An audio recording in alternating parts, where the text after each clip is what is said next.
Mr. Clerk. You ready? Good morning. Good morning. I want to welcome you to the September 10th, 2025 Commission meeting. I want to thank everyone for being here, our employees, our staff, our wonderful residents, business owners, and everyone who's here to partake in the process. Again, our process is a beautiful one. We have multiple different opportunities for people to engage. You can either be here in person, you can engage via Zoom, you can send us an email, you can engage during public comment, or you can speak during the issues that pertain to whatever you're here to speak about. Without any further ado, we'd like to get started. We have a very nice agenda today. So I'd like to take this opportunity to invite a good friend of mine, Rabbi Mendy Felig from the University of Miami. Rabbi, thank you for being here with us. Good morning. It's always a pleasure. Wishing you and your family the very best. Thank you for being here with us. Thank you. Good morning. Thank you.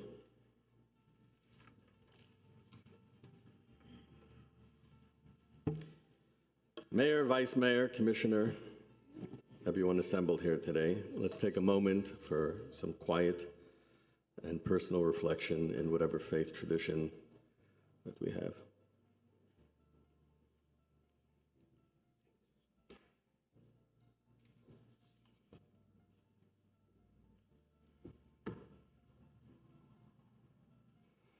Amen.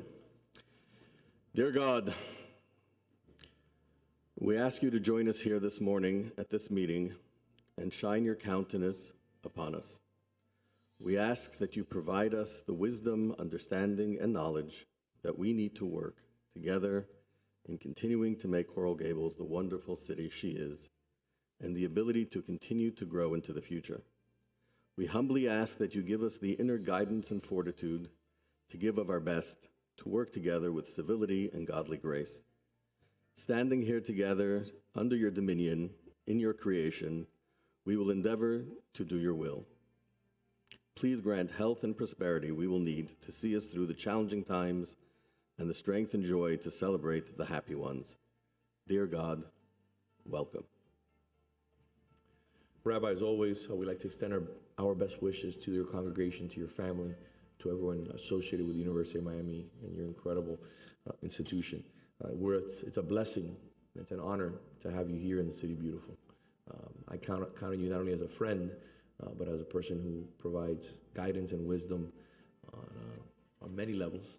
And I want to thank you for always opening your arms to this city and always being available. You're a true gentleman and a person who, again, never says no. And I want to thank you. You're very welcome, and thank you for having me here. We look forward to seeing you soon. Okay? Thank you. Madam Vice Mayor, will you please lead us in the Pledge of Allegiance?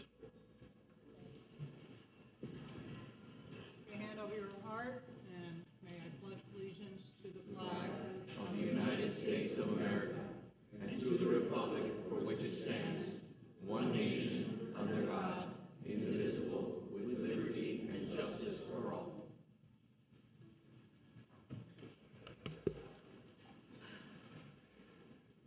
Merrick Moment. Good morning. Good morning. Thank you for listening. Last month, it's now the Merrick Moment rather than the Merrick Minute. Thank you. As we celebrate our centennial, the Merrick House brings to the Commission the Merrick Moment, little tidbits that add up to a remarkable story. I'm Joanne Marr, Merrick House docent. As we celebrate Hispanic Heritage Month, let's take a look at some of the writings and architecture that influenced George Merrick. The story of George devouring Washington Irving's Tales of the Alhambra as a boy is well known. Planned communities such as Winter Park, Florida, Haworth, New Jersey, Shaker Heights, Ohio, and New York's Forest Hills Gardens informed his vision. The last step was to incorporate all he had learned into a plan that reflected South Florida's subtropical ambiance. He remembered his first trip to Cuba and visits to Meisner's buildings in Palm Beach, and the ancient city of St. Augustine gave him a renewed appreciation of the history and architectural remnants of Spanish Florida. He developed a team who appreciated and understood what he was after. His uncle, Denman Fink, wrote, "When Mr. Merrick asked me to join him in carrying out his visualization of the scheme along purely Spanish lines of the real old type, I welcomed the invitation with open arms." In 1927, Spain's King Alfonso XIII took notice and presented Merrick with the prestigious Order of Isabella de Católica, which, as you know, is framed outside these chambers. Come for more of the story weekends at 1, 2, and 3 o'clock at the Merrick House, 907 Coral Way. Tours are free for city employees. And I might add, on Saturday, October 4th, we will be doing our second vintage sale. Our first one was extremely popular, and everyone who came asked us to bring it back. So Saturday, October 4th, please come for all things vintage. Thank you. Thank you. Joanne, if I may, I didn't ask you if I could do this, but I'm going to bring it up. With the support of the commission, I would like to start we are recording these, but I would like to start putting these on our website on just as a Merrick Moment and have them on a weekly basis so that people can start learning a little bit more about George Merrick, the city of Coral Gables, and maybe we can include this in our newsletter. I think it's fun anecdotes, but again, I learn things constantly from you and obviously from all the docents and everyone at the Merrick House, but it's an opportunity to just put this out there, and it's really showcasing the amazing work that the city of Coral Gables is doing, and also George Merrick's vision, because we're here because of his vision and his understanding of building a great city. So I wanted to get your support on that and the commission's support to start doing that. I'll second that. Give me 1 second, if I may. Would you like to? Fantastic, and I will send to you all the ones that have been read so far and continue to do that. Okay, I just wanted to, I didn't have a chance to speak to you about it, but it just came to my mind a few moments ago, and I thought this would be a great idea, again, just to continue selling the city beautiful. Mm-hmm. And as you might know, Florida Road Trip is coming out very soon with an entire half-an-hour show about Coral Gables, so that's going to be happening this month. So I want to be clear, Mr. Manager, if I may, this is something that I think we can put in our website under its own, maybe under a tab, talking about a Merrick Moment, and you can have it so people can enjoy them every single week. Maybe we can include it in our newsletter. I think it'd be nice to include in our newsletter that we send out in regards to the city. And again, maybe it can lead us into other directions. Once people listen to the Merrick Moment, they can learn a little bit more about other historic properties, the Merrick House, and different things that are happening here in the City Beautiful. wonderful. I should mention also that Mayor Dorothy Thompson did this type of thing back when she was chairing the 75th anniversary. So we will be gathering those as well. So we have lots to share. So that was 25 years ago, okay? So this is why the Merrick Moment makes sense. This is another example, an opportunity to learn. And I want to recognize Mayor Thompson, who is here with us today. Thank you for always gracing us with your presence. We're honored to have you. Thank you so much. Mr. Mayor. Yes, ma'am. So I echo what your sentiments are, and it's a great idea. And when you think about it, right, what better time than in the centennial anniversary of the city's founding? So hopefully through the not just entertaining, but extremely informative Merrick moments that you bring, Joanne, the residents hopefully can be re-engaged or engage even for the first time to learn more about our amazing city through these stories and postings that we're going to be putting through the city's website. So great idea, and thank you for what you do. And it'll be wonderful for all the new people who are moving to the city as well. Precisely. Thank you very much. Okay, thank you. Yes, Commissioner. So I think that one of the best tours that I've done in South Florida was the Merrick House tour that I did with you. And it was something we did as part of touring the Gables, and shortening that 2-hour tour to a 10-minute segment was very difficult because of how much knowledge you have of George Merrick's life, his family's life, and what brought Coral Gables to what it is today. And I think I would urge residents, if you have the opportunity, go visit the Merrick House. Go do the tour at the Merrick House so that you can learn more about the history of our city, because I think it's an eye-opening experience, and it really gives you an understanding of what it was like 100 years ago to be here in Coral Gables and 120 years ago to be here in Coral Gables, and what brought it to fruition today. But thank you for the dedication, your lifelong dedication to this project and to learning the history of Coral Gables and sharing it with us. Madam Vice Mayor? So I'm going to add to that. Bike Walk Coral Gables does tours, and we have been doing some tours of some of the historic areas. This month's Bike Walk tour will include the historic entrances. It'll be Daryl Gonzalez, one of the docents volunteering at the Merrick House, gracefully accompanies us the past few times and adds wonderful tidbits. And former Commissioner Ralph Cabrera will be leading the next Bike Walk tour. You can go on the Coral Gables Museum website, which also has an amazing presentation going on now through December 2nd that shows pictures of Merrick sitting at a table, negotiating and talking about, things being built. So go to the museum, participate in a Bike Walk tour. You're going to learn something every single time you go. And thank you for lending Daryl to us to augment that tour to make it something really amazing. So I've had the pleasure of attending these bike tours. I actually led one with the Vice Mayor through McFarland, which was a pretty impressive undertaking. We had a lot of people that attended, and we ended up with a beautiful lunch that was 100% inspired by Bahamians in our community, and it was something that, again, pretty special. And I recommend that I echo the sentiments of the Vice Mayor. If you haven't had a chance to do one of the tours or visit the Merrick House, it's something that, again, just one of the many treasures that we have here in the city that sometimes people don't realize is in our backyard. So I entertain a motion. Second it. Vice Mayor moves it. Commissioner Castro seconds it. Mr. Clerk? All in favor? Aye. Thank you. Thank you very much. As always, inspiring. Thank you. First item on the agenda is item A1, presentation or proclamation declaring September 10th, 2025 as Baruj Salinas Day in Coral Gables. I'm going to read this quickly into the record. Whereas Baruj Salinas was born on July 6, 1935, to a Jewish family of humble means in Havana, Cuba, he graduated from Kent University, becoming both an architect and a prominent artist.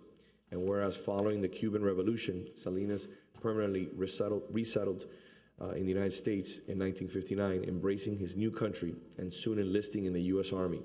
And whereas Salinas became an internationally renowned artist whose work drew resonance across several communities and is noted for its significant contributions to abstraction and his celebrated Language of the Clouds series, marked by spiritual and universal themes. And whereas he co-founded Grupo Gala, the first known Latin American artist association in Florida, alongside noted artists such as Enrique Riverón, Rafael Soriano, and Jose Mijares, and was its last surviving member. And whereas by the 1980s, Salinas had solidified his reputation as a leading artist of the Cuban diaspora and reached the highest levels of international art world, forming friendships with iconic 20th century artists including John Miro, Alexander Calder, Marc Chagall, Wilfredo Lam, and Rufino Tamayo. And whereas his works were acquired by several of the world's leading museums and cultural institutions, including the Vatican, where he participated in a ceremony with Pope Francis receiving his works in 2017. And whereas over his lifetime, Salinas held more than 100 solo exhibitions in over 20 countries, earned numerous awards, and had works sold through leading auction houses such as Christie's. He was also the subject of a book, a documentary film, and major retrospective exhibitions. Whereas Salinas also influenced and mentored generations of artists, notably including former painter Juan Gonzalez, and as an artist professor for over 25 years. And whereas after nearly 2 decades in Spain, he returned to Florida in 1992 and spent his final years in Coral Gables, where his roots extended decades further, including with the landmark Permu Gallery, one of the earliest Cuban art galleries in the United States. And whereas Salinas' career elevated the global visibility of Cuban, Latin American, and Jewish art, and he remains one of Coral Gables' greatest cultural treasures. And whereas it is fitting that we honor the life and contributions of Baruj Salinas, a man whose legacy exemplifies artistic excellence, mentorship, and enduring cultural impact as a prime example of Coral Gables' international artistic heritage. Now, therefore, I, Vince Lago, as mayor of the city of Coral Gables, along with the members of our city commission, do hereby proclaim July 6th, 2025 as Baruj Salinas Day in Coral Gables.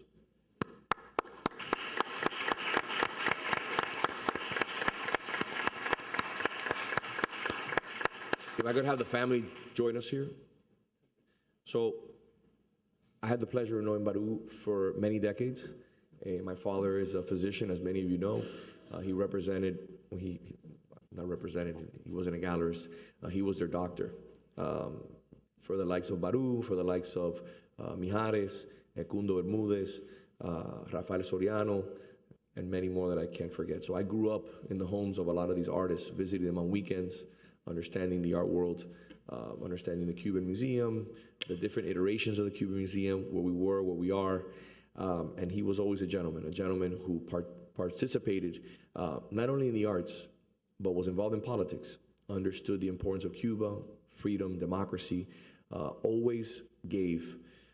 I started at a young age in college, an organization with but I apologize, he also served as a commissioner, Vice Mayor Frank Quesada, and a group of about 30 young professionals who started an event called Arroz con Mango, Rice and Mangoes, which was an event that benefited the Liga contra Cancer, the Liga Against Cancer.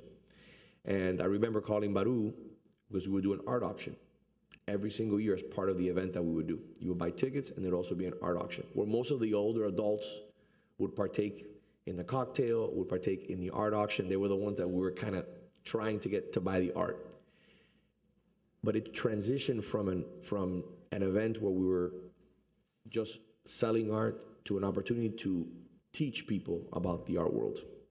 And Baruj always said yes and donated not one, but 2 or 3 works every single year to our auction that benefited La Liga contra Cancer.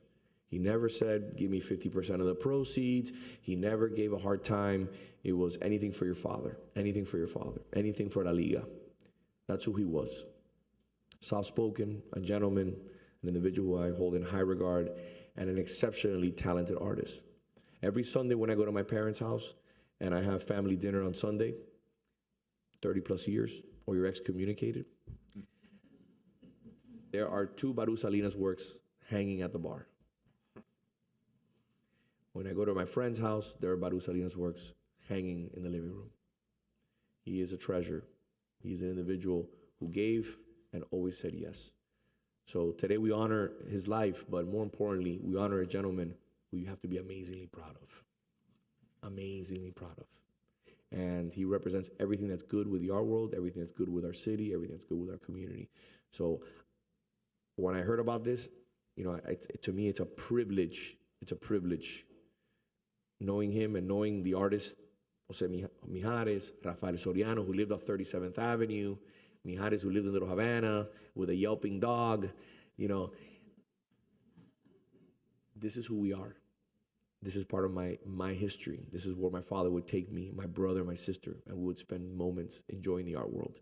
So this is amazing for me. It's a personal point of privilege. Thank you for having this.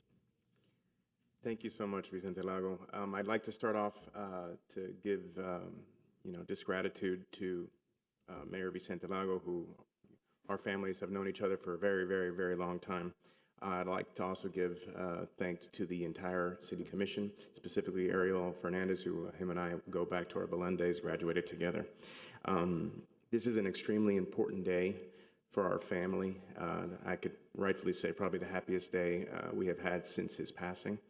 And this is an extreme honor to not only his friends, but his family who's gathered here today. Not only does it bring us sincere gratitude to be able to recognize that now we have a Baruj Salinas Day, which is something I never thought I would have been able to say, but this further cements his legacy as an exceptional artist and an even better person, a better father, and an even better friend to many and husband. Thankfully, through the efforts of the Baruj Salinas Legacy Estate, we are now bringing this well-deserved attention to his artistic contributions over the years.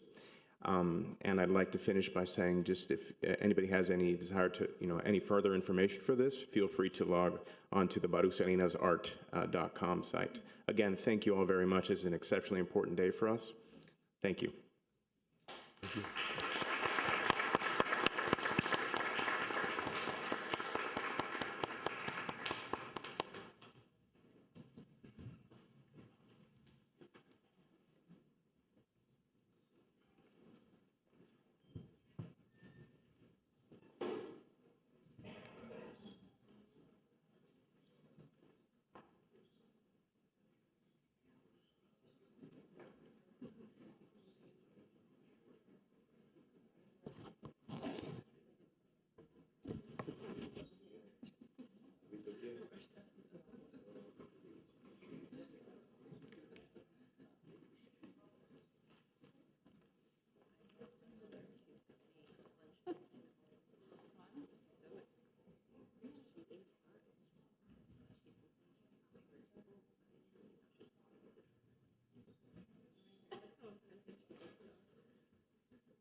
You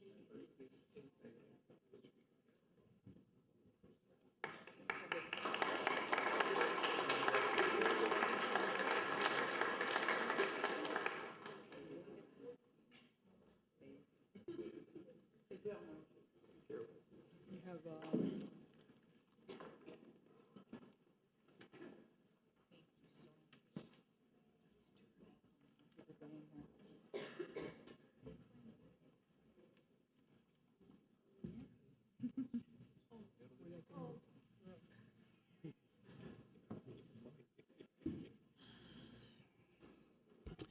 A2, presentation or proclamation declaring September 12th, 2025 as 90th anniversary of Social Security Day in Coral Gables.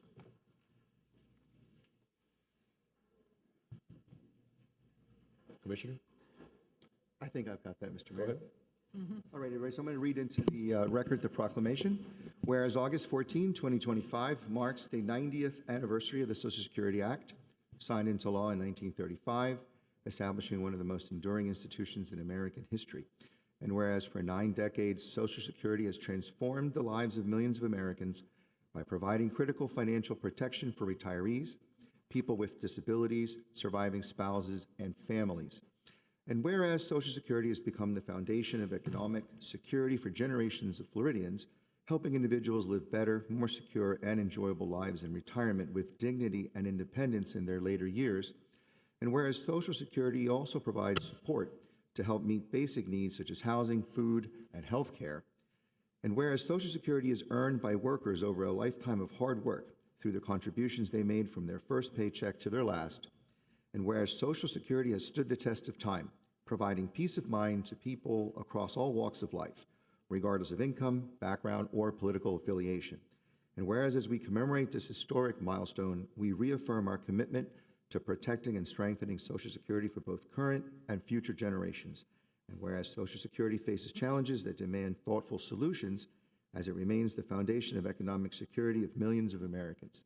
Now, therefore, on behalf of Mayor Vince Lago and on behalf of the members of our City Commission, we do hereby proclaim September 12th, 2025 as Social Security Day. excellent.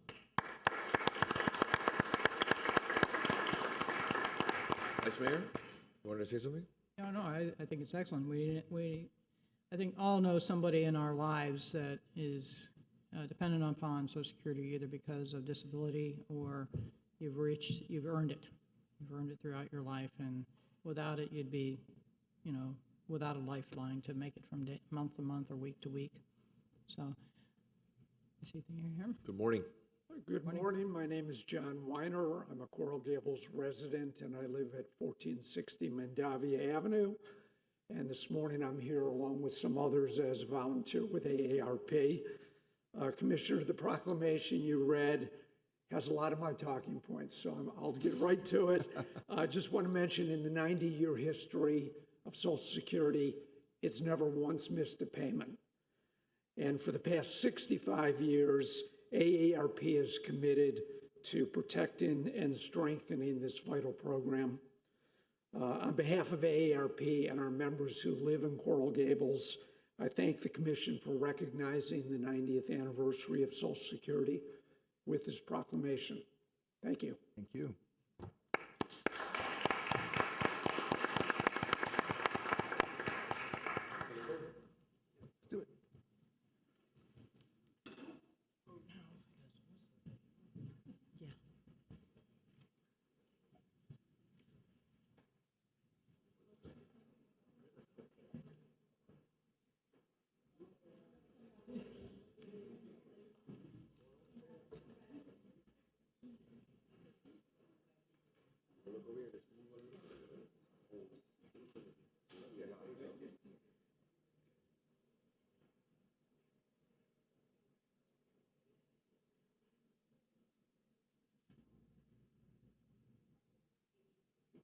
Let's do it.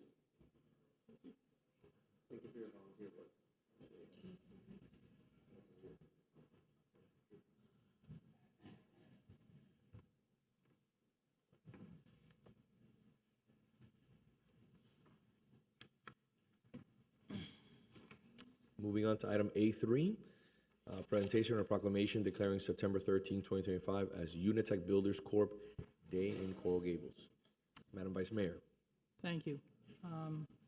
I'll read the proclamation in. Whereas Unitech Builders Corp. was founded in 1992 by visionary entrepreneurs Anthony and Gregory Gomez, who laid the foundation for a company rooted in integrity, excellence, and dedication to its clients. And whereas in 2022, Unitech Builders Corp. welcomed Michael Perua, I'm sorry, Mayor, I'm not good at this. No worries, all good. Done a great job. As a partner, bringing fresh vision and energy to an already exceptional team, thereby strengthening the company's ability to serve with even greater distinction. And whereas for over 3 decades, Unitech Builders has distinguished itself as a boutique general contracting firm committed not to volume but to quality and to ensuring every client receives the level of attention, professionalism, and service that reflects the company's highest standards. And whereas the company's philosophy that a satisfied client is the most powerful form of advertising has yielded lasting partnerships and an impressive record of client loyalty, with over 60% of business coming from repeat clients. And whereas Unitech Builders Corp. has become synonymous with quality craftsmanship, timely project delivery, cost-effective solutions, and above all, a customer-first mindset that continues to shape the landscape of construction excellence in our community and beyond. Whereas the success of Unitech Builders Corp. stands as a model of business ethics, operational excellence, and a steadfast commitment to building not only structures but enduring relationships. Now, therefore, Ivan Slago, as mayor of the city of Coral Gables, along with the members of the city commission, do hereby proclaim September 13th, 2025 as Unitech Builders Corp. Day in Coral Gables.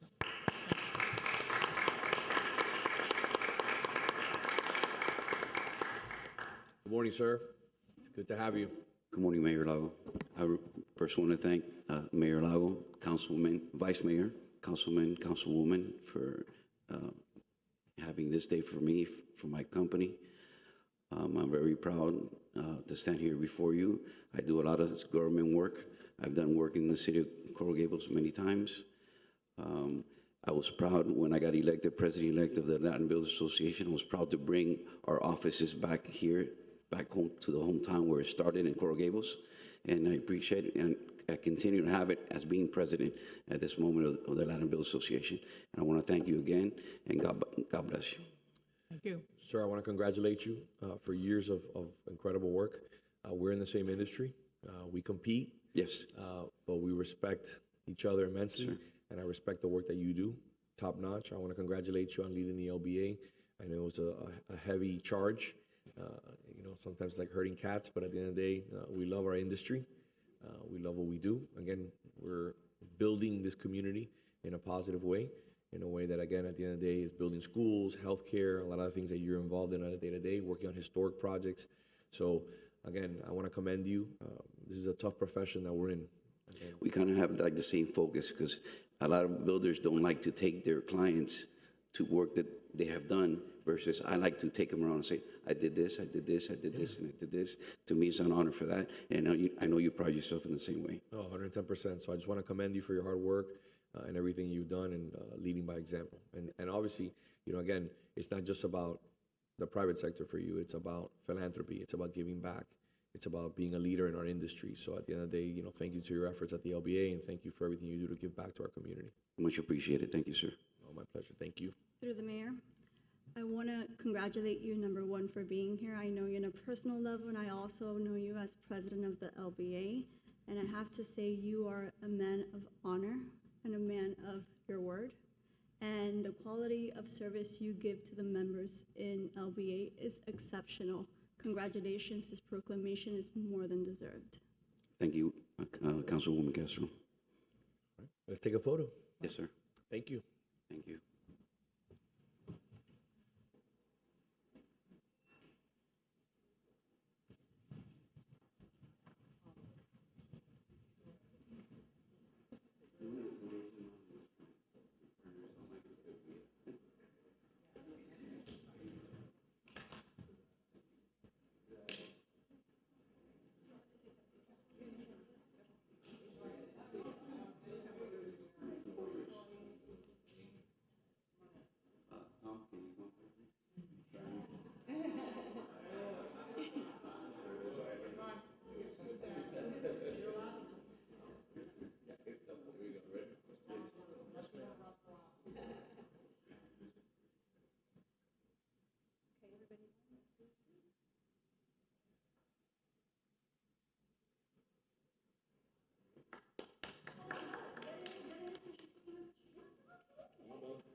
Moving on to item A4, a personal favorite of mine every year, not only because we get to spend time with Mayor Thompson, but also because Constitution Week is something incredibly important to me. I think it's at the backbone of what makes this country what it is. So presentation of proclamation declaring September 17th through the 23rd, 2025 as Constitution Week in Coral Gables. Madam Mayor, I'm going to read this proclamation into the record and then the floor is yours. Whereas on September 17th, 1787, in order to secure the blessing of liberty for themselves and their posterity, our founding fathers ordained, established, and signed the Constitution of the United States, a unique and priceless document which has afforded the people of our great nation with certain privileges, inalienable rights, and responsibilities of American citizenship.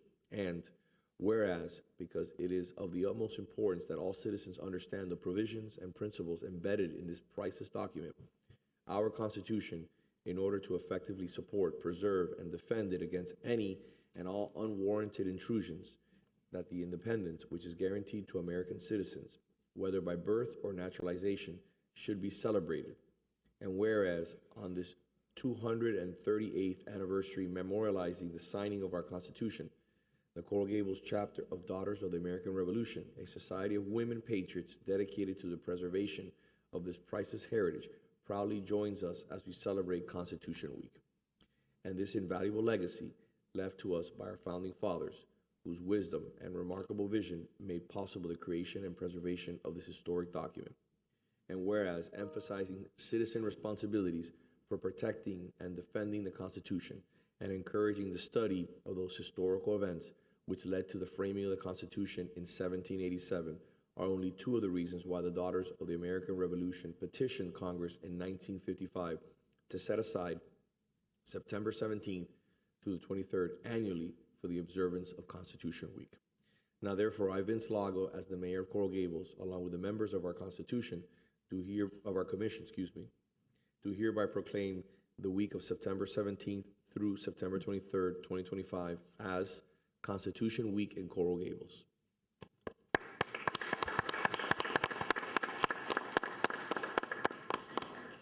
Madam Mayor, in red, white, and blue, good morning. All right.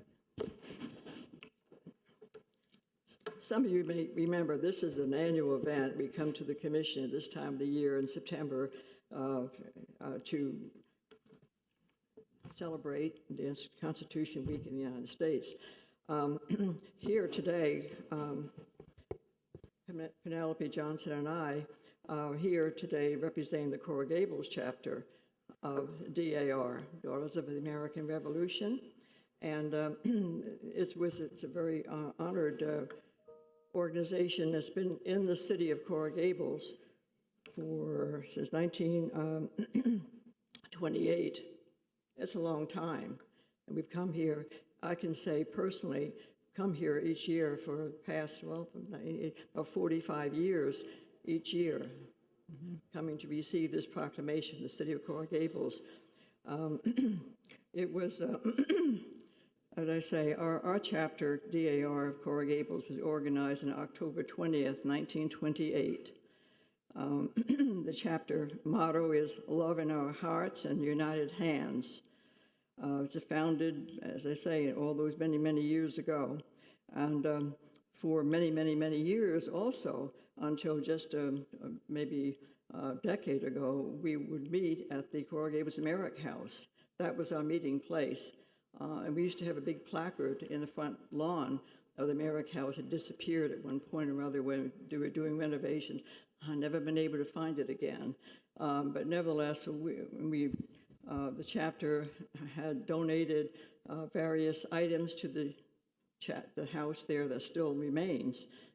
But we no longer meet there because it became too prohibitive in rent for our chapter meetings, and insurance, I guess, really hit. And so it became so prohibitive that we don't meet there anymore. Maybe once a year, we save enough money in our chapter because our chapter dues are strictly given to mostly to the national organization. So it's not a fundraising organization in itself. Whatever we do fundraise, we give to DAR children's charities around the country.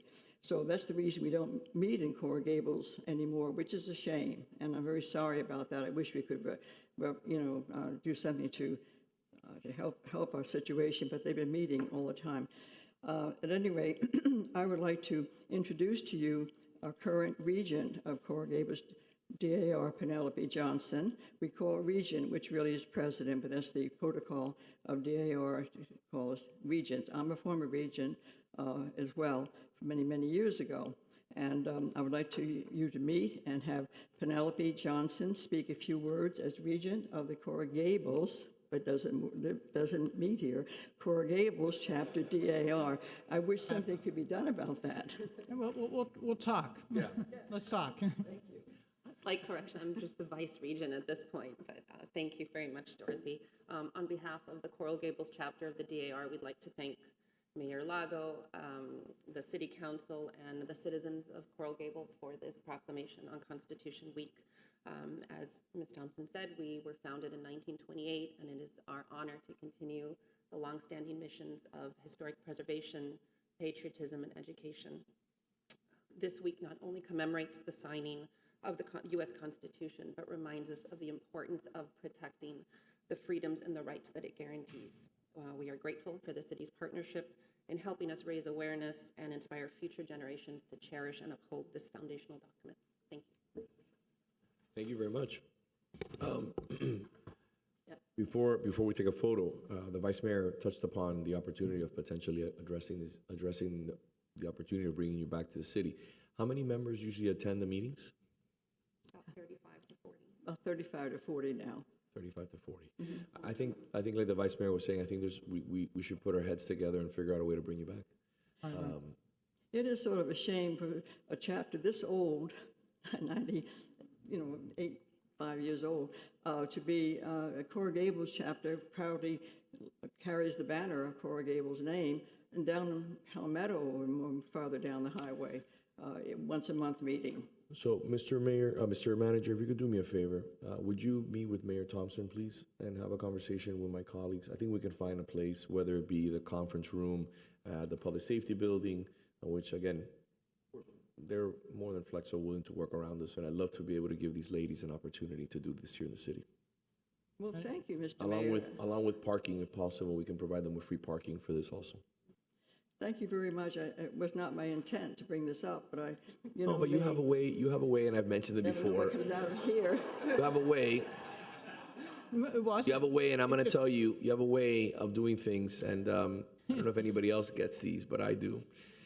I'll get a letter, very softly written letter, which is more, I don't want to say a threat, but it's more like a recommendation, because she would never threaten anyone. She's too sweet for that, but she accomplished a lot as our first and only female mayor.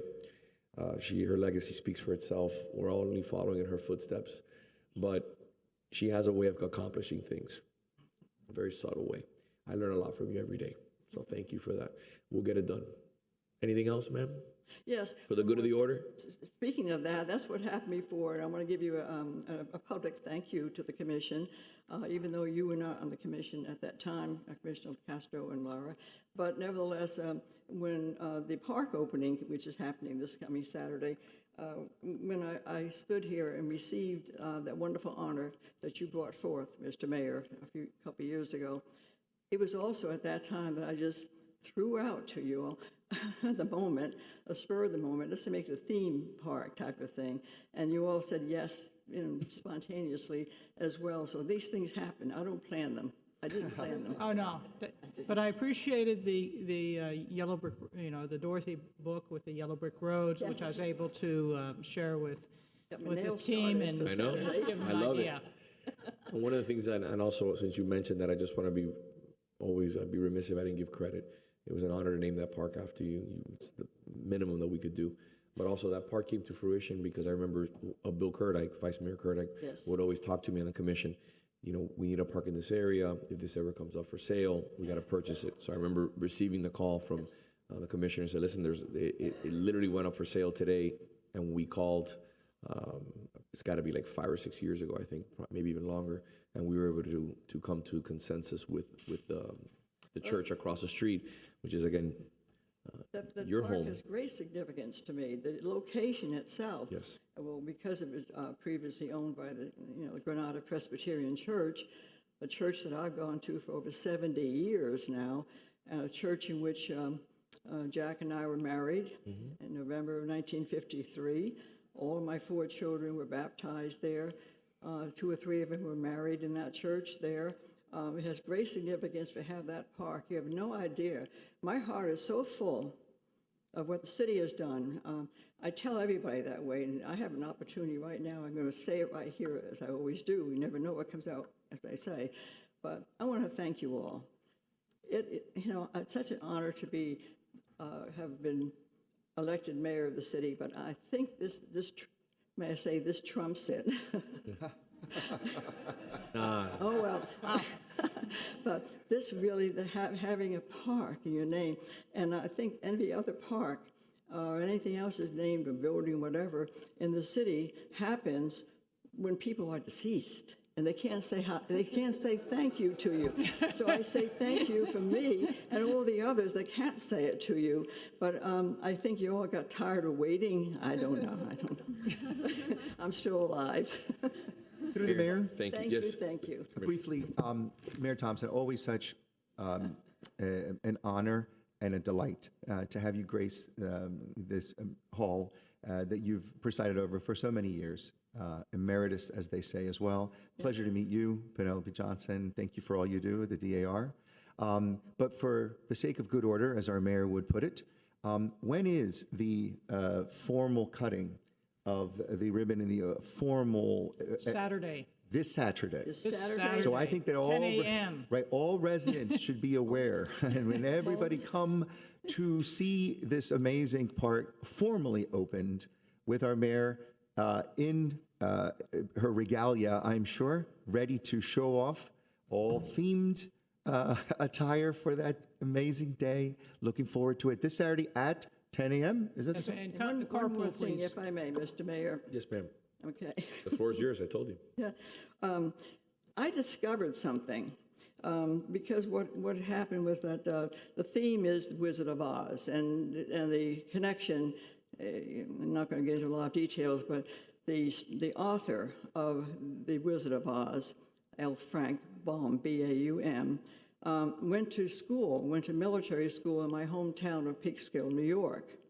And there's a lot of yellow brick roads up there and yellow homes and everything else because that's the soil, I guess, in New York State in that area, the Hudson Valley region. So his writing that book, and my name being Dorothy, it's a play on something that I want the kids to come play in that playground. It's a theme to bring the children in. But the biggest thing that I discovered, I said, what can I do to give to the city as well, to the park this Saturday? So I went ahead and I ordered some books, thinking that they're all the Wizard of Oz books. But they can call Amazon, and of course we all go to Amazon because it has everything and more. I found out when the little package, it's nicely packaged too, 15 books came in. I started thumbing through them, and it's not all of the Wizard of Oz. Did any of you know, that I didn't know either, that the author, Baum, said in the foreword in these little books, says that when he finished the Wizard of Oz story, there was such an avalanche of kids writing in, well, what happened to the Tin Man? And what happened to Dorothy herself? And the Cowardly Lion and all these people. So what he did is he wrote a little booklet on each one of those characters after the Wizard of Oz. I never knew it existed. So I have these little books. Whenever children are at the park on Saturday, I'm going to give them a little book to whet their appetite if they haven't read it already. So that's my contribution for this Saturday, too. Good? Exciting.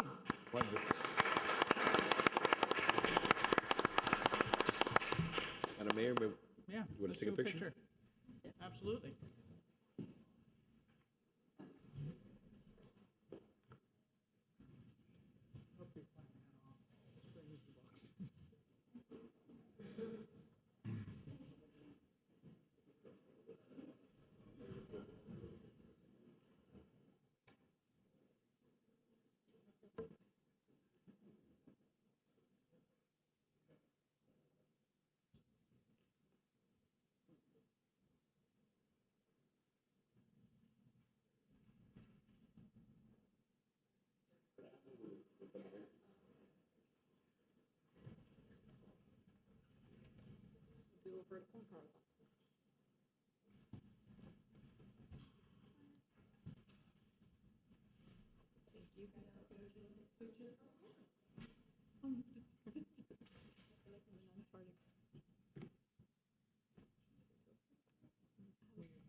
And the last item on presentations and protocol documents is item A5, presentation and proclamation declaring September 2025 as Childhood Cancer Awareness Month in Coral Gables.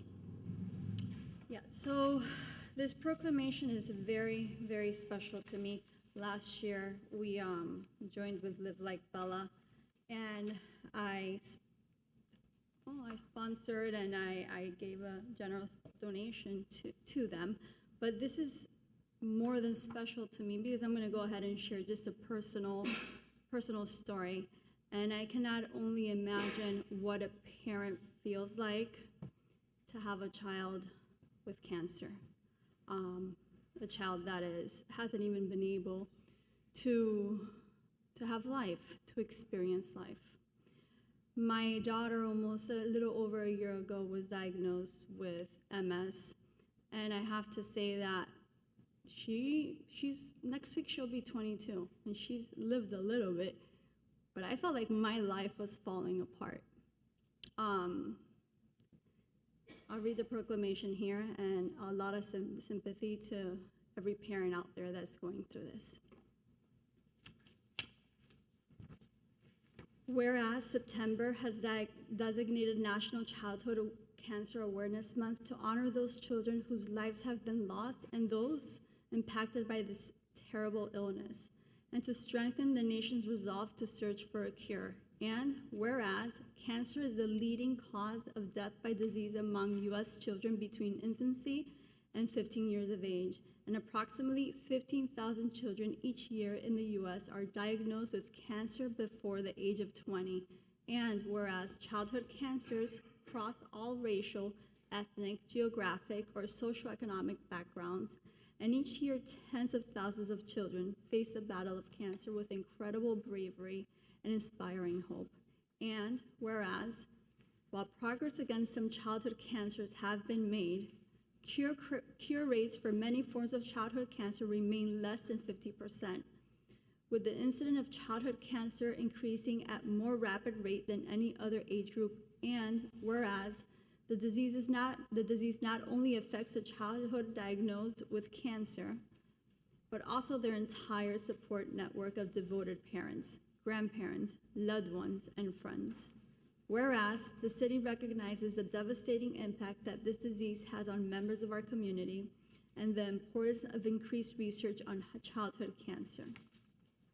Whereas the month we recognize that these burdens are shared by countless dedicated healthcare professionals, organizations, charities, and parent advocacy groups which support patients and families by offering advice, encouragement, hope, and financial assistance. and work tirelessly to lift the spirits of children suffering from cancer. Now, therefore, I, Vince Lago, as the mayor of the city of Coral Gables, and on behalf of the City Commission, do hereby proclaim the month of September 2025 as Childhood Cancer Awareness Month in Coral Gables. Thank you.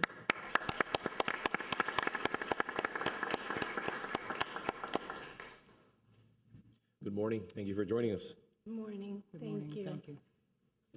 Thank you so much. My name is Sylvia Vanni, and this is Christina Duenas from the Mystic Force Foundation for Childhood Cancer.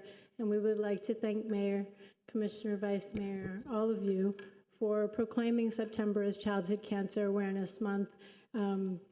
That is my baby on the front of those cards. And he was diagnosed with cancer at the age of 4.5. And he battled for 3.5 years and tragically lost his life 1 month short of his 8th birthday. But in those 3.5 years, he underwent 55 cycles of chemotherapy, 50 rounds of radiation, 12 surgeries. He had over 200 blood and platelet transfusions. He was treated in 7 different hospitals across the country. Wherever there was a treatment option available for him, that's where we went. And that is the norm for our children with these aggressive cancers. Although there is an over 85% cure rate for the most common forms of childhood cancer, ALL, leukemia, some of our childhood cancers still remain terminal upon diagnosis, such as DIPG, which is an inoperable brain tumor that Neil Armstrong's daughter died from in 1962.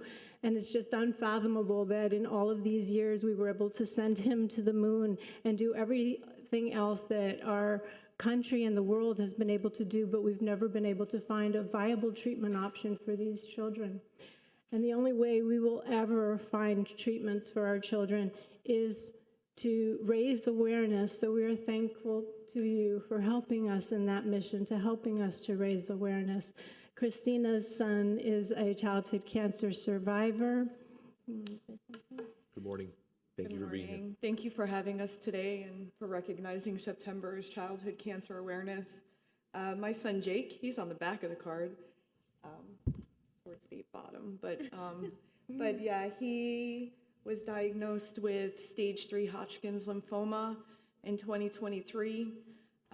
He underwent 9 months of aggressive chemotherapy, and then he did 30 days of proton radiation. As of today, Jake is 20 months, no evidence of disease, so they won't consider him cancer-free until 5 years. And even though his treatment is done, he's still in the clinic, every month, and we're still getting scans, and he's still getting poked and prodded. He had many surgeries for removal of different lymph nodes. And it's so important to raise awareness because childhood cancer isn't rare when it affects your family.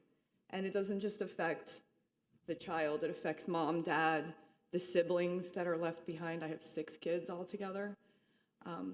So Amazing Foundations that are here to support us is super important, and to bring awareness, to get the correct funding for these kids so they don't have to go through this.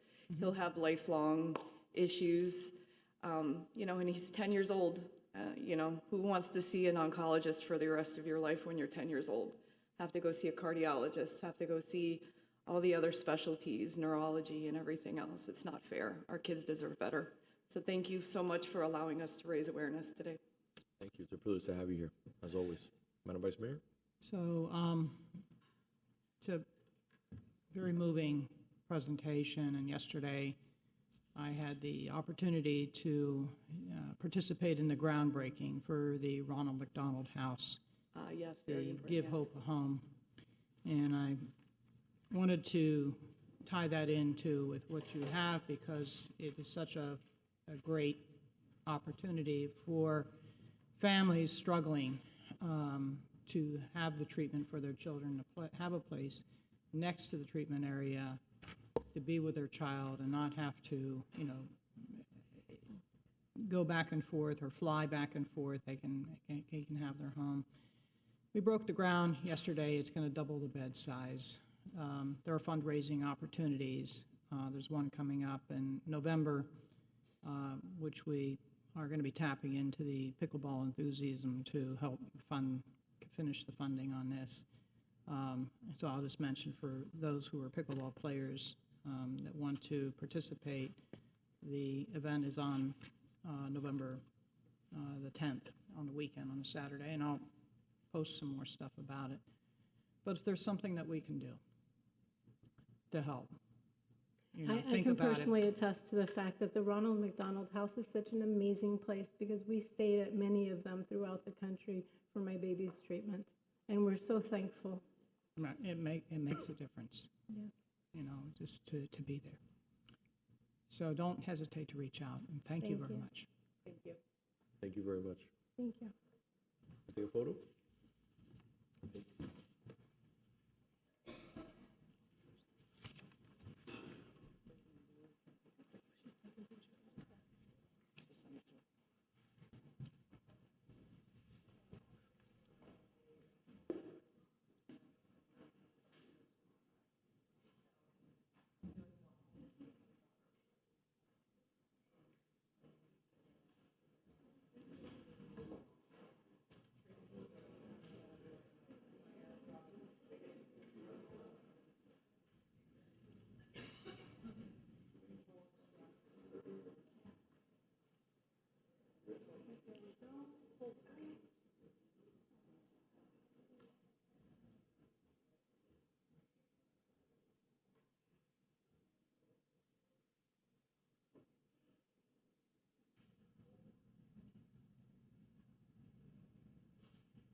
We have no approval, Mr. Clerk? No, sir. We have no minutes to approve, so we will move on to the public comment. Yes, Mr. Mayor. Before we commence public comment, I'd like to, for the record, remind everyone, it's a privilege to have all of you here. I'm going to ask everyone to please, who comes up, to state their name and their address for the record. You will have 3 minutes to share your thoughts with the commission. As a reminder, these comments are limited to those items on the agenda or within the scope of the City Commission's jurisdiction. If you wish to speak on an item that is on the agenda right now, please remember that you will not be given an additional opportunity to speak again once the item is called. All comments should be directed to the commission as a whole. When the 3 minutes is up, the timer will beep. I ask you to please wrap up your sentence and leave the podium when you're done speaking. Thank you for your respect and consideration. Mr. Clerk? Yes, Mr. Mayor. First speaker this morning is Marlon Ruiz. Good morning, sir.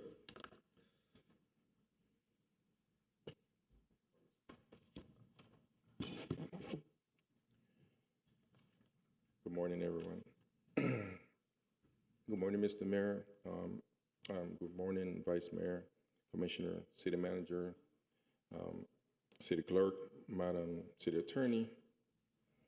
Thank you for allowing me this opportunity to speak today. My name is Marlon Ruiz, former lead coordinator for City's Core Gables, Solid Waste. My address is 5491 Northwest 198 Lane, Miami Gardens. I am here concerning my wrongful termination. I always work hard for the City of Core Gables. I always respect the chain of command. On February 25th, 2025, Darren Davis, my subordinate, gave me a letter of resignation. That letter stated March 18, 2025 was his last day. On February 25th, 2025, I immediately gave Darren a letter to my supervisor, Sharon Grayson.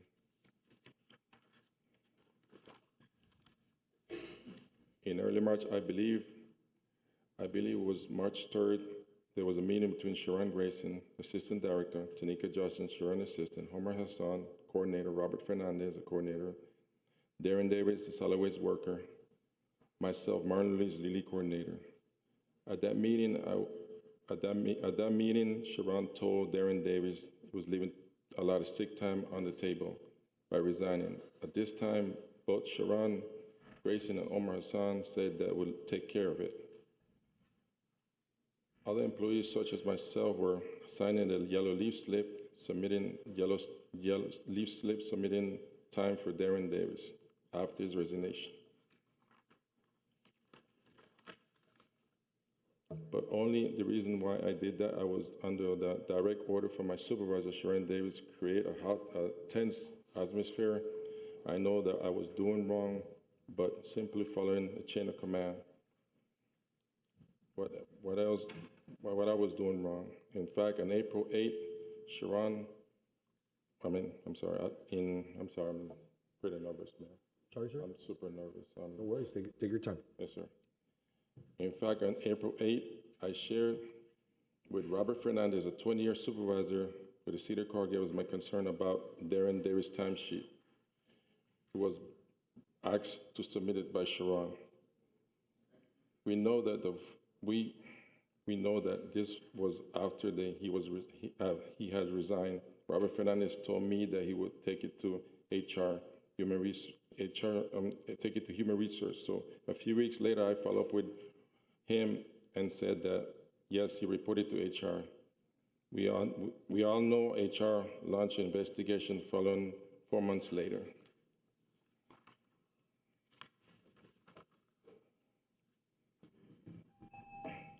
Finish up. Yes, sir. Finish reading your... Risk Management Director Raquel, I can't really say her last name. Public Work Director Hermes Diaz, and Assistant City Manager Joe Gomez pressured me into resigning for the sake of my family. Okay. They implied that if I did not resign, I would look bad for future employment. I refused to have done nothing. I refused because I had done nothing wrong. I put it in writing. The next day, I was terminated by Raquel via email by Raquel. The same day, Sharon Grayson, the Assistant Public Work Director, resigned. Tells me that she knew her action was wrong. Commissioner, I am here because I am a husband, a father of 3 children. They depend on me. One is in nursing school. One just started college. One still in high school. My goal is to continue providing for them and servicing the city honestly.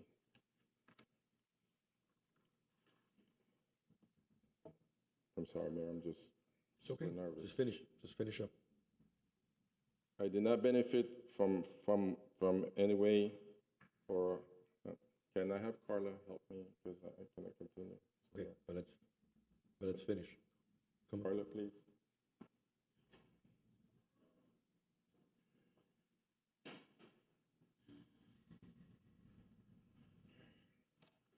Sure.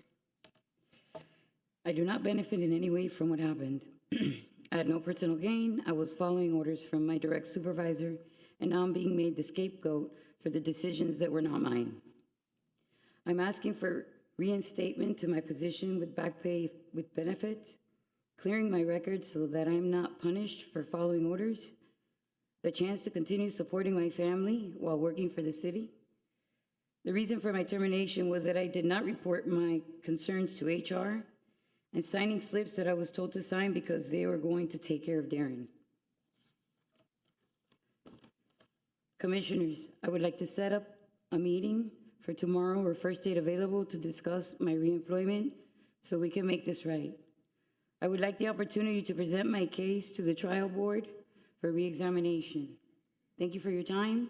Thank you for your consideration. Respectfully, Marlon Ruiz. Thank you, sir. Thank you. Thank you.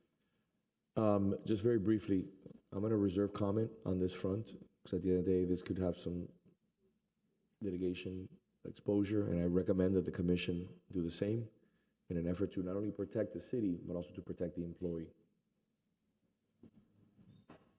Next speaker is Carla Santiago. I don't know if you want to speak again, ma'am.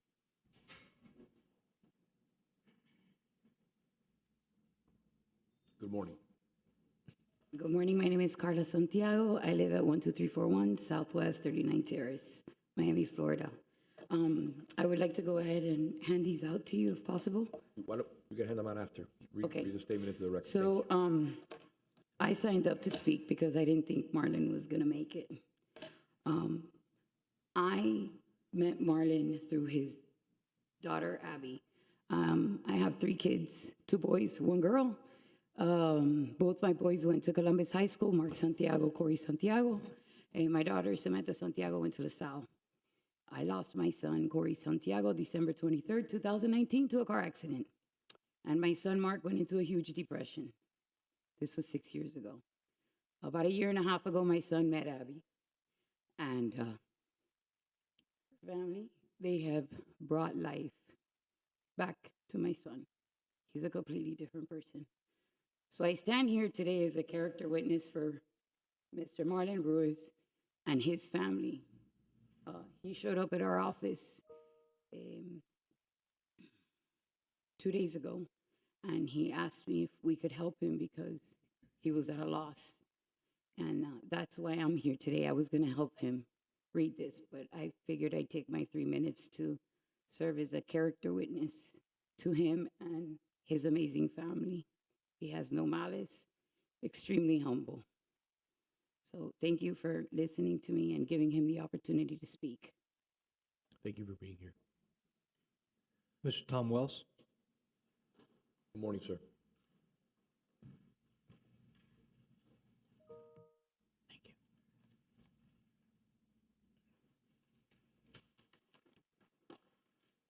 Thank you very much.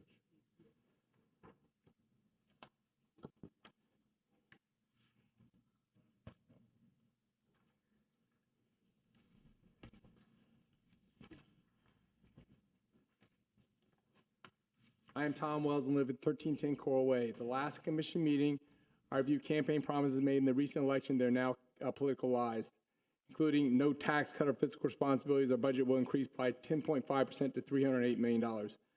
No search committee to choose a city manager or negotiate a salary. Not being civil or avoiding political drama. And worse, violating our oath of office with illegal ordinance number 2025-08 that tried to steal our right to vote on charter amendment that sets our voting date. After the last meeting, I emailed Mayor Lago, Vice Mayor Anderson, and the other commissioners, as claimed by one person on the days, that our city allegedly saves $200,000 with November elections. Vice Mayor Anderson, Commissioner Lara made this same campaign statement. Ordinance number 2025-08 provides as follows. Whereas, according to analysis by the city clerk and the city attorney's offices during the 2025 election cycle, the city spent approximately $125,000 on the general election and $125,000 on the runoff election. Whereas, the city estimates that the cost of a municipal general election coinciding with the November of even years statewide general election will be approximately $20,000. That's $105,000 savings every 2 years. And the cost of a standalone runoff election would remain approximately $125,000. No savings for a runoff election. That's an annual savings of $52,500 from moving elections to November, significantly less than what we spent for a 10-minute drone show primarily for non-residents on the 4th of July at the Biltmore.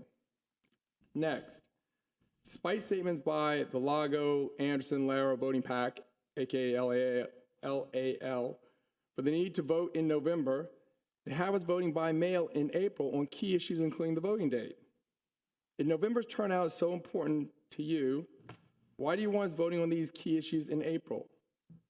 Perhaps November voting is another unimportant campaign promise, and the savings are insignificant. Finally, Mayor Lago stated that the Coral Gables War Memorial Youth Center was dissolved for 5 years at the last meeting. False. The entity was reinstated in 2006 for not timely filing an annual report in 2005 and has been continuously active since 1996. Section A2 of the Citizens Bill of Rights of the Miami-Dade County Charter, which is applicable to all of you, provides that no municipal official shall knowingly furnish false information on any public matter when giving information to the public. Please comply. Thank you. Jay Sherahe. Good morning, sir.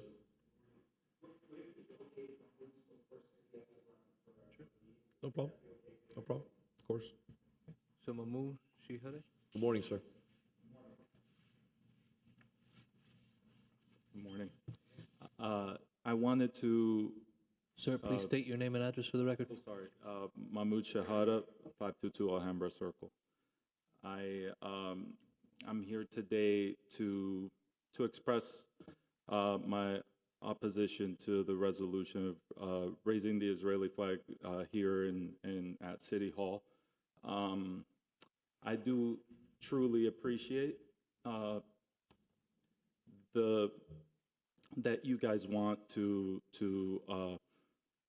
back up minorities and for, you know, to commemorate, like, or honor, I'm sorry, the you know, people that have gone through violence and in Israel, and I follow you all, and I appreciate you all, and I actually like know that when you back up or honor one minority, you're partially honoring a lot of minorities. And so my main reason is really that a government building shouldn't have any other flag other than the flags that are right behind you. And that's all I wanted to say, and I appreciate you all. Thank you for being here, my friend. Thank you. Maria Cruz.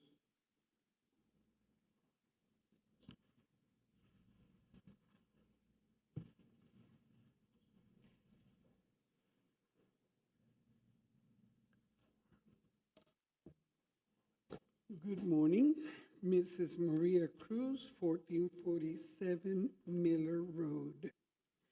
This is the day the Lord has made. Let us rejoice and be glad in it. I'm so happy that the sun is out this morning.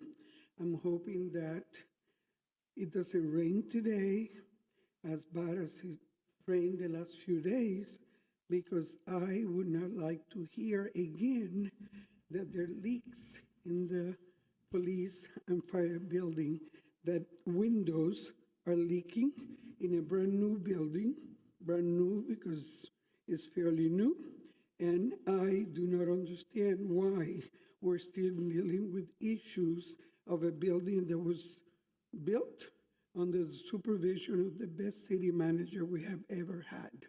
Thank you. Nicholas Cabrera. Good morning, sir. Good morning.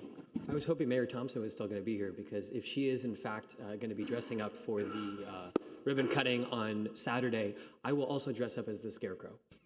So, but if she, I have to talk to her about that first. So, good morning, members of the commission. My name is Nicholas Cabrera, and I reside at 45 Antia Avenue, Coral Gables.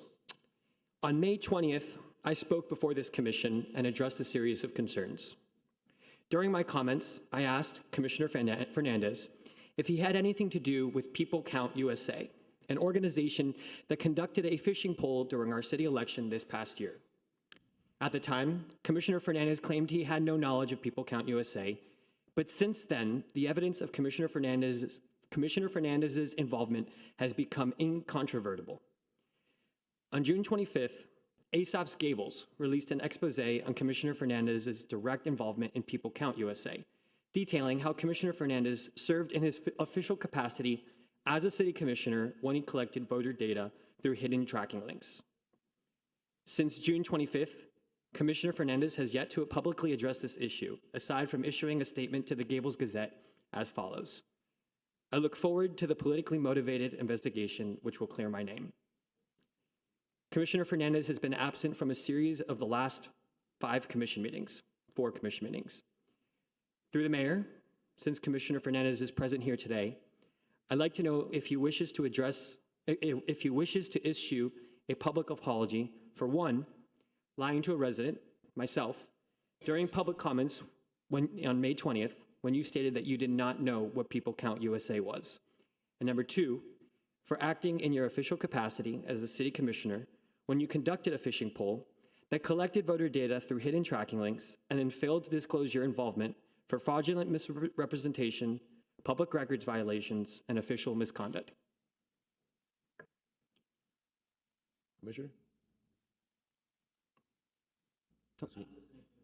He's asking you a question. Well, through the mayor, I'd like to know if the commissioner would like to issue a public apology. I thought that the rules were that he was supposed to address the commission as a whole. Yes, sir. I'm addressing the commission as a whole through the mayor. Keep the comments to the mayor. Exactly. He made a statement. Commissioner, give me 1 second. He made a statement. He's asking you for clarity. Very simple and very similar to when you requested that I sign that affidavit here on whether I own property in Little Gables, which was clearly a political stunt. And what you asked me to sign that document, I had no issues, and I signed it. So at the end of the day, I've never owned property in Little Gables. You asked me to do that here on the record. He's asking you a question. So if you'd like to answer, or you could just say no comment, which is perfectly fine. And hopefully the Herald will run a story. Through the mayor. I'm not done yet. Would you like to answer, yes or no? I didn't realize that you were. Clarify the rules. Again, I think that the city attorney should clarify the rules because yes, this it is seems not like you are running a political stunt here. I'm And asking you- the affidavit that was Excuse me, signed. Commissioner, but excuse you're me, talking Commissioner, if about I may, the Mayor, affidavit that was signed. Mayor, if I may just. Stop. No. Okay, Stop. I apologize. We're getting in right now.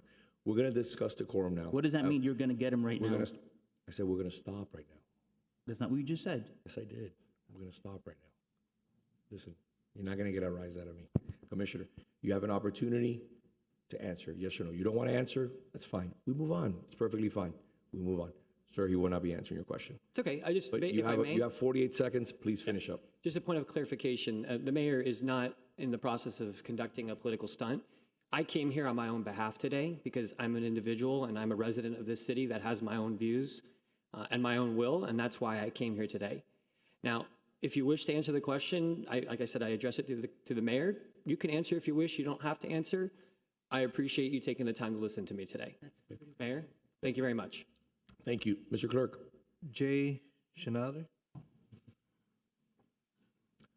Welcome back, sir. Thank you for being here. Morning, Mayor and Commissioners. My name is Jay Shahada. I am a resident at 1133 North Greenway Drive in the Meaty Merrick House. I'm a lawyer, I'm a business owner. My wife and I have our law practice on 8th and Lejeune. We also own businesses. One of them is here in Coral Gables on US 1 Lejeune. I am here about the raising of the Israeli flag resolution that's been brought forward, and I just want to explain. So first, certainly the victims of heinous violence should be mourned. And I did want to quickly just thank everyone, including Commissioner Anderson and Commissioner Lara, for reaching out. We appreciate your generosity with hearing our concerns. But victims of violence, heinous violence, should be mourned, including the victims of October 7th, certainly.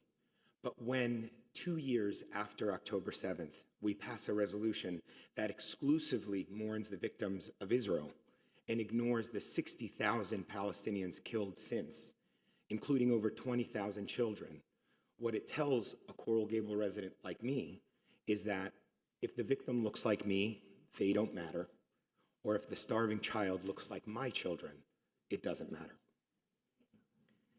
The other issue is the idea of raising an Israeli flag or any flag that is not this country's flag at a city building. That should not be happening. There's a lot of problems that happen with that, including the appearance that this city is endorsing the positions of that country. Israel right now is a country that is largely viewed as currently in the process of committing a genocide. This city should not be putting itself in a position where it's deciding that it's endorsing those positions. And then the other thing about all of this is, what are we doing this for?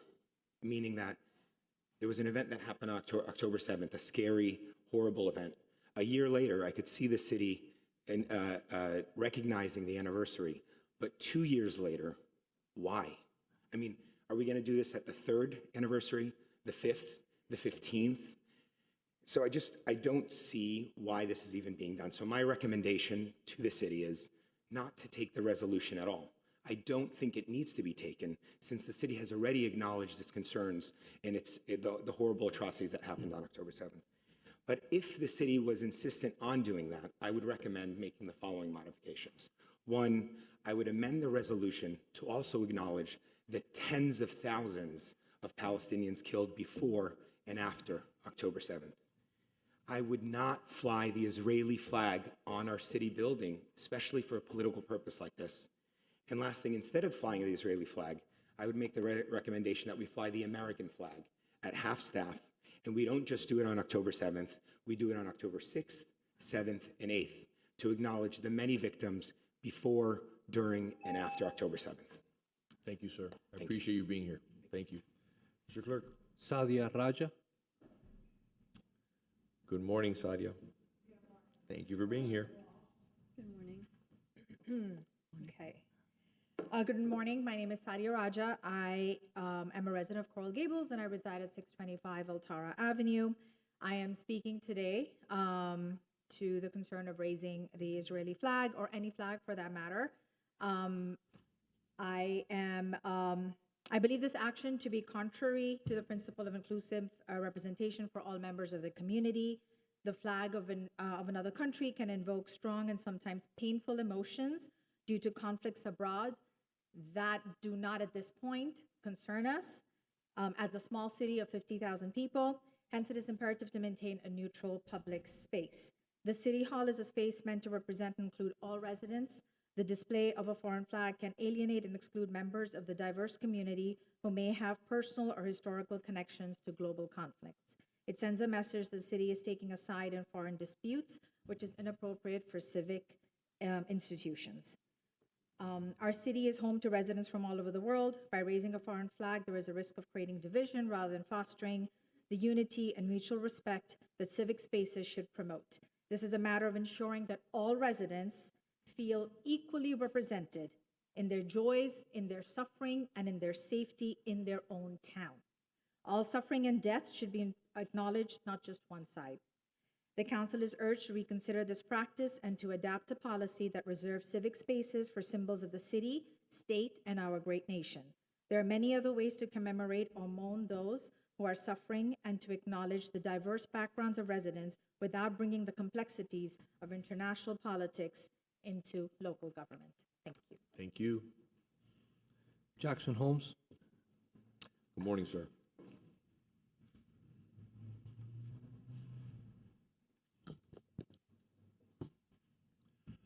Thank you very much. I will comment on... Mr. Holmes, please state your name and address for the record. Thank you. Jackson Rip Holmes. I live at 35 Sidonia in Coral Gables. My desire is to comment on the City Commission items that may not come up for a vote relating to the Live Local Act and the nomination of Kirk Menendez to be on the Planning and Zoning Board. What I've come to realize only recently is that the Live Local Act is not the worst case scenario. That the Live Local Act actually can be better than possibly the RTZ. I'm not a big student of the RTZ. I don't consider myself an expert on it, but the argument can be made that we would be better off with the RTZ going to Live Local. Why? Because Live Local mandates that we get workforce housing, and it also mandates that parking be provided with workforce housing.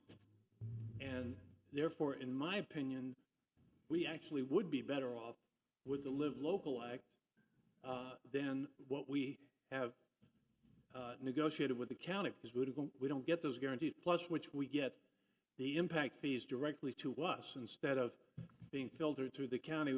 We may never see them. And so now as we go back to the nomination of Kirk Menendez, former city commissioner, to be on the Planning and Zoning Board, I ask you to accept that nomination. Thank you. Thank you, sir. Mr. Mayor, I'm going to go to Zoom next. Yep. I have one speaker on Zoom. Her name is Catherine Shira. And I'm going to go ahead and ask her to unmute. Okay, I've unmuted. Can you hear me? Yes, ma'am. The floor is yours. Okay, great. My name is Catherine Shahada. I am a local resident and business owner. My address is 1133 North Greenway Drive. Right. I'm sorry, am I able to see my time as I go, or is that? No, I guess not. Okay. That's okay. Okay. So I like many of you, I saw the flag raising proposal late Friday night, and I was really surprised and taken aback. And in speaking with other residents and some members of the commission, it seems like most people were surprised and hadn't heard anything about this until it was, placed on the agenda. And in speaking with these groups, there seems to be a general consensus that raising a flag really of any foreign country over City Hall, especially that of Israel, which we have seen them waging a campaign of genocide and starvation over the past 2 years, is not a precedent that we should be setting as a community. That being said, and with all due respect, of course, to this commission, if, say, Mayor Lago or any of the other commissioners that brought this or agree with it, want to signify their own support for the state of Israel, then they could certainly raise the flag of Israel over their own homes, which City Hall is not.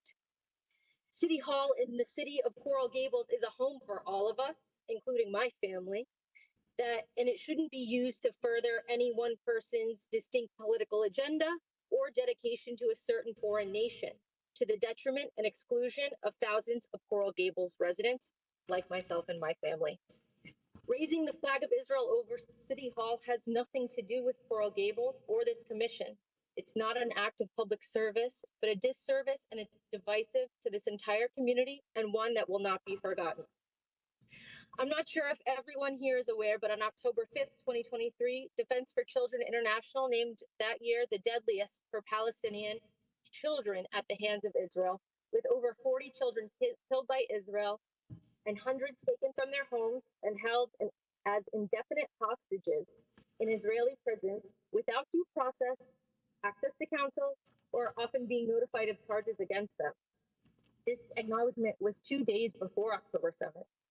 And since there have been confirmed at least 20,000 children killed, with more being shot every day in their tents, at food distribution centers, and succumbing to starvation and disease due to the total blockade enforced by Israel.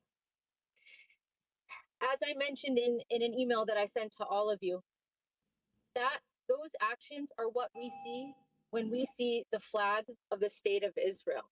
We see a flag of soldiers, we see a flag of starvation, we see a flag of genocide, and we don't need to see that flag over Coral Gables at City Hall.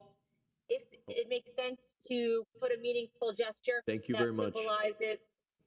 If you could wrap it up over the next few seconds. Thank you. Yep. It should be a meaningful gesture, if anything, that recognizes the pain and suffering of both sides before, during, and after October 7th. Thank you. Thank you so much. Have a wonderful day. That's it, Mr. Mayor. All right, perfect. And we close the public comment. Thank you. We move on to consent agenda.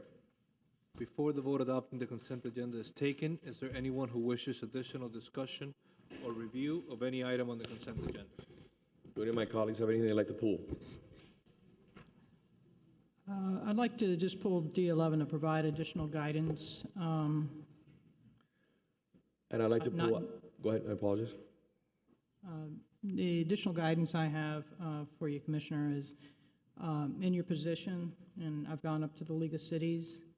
I'd appreciate it if you bring back some of their priorities because, and I'll just give a for instance from my experience last time, is I was on a committee that should have been focused on transportation and other interlocal type of agreements, and what they really brought was a proposal to place taxes, a tax fee on EV vehicles. And I had made the suggestion that the better route, number one, it should have gone before the tax committee, which Commissioner Fernandez was serving on, and the other route was they should have, because they were trying to compensate for the lack of gasoline tax, is that they should have used a consumption tax, because you're not capturing vehicles from out of the state coming back in. That's just one example. And because I have found that some of the priorities of the League of Cities is really focused on some of the smaller cities and doesn't touch upon our needs, rather than be, in a position where you're surprised that they've brought this priority, that bring it back before this commission so we can discuss it and have, provide you some additional ideas. That's what I'm going to ask you to do. Just like we have our legislative agenda coming up, and I'm going to urge you all, if you have ideas for the legislative agenda, let's get them done by the next commission meeting so that we can discuss them in the public and brainstorm them, okay? Through the mayor? Yeah. Whatever we agree to as a commission and as a city, those are the priorities that I will be enforcing and pushing through as a commission and as whatever is in the best interest of the city. I also want to acknowledge that from every city that is in the Florida League of Cities, we, Coral Gables, have the honor of actually having a chair as vice chair in the Florida League of Cities, and that is a complete honor for us because we have a little more leadway when it comes to our priorities. So 100%, I completely agree with you. And the other thing I will commit myself to doing is after every meeting that I go to, I would also write a memo to the commission updating you with what is going on in that meeting. And then we can go ahead, if a sunshine meeting is necessary, then we'll go ahead and establish that. If not, we'll just put an item for discussion. Through the mayor? Yes. I actually, Madam Vice Mayor, you bring up some very good points. I do think that this is an opportunity out of 411 cities to have a leadership position in a committee is incredible because you are able to drive more of the discussion towards the points that are important. I think the frustration we all had last time was we were there advocating for our municipality on the points that we needed to push forward, and there were people pulling in every single direction. The one thing I did notice was the chair and the vice chair really had more of a say on what issues actually move forward. I think that'll be crucially important. I agree with you. I think there were items in our committee that were discussed. They were quickly set aside, but they really didn't fit in the components of our committee. Even though staff at the League of Cities already whittles things down, I think that sometimes the discussion just goes in a direction because of other municipalities trying to push their agenda that moves in a different direction. We were lucky in our board where the priority and the backup priority were things that the city had on its legislative agenda, so we were able to support it. But as a member of the board last time, my intention was if there was something that came up that we had not made a decision on where we stood as a city, I was going to abstain from voting because I could not speak on behalf of the city unless this commission had made a decision on how we stood on those issues. So I think this is a great honor for our city to have a vice chairmanship in our second year actively participating in the League of Cities. I think all three of us and our two staff members who also participated really benefited from the participation and really built on some of the things that we were able to accomplish.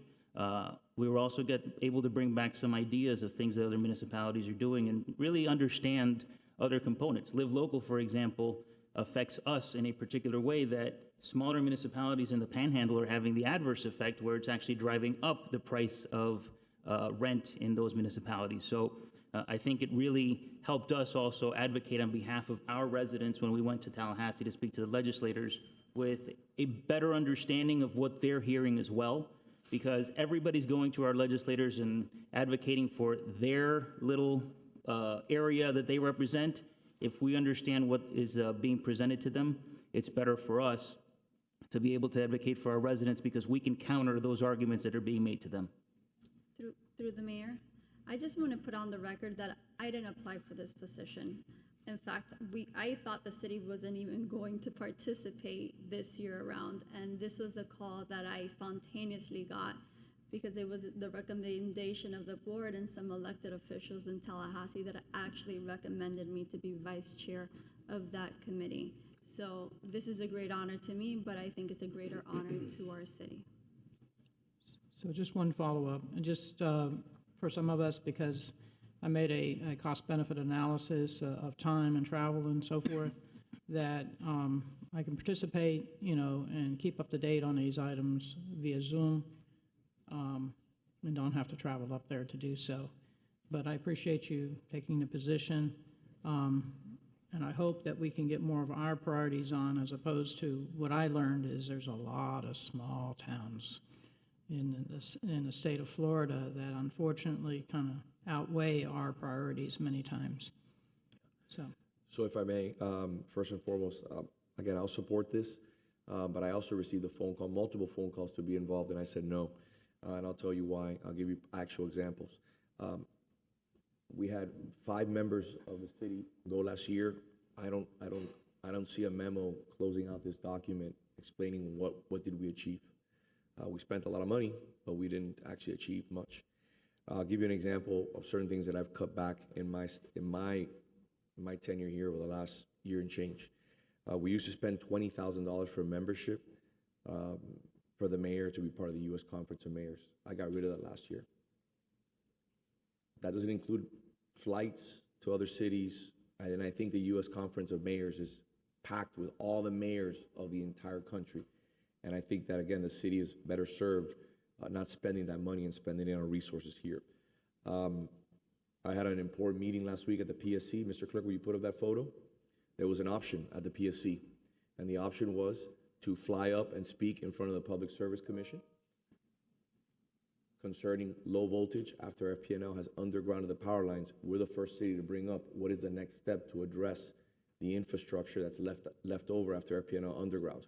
Who's going to address and continue to cut the foliage after FPNL stops doing that? What's going to happen to Comcast and AT&T over the next 10 years as we underground FPNL? We had a great meeting with Commissioner Fay, who is in his car there, as you can see, who stated that we were the first city to bring this up to their attention in the Public Service Commission.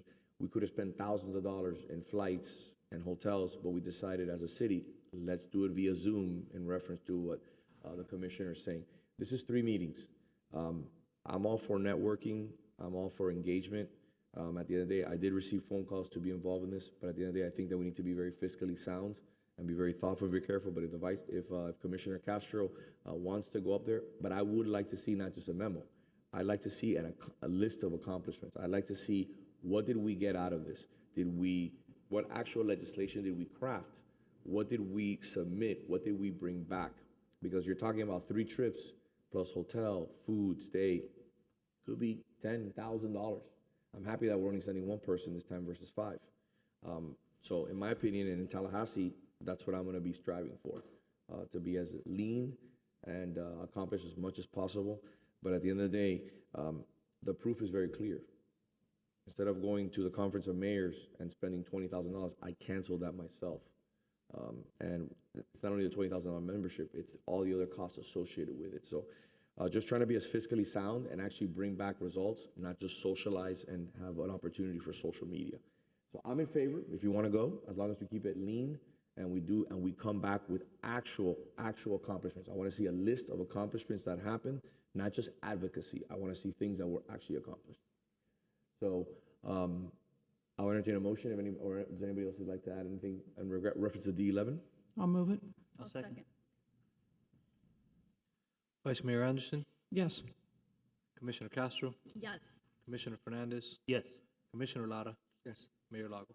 Yes. I also wanted to pull item D6.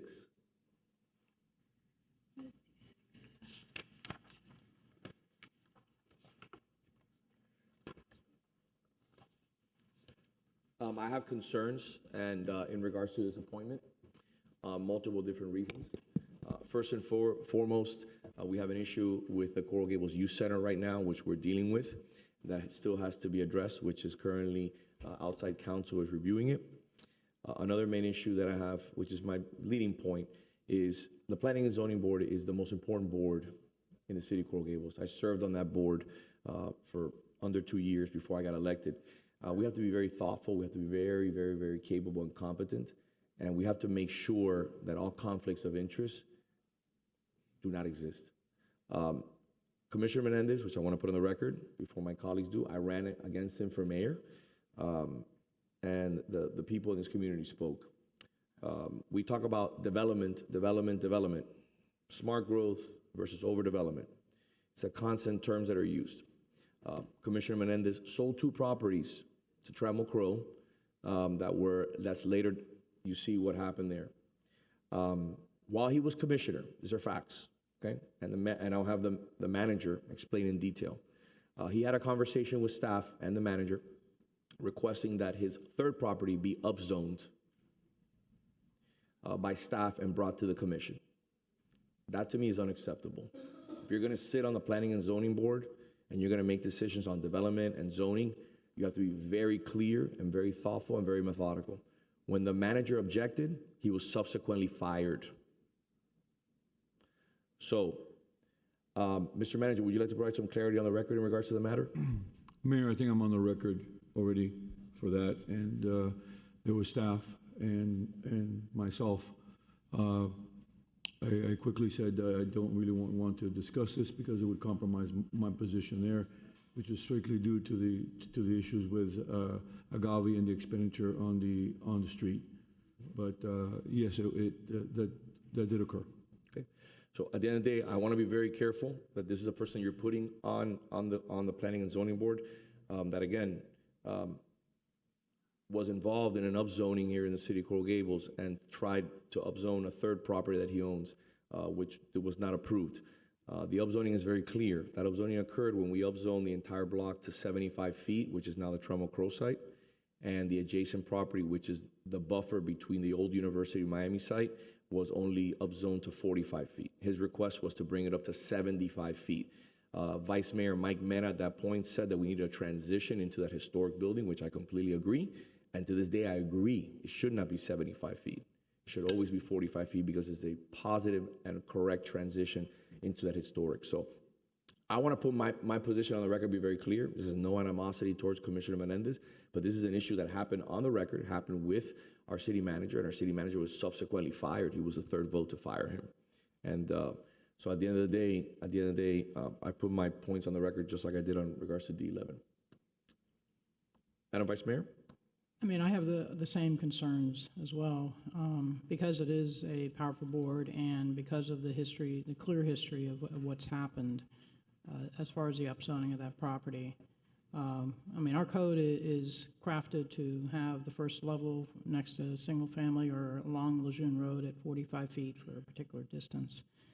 And, you know, that wrapped around, I've listened to those meetings. I was running for office at the same time. I stepped off the Planning and Zoning Board while I was running for office to avoid such conflicts of interest as well. And with the clear history that you have, somebody that asked for staff to upzone it so he wasn't the sponsoring commissioner, it's troubling. You know, it's something I'd never, ever dream of doing because you're benefiting yourself. It's just troubling. So I have difficulty supporting an appointee, and I don't like to deny people the right to be able to appoint their own appointees, but when it shakes at the core of the ethical requirements that an individual has when you're sitting in this position, not to benefit yourself, but to do it for the city, for the greater good of the residents impacted by that.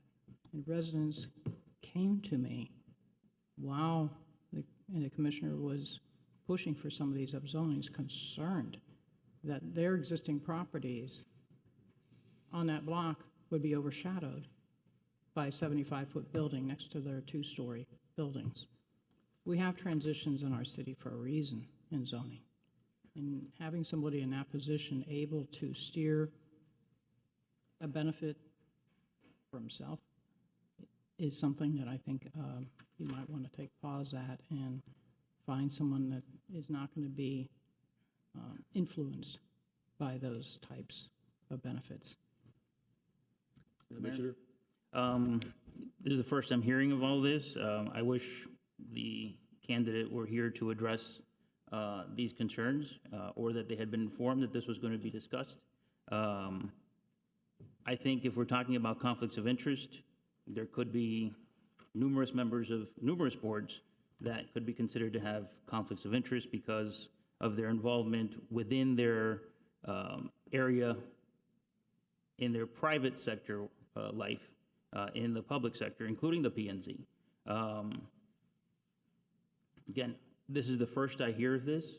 I have always, regardless of who the appointing commissioner has been, voted to approve the appointing member's recommendation to the board.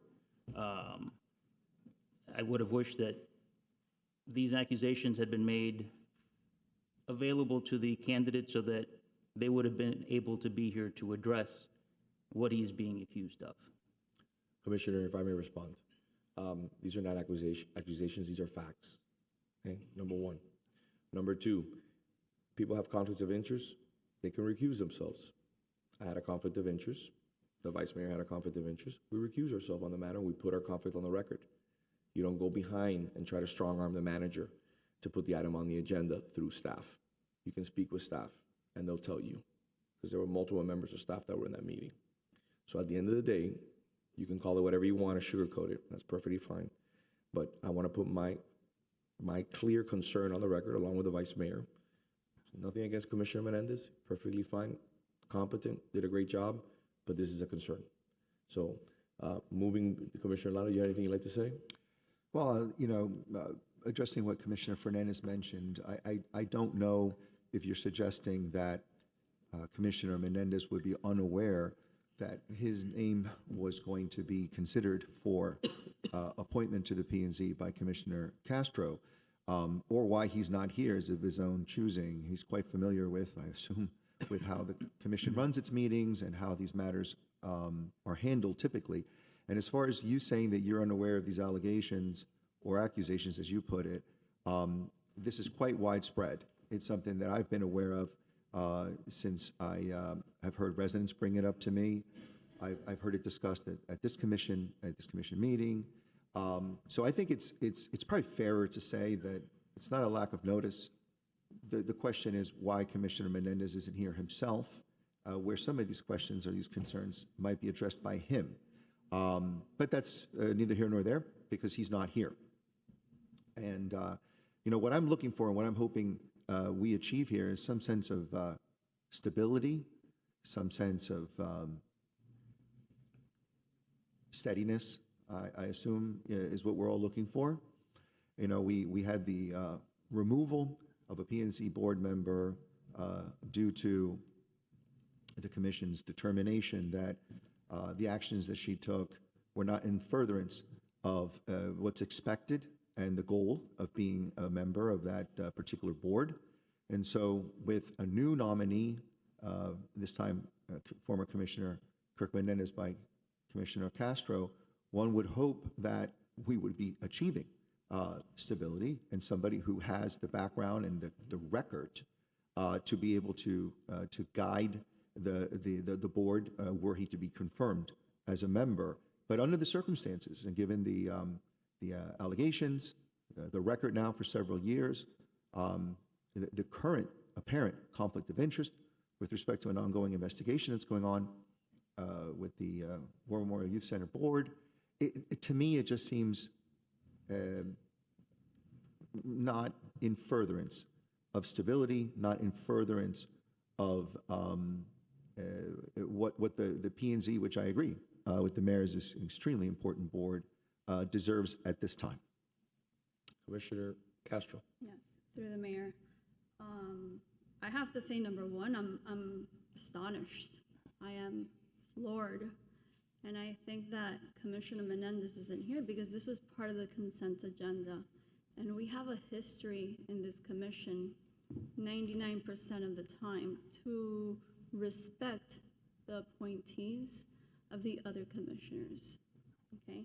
So 2 months ago, this commission unanimously approved Commissioner Kirk Menendez to the Parks and Recreation Board. And for me, it's very surprising that we're bringing this up now. I mean, the timing just seems very perfect. But I also want to put on the record that under the charter and the code, I am granted the authority to appoint a board member. The commission has removed my appointee, Sue Carolars, I have a hard time pronouncing her last name. But Sue, you too. But Sue, and now is denying me the authority under the charter and the code to appoint a board member. At the pace that this sitting commission is taking, I might not even ever have an appointee to this board. In fact, why don't you guys end up choosing my appointee? Because one, you fired Sue, basically, you removed Sue without my authorization, which is the first time in 100 years this has ever happened. And now you're denying my appointee, which was a very well-standing commissioner. I think this leaves me speechless, and there's no words to describe the action this commission is taking right now. Furthermore, you guys are blocking from fulfilling my duties in which I took an oath to serve and represent the residents of Coral Gables.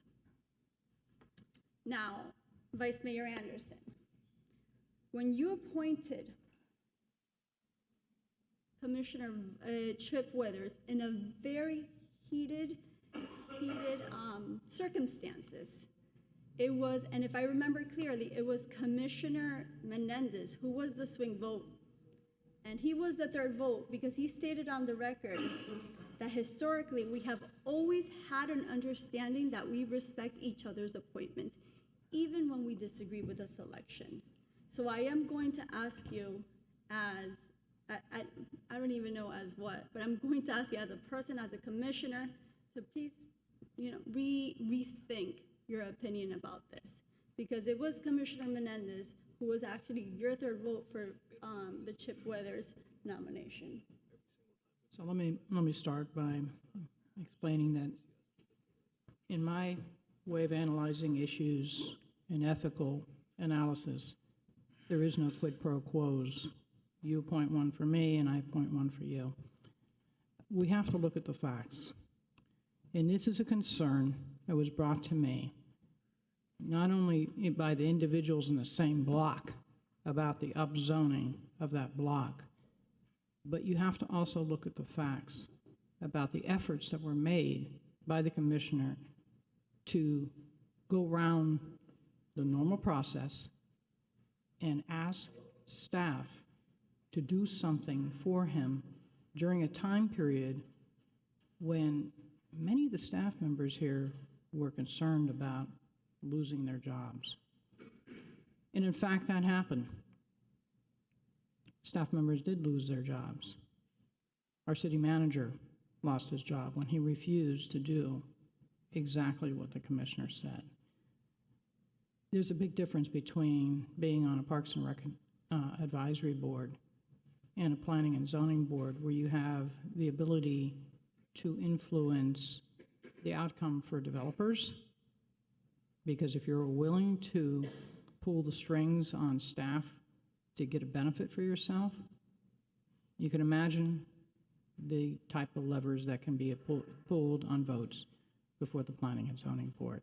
So yes, I do have concerns, and if I ignored those concerns, if I failed to bring them to you, it would be shame on me for not letting you know what the neighbors in his own block are saying.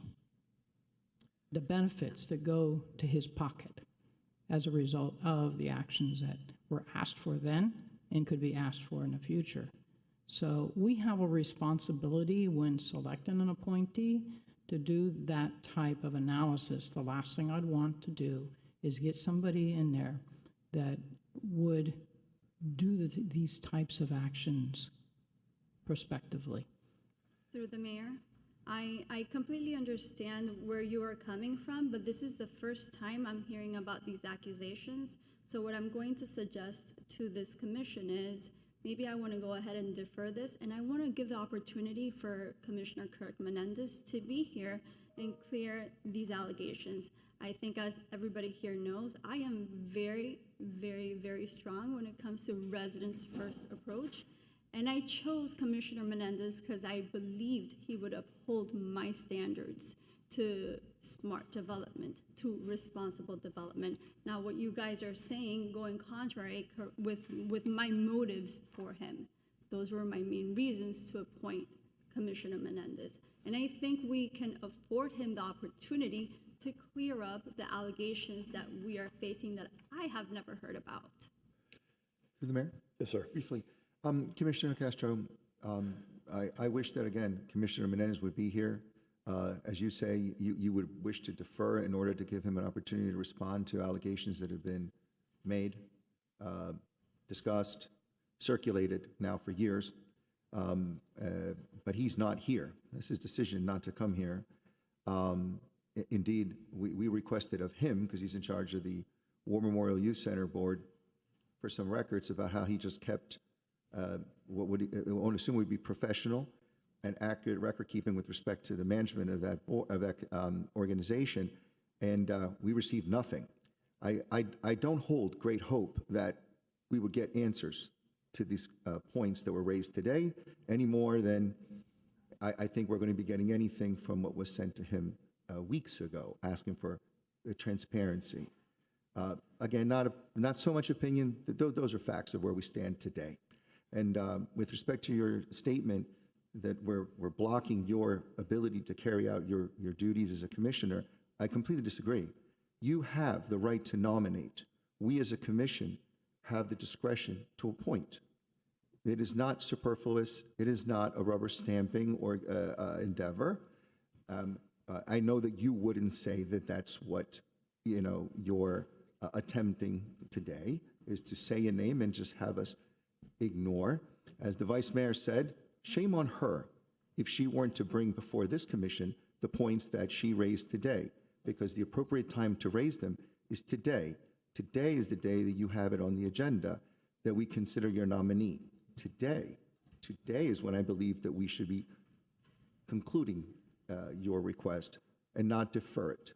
I actually, and through the mayor, I actually got great news right now.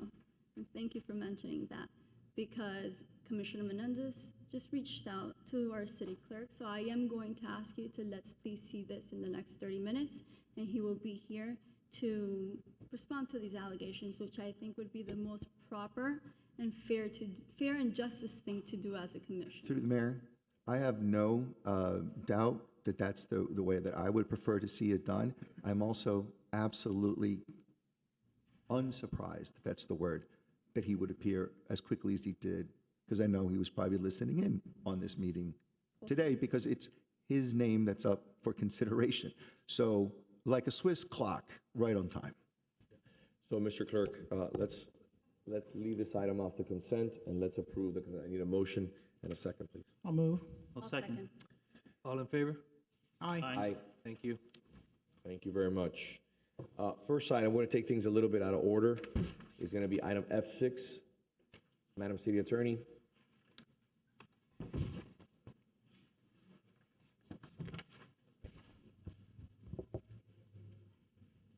Mayor, yes, thank you. So, Mayor, you asked me to kind of summarize our rules of decorum and public comment. And as you know, Mayor, in 2016, the City Commission adopted a civility code to further establish rules of participation and decorum for City Commission and board meetings. And this code really applies to members of the public attending commission meetings and other public meetings. As a general matter, the city and the City Commission obviously encourage public participation. It's an important part of our meetings. The purpose of the rules of participation and decorum is to facilitate an open, orderly, and respectful environment for those in attendance. Of course, it's important to have orderly meetings that are efficient as well. And so that is why we have these rules. The civility code that was adopted in 2016 encompassed the various rules that were in our city code and provided also some more details. But generally, Mayor, some of the rules you've already laid out when you introduced public comment, which is, of course, speakers should come up, state their name and address, the time limits that are in place, and so forth. The specific guidelines in the Civility Code include that all individuals attending a public meeting must wait to be acknowledged or called on by the chair of the meeting, should not interrupt the chair, a staff member, or an individual who has the floor, or speak over that person. Individuals should refrain from disruptive behavior, such as making loud noises, clapping, speaking in a significantly raised voice, shouting, booing, hissing, or other activity that disrupts, disturbs, hinders, or impedes the orderly conduct of the meeting. Refrain from behavior that can be interpreted as physically threatening. Refrain from using profanities, insults, or other disparaging remarks. Refrain from making comments or statements regarding race, gender, ethnicity, religion, or sexual orientation. Refrain from creating or participating in any type of disturbance involving unwelcome physical contact. Refrain from speaking on their cell phone while the meeting is in session. And always endeavor to cite only the truth, not knowingly misrepresent or mischaracterize or misquote information that they've received from others. And of course, our city's false claims and presentations provisions also apply or could come into play in those situations. Specifically, our code, section 2-83, provides with respect to decorum that order must be preserved. So no person shall, by speech or otherwise, delay or interrupt the proceedings or the peace of the commission or disturb any person having the floor. No person shall refuse to obey the orders of the chairperson or the commission. So any person who makes irrelevant, impertinent, or slanderous remarks or who becomes boisterous while addressing the commission shall not be considered orderly or decorous. Any person who becomes disorderly or who fails to confine remarks to the identified subject or business at hand shall be warned by the chairperson, given an opportunity to conclude remarks on that subject in a decorous manner that follows our rules within the designated time limit. Any person who fails to comply, as cautioned, shall be barred from making additional comments during the remainder of the meeting, unless permission is given to continue again, or the commission as a whole, or the commission grants by a majority vote that the person may continue. If the chairperson or the commission declares an individual out of order, that individual will be requested to relinquish the podium. If the person does not do so, the individual is subject to removal from the chambers or wherever that meeting is taking place. And any person generally who becomes disruptive or interferes with the orderly business of the commission can be subject to removal from chambers for the remainder of the meeting. Okay. I put this on the agenda today because I want to discuss with the commission, and we're going to set some new rules in place. I've been incredibly generous, and my generosity has come to an end. We will apply the rules that are already in the law. We will apply the rules that other cities have. We will not eat in the chambers. We will not eat in the chambers. If you're eating in the chambers, you will be asked to leave. It's just simple respect. Every other city does it. I can give you all the names are here. I'm not going to waste your time. The laughing, the giggling, the heckling, the screaming, the standing up, the covering of your face, the making ridiculous comments, the insults from the back are not going to be accepted. You get one warning, you will be asked to be removed. Mr. Clerk? Yes, sir. Through the manager, I've already requested for a camera to be placed facing the gallery. Hopefully, this will show the residents and people who are here what's actually happening and what we as a commission have to face on a continual basis from certain people in the gallery. We will all be held to the same standard. I will not allow what happened before when Mr. Cabrera was up here addressing Commissioner Fernandez and 4 or 5 people are speaking at the same time. It's not only protocol and law and order, it's also in reference to our clerk, who has to make sure he can decipher everything that's stated on the record. Correct, Mr. Clerk? Yes, sir. That will cease. By the way, every other commission, every other municipality does it that way. I've been incredibly generous. The county does not allow you to go over 2 minutes. We have 3 minutes here. The only reason why I allowed the employee before, the gentleman who was here before, to continue speaking was because it's an incredibly sensitive moment. I don't want to give too many details. And you could see that he was struggling to put together a coherent statement because of his emotions, okay? I will no longer accept, no, but you gave this person this, and you gave person this, and the screaming from the gallery as you walk away, or the hurling insults to the commission. It's over. I will ask you to remove. to be removed by the police in a respectful manner. Those days are over. The days where Commissioner Fernandez, Commissioner Castro, and then Commissioner Menendez override me and take over my powers here on the commission to be able to run a meeting with respect are over. That's happened here on this dais. It will not happen again. Everybody will be held to the same standard, whether you're speaking in favor or against. I will remind you, with 10 seconds left, you have 10 seconds to complete your sentence. Bring it in for a landing, please. Mr. Manager, I would like for that camera to be installed by the next commission meeting, please. It's functioning right now, Mayor. I want it to be not only when it's panned onto the gallery. I want it to be accessible by everyone if you do a public records request. Okay? People need to see the behavior of certain people on the floor. It's unacceptable. Whether you're against me or you're in favor, it doesn't matter. We will respect the process. We will respect the city. We will have a debate. It will be collegial, it will be respectful, and it will be thoughtful. If we disagree, case in point, on whether you should raise the Israeli flag or not, whether you agree whether we should raise the LGBTQ flag or not, it will be thoughtful, it will be kind, it will be respectful. We will not have a wrestling match in the gallery. Insults will not be allowed. Eating will not be allowed.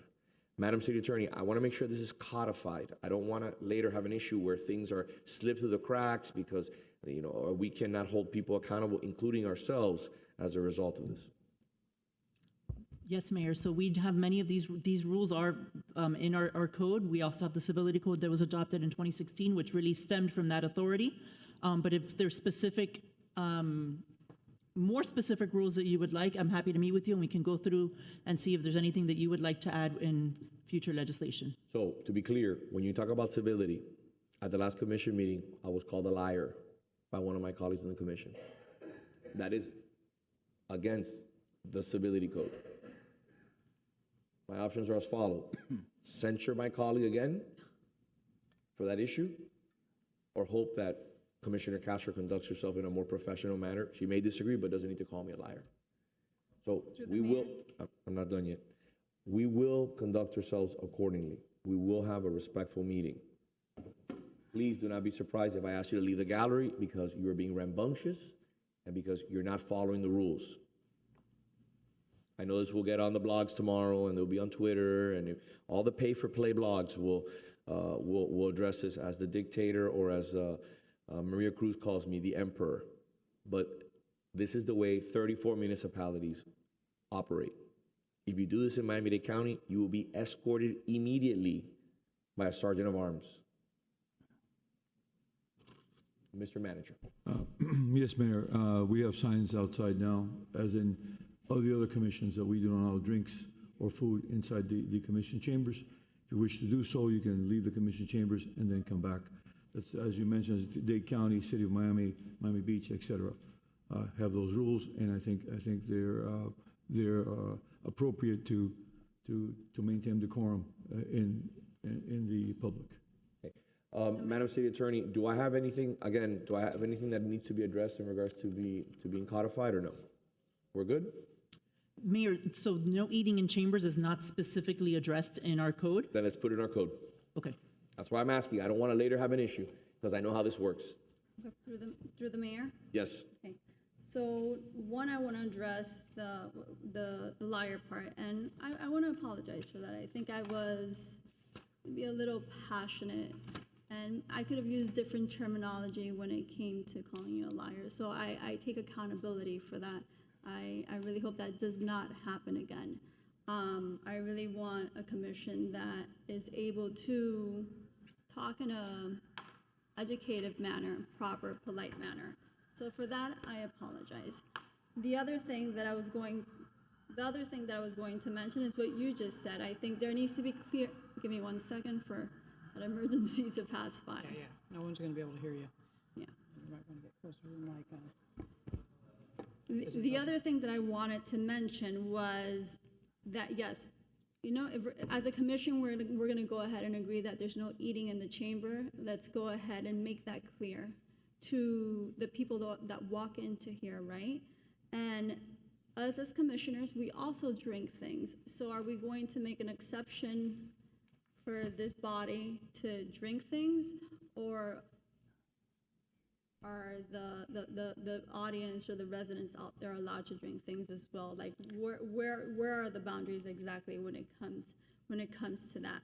And I think the other thing that we need to keep in consideration is that because of HIPAA regulations, there might also be people here or residents that are a little older or not that might have a disability or whatever the case is.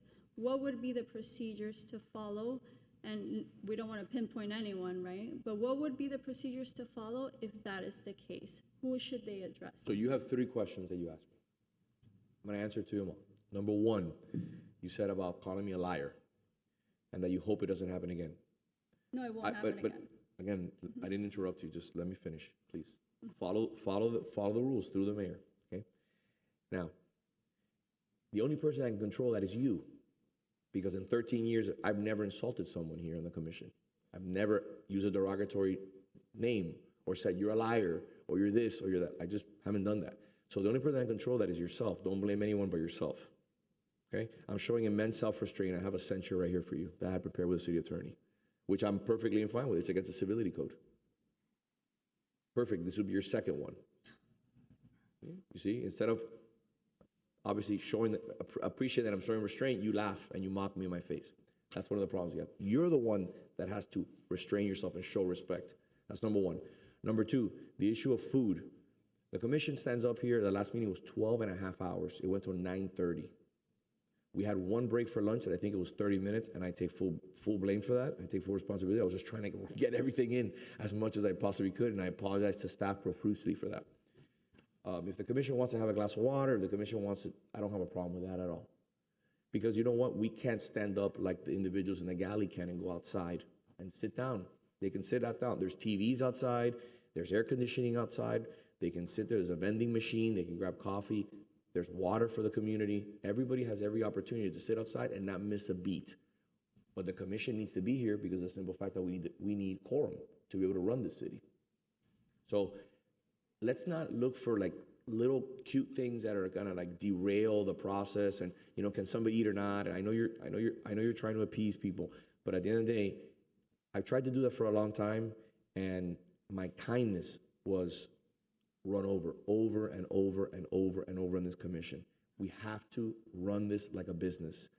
There has to be respect, because at the end of the day, we're only degrading our standards here in the city, because other employees and other elected officials who I have the privilege of working with on other organizations and boards tell me, Vince, your commission meetings are a zoo. Get that under control. I mean, that wouldn't even happen. Use the gavel. When have you heard me use the gavel? Never. I use it. I didn't even use it to start the meeting. Literally, at the end of the meeting, I go, sometimes I even forget to use it. I go, meeting adjourned. And I try to be so soft because I know that all the pay-for-play blogs, the Gazette, the Politico Cortadito, all these people that, again, have told me, Vince, we'll stop talking, just pay us. Pay us money every month on retainer. They know that they're dying to see me with the gavel smashing it so you can use it on your next mailer. I get it. You're never going to be able to use it. So let's stop complicating things. Let's show a level of respect. And again, call me a liar. In 13 years, I've never in my life ever insulted one of my colleagues in this commission. Never. It's not only a lack of respect, but it's just a lack of just real understanding of the honor it is to sit up here. We can disagree wholeheartedly. There can be robust discussion, but there cannot be disrespect. Madam Vice Mayor. So I'm going to try to give you some perspectives. Some of us have had the training, and I should say the scars from practicing in courtrooms. Number one, the fact that the lawyers that are arguing the cases have some water is normal, because you need it to be able to continue on speaking. But there were times in episode, and in the courtroom, there's no food at all. You cannot get away with that. If you have a blood sugar problem, you ask the court for a break. There was a time prior to the last election where public comment was allowed to go and run. May I say ad nauseum? I left the chambers because I was having a blood sugar low, and I had to deal with it. Okay? So this is why we need decorum. No one in a courtroom brings food in and eats it while court is ongoing. This is normal in the county commission. This is normal everywhere else. There's nothing different here, okay? On top of it, there are speakers right outside this door, so you don't miss a beat. There's a TV screen out there right outside the door. Two.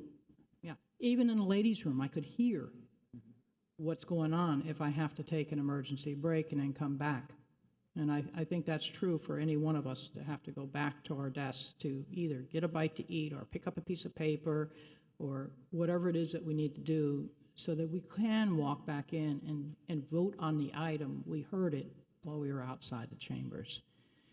So that's my advice to you, to have perspective. Commissioner Fernandez. I think we're beating a dead horse. I think we agree that there needs to be some sort of rules of decorum. I think we've been going back and forth so many times. I think the vice mayor brought up, or Commissioner Castro, about making sure people are aware. I don't know if there's a way to maybe put it out there again. Maybe we can do it in the e-news, what the rules of decorum are in the chamber. Maybe we can display them outside for the next few meetings so that people start getting familiarized with them again, just to make sure. And I'm glad to see that we'll apply it to everybody who violates any of the rules. Can I ask you, again, I agree with whatever you'd like to do to spread the word, but can I ask you a simple question, and I don't want to have a long diatribe here. You know how to conduct yourself in public, right? People here know. They know how to behave. They know how to behave in a courtroom. They know how to behave at the county. Maria Cruz knows how to behave. It's all about antagonizing. It's about the continuing effort to derail process. So let's not blame people and that they need to be educated. We live in an incredibly smart community here. You know, any city that you go to conduct business, you can't leave a podium screaming at the commission. You can't. You disagree. You know what you do? You sit there, you write a letter, you go there for public comment, and you make a statement. When I have gone to speak at the county as an elected official, they have held me to the standard that everybody else is held to. And that happened, I was watching some committees in the county. Oliver Gilbert, Commissioner Oliver Gilbert, Chairman Oliver Gilbert was running those committees. And they had certain elected officials that were dealing with an issue in the South. And they were speaking, and the moment they hit 2 minutes or whatever the time was, an elected official, Commissioner, your time is up. Thank you very much. Thank you so much for being here. And guess what, Mr. Clerk? They cut the mic off, right? Okay. Do we have that power here? Yes, sir, we do. But what did you tell me about cutting the mic off? That people continue to keep screaming at the commission. So I've never cut the mic off once. I've never gavelled somebody down once. Again, we're not going to do that here. We're not going to do it. The people here that are causing the most ruckus know how to behave. They know how to behave. They do it for show. They do it for the blogs. They do it because they want to be thrown out of the commission. They want to have that, scene made here in front of everybody. But it won't be me. It'll be the police, just so we're clear. Commissioner. I think we're on the same page. I think. Can you agree with me, though? Can you agree with me? No, I agree. And okay, listen, good. in Tallahassee, before I was on the dais, I went to speak before a committee, and I was given 20 seconds. And at 20 seconds, my microphone was cut off. I barely got my sentence out, but I realized the person in front of me had 30 seconds, and they were cut off at 30 seconds, so I knew that I only had those 20 that I was given, because they cut off their meetings in 2 hours, and they will not go past that time, and I was the last speaker.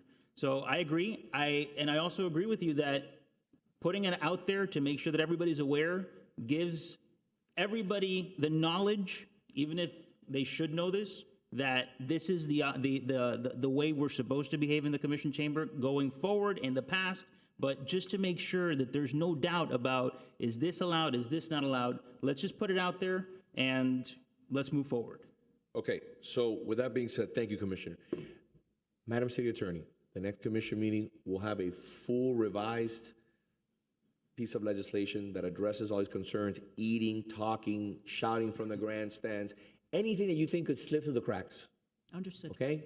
Understood. Wearing your shoes, wearing clothes, signs, all kinds of things. I know it sounds insane, but you know, things that we normally take for granted, because that we should just all behave with civility, you know, like not calling your colleague a liar on the commission floor because you disagree with them. You know, those things should all be included, okay? So let's have that on the next agenda, please. I will be the sponsor of that item. That's number one. Number two, Mr. Manager, the cameras, I want to make sure. So if I ask the clerk, I just don't want to have problems later. If I ask the clerk, I want a copy of all 12 hours of the meeting, but not from the commission, but from the grandstands. Can I get a copy of that? Yes or no? Yes, Mayor, the cameras are currently running. Okay. Hopefully that will curb some of the behavior. And I hope that, you know, the accountability that we've never had will basically curb the behavior. I know the clerk is going to be working on that, and he has it on right now on Zoom, as I can see, but that's something that I think is critically important because I want everyone to be able to see the great conduct of not our employees, but of the people who are here to speak on behalf of the city. Yes. Through the mayor. Thank you, Mayor. We will add a second camera to have complete coverage because we're using a current camera right now. It covers almost the entire section, but we will add coverage for the left side by the next commission meeting. So in an effort also to show a little bit of kindness and thoughtfulness, I will not be activating I know that some people are disappointed, but I will not be basically activating the civility code and again reprimanding my colleague to the right based on her calling me a liar. I think that this is not productive, and I don't think it builds upon what I'm trying to achieve here. So let's curb that behavior. At the end of the day, you're in control of your own destiny. Don't blame it on anybody else. Through the mayor. So, yes, Commissioner. I want to say I appreciate that. I didn't see this one coming, but the first thing I said was that I was taking accountability for that before. Commissioner, don't get used to it. Don't get used to it because at the end of the day, every single thing that I've done here in this commission, you've battled me. You've done everything in your power to derail an agenda that is residents first. So residents first. And you've ridiculed me, you've ridiculed my family, you've ridiculed my business, you've ridiculed my friends. So at the end of the day, I'm doing this right now in an effort to try to move forward and work forward together on behalf of the city. So I'm done. All right. Through the mayor. Commissioner, it's my item. I'm done. Mr. Clerk, moving on to item F4. Thank you. This is an item that's very important to me, and I want to thank several periods. I'm sorry, Mr. Mayor, I apologize for interrupting. That last item, we did F7 as well, right? Yes. All right, thank you, sir. F4. This is a discussion regarding safety regulations for the use of e-bikes and e-scooters in the city. This is very important to me because I have a friend of mine who's here along with his son and his wife, Ziri Zapata, who's here with us today, prominent business owner here in the community. Another friend of mine who could not be here, Chris Giannakopoulos, who also wrote me an email along with other residents. I know that I'm not the only one in this commission that has been receiving comments about e-bikes and e-scooters in the city. This is a twofold discussion, okay? Number one, we have scooters in the city. You cannot expect our police officers in the back. I know I shouldn't be saying this, but they cannot possibly enforce people riding scooters in our city. It's impossible. I mean, we don't have enough police officers, even though we have more police officers than any other city in Miami-Dade County. There's no way. Let's be honest with ourselves. We get those emails that there's a person on a bike or a scooter on a sidewalk. You know, you got to catch them, okay? Or you get people that are riding scooters in tandem. Those are issues. Our police is doing an amazing job, but we gotta figure out ways to stop that. The issue is this: do we get rid of scooters? Could that affect our micro-mobility efforts? What can we do? That's the first thing. We're not going to solve that today. I'm just putting it on your radar. Think about it. Have conversations with staff. What can we do? Talk to the police. That's number one. Number two, the reason why Ziri's here, and I'd like for you to come up, is because He's one of the many individuals that's brought to my attention the issue of e-bikes. I think e-bikes are amazing. They're a great time. But until you ride an e-bike and you understand how dangerous they are, the power that e-bikes have, it kind of brings it into context why young children and the tragedy that happens when young children are not aware of the power of an e-bike. And the laws which are coming down from Tallahassee, which I want our city attorney to discuss in a few moments, are clear, but they really put the onus on the city. And this is why I'm bringing it forward. Ziri, I'd like for you to introduce yourself, where you live, the name of your company, and why you're here today. My name is Zeri Zapata. I reside at 701 Bella Vista, Coral Gables. I recently moved our national headquarters to 29 Ponds, Coral Gables. Been a resident of the city for over a decade. And my main reason for being here today is because my son was involved in a serious accident along with his other friend about 2 months ago. They were riding their e-bikes. They left their neighborhood and they crashed into a car. Very thankful for the first responders that attended our children. They were transported to Miami Children's. It was the scariest day of my life, along with my wife. We honestly didn't know what the outcome was going to be. When we entered trauma, they were immediately concerned with the spine, the brain, the internal organs. And it was a very scary day, to say the least. Thankfully, my son has made a full recovery. He required several surgeries, an extensive PT that will still be ongoing. His soccer season was obviously ended, but he's here with us today, which is our main thing. So my main priority is to prevent the tragedy that we felt that day from happening to other parents. And there's been a phenomenon with e-bikes due to the advancement in electric batteries.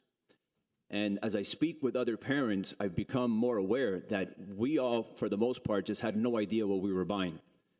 Your children wakes up, Dad, can I get an e-bike? You see other kids with e-bikes and you want to appease your kid. Anything to get them out of the home and playing video games, go out in nature. We all grew up riding our bikes. So I was all for it. But these are not the bikes that we rode, right? I'm sure we all rode bikes as a kid and we got into, we fell, we had injuries. These are not these injuries. When I was at Miami Children's and I spoke with the staff, they told me this is a weekly occurrence. There's traumatic brain injuries. And of course, there's deaths. I read a report this morning of a mom that 5 years ago lost her son to an e-bike, and 3 years ago, or very recently, lost her daughter to another e-bike. I cannot imagine the pain that brings to that family.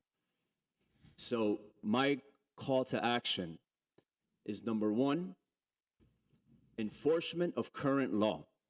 The primary bikes that are causing these accidents are not street legal.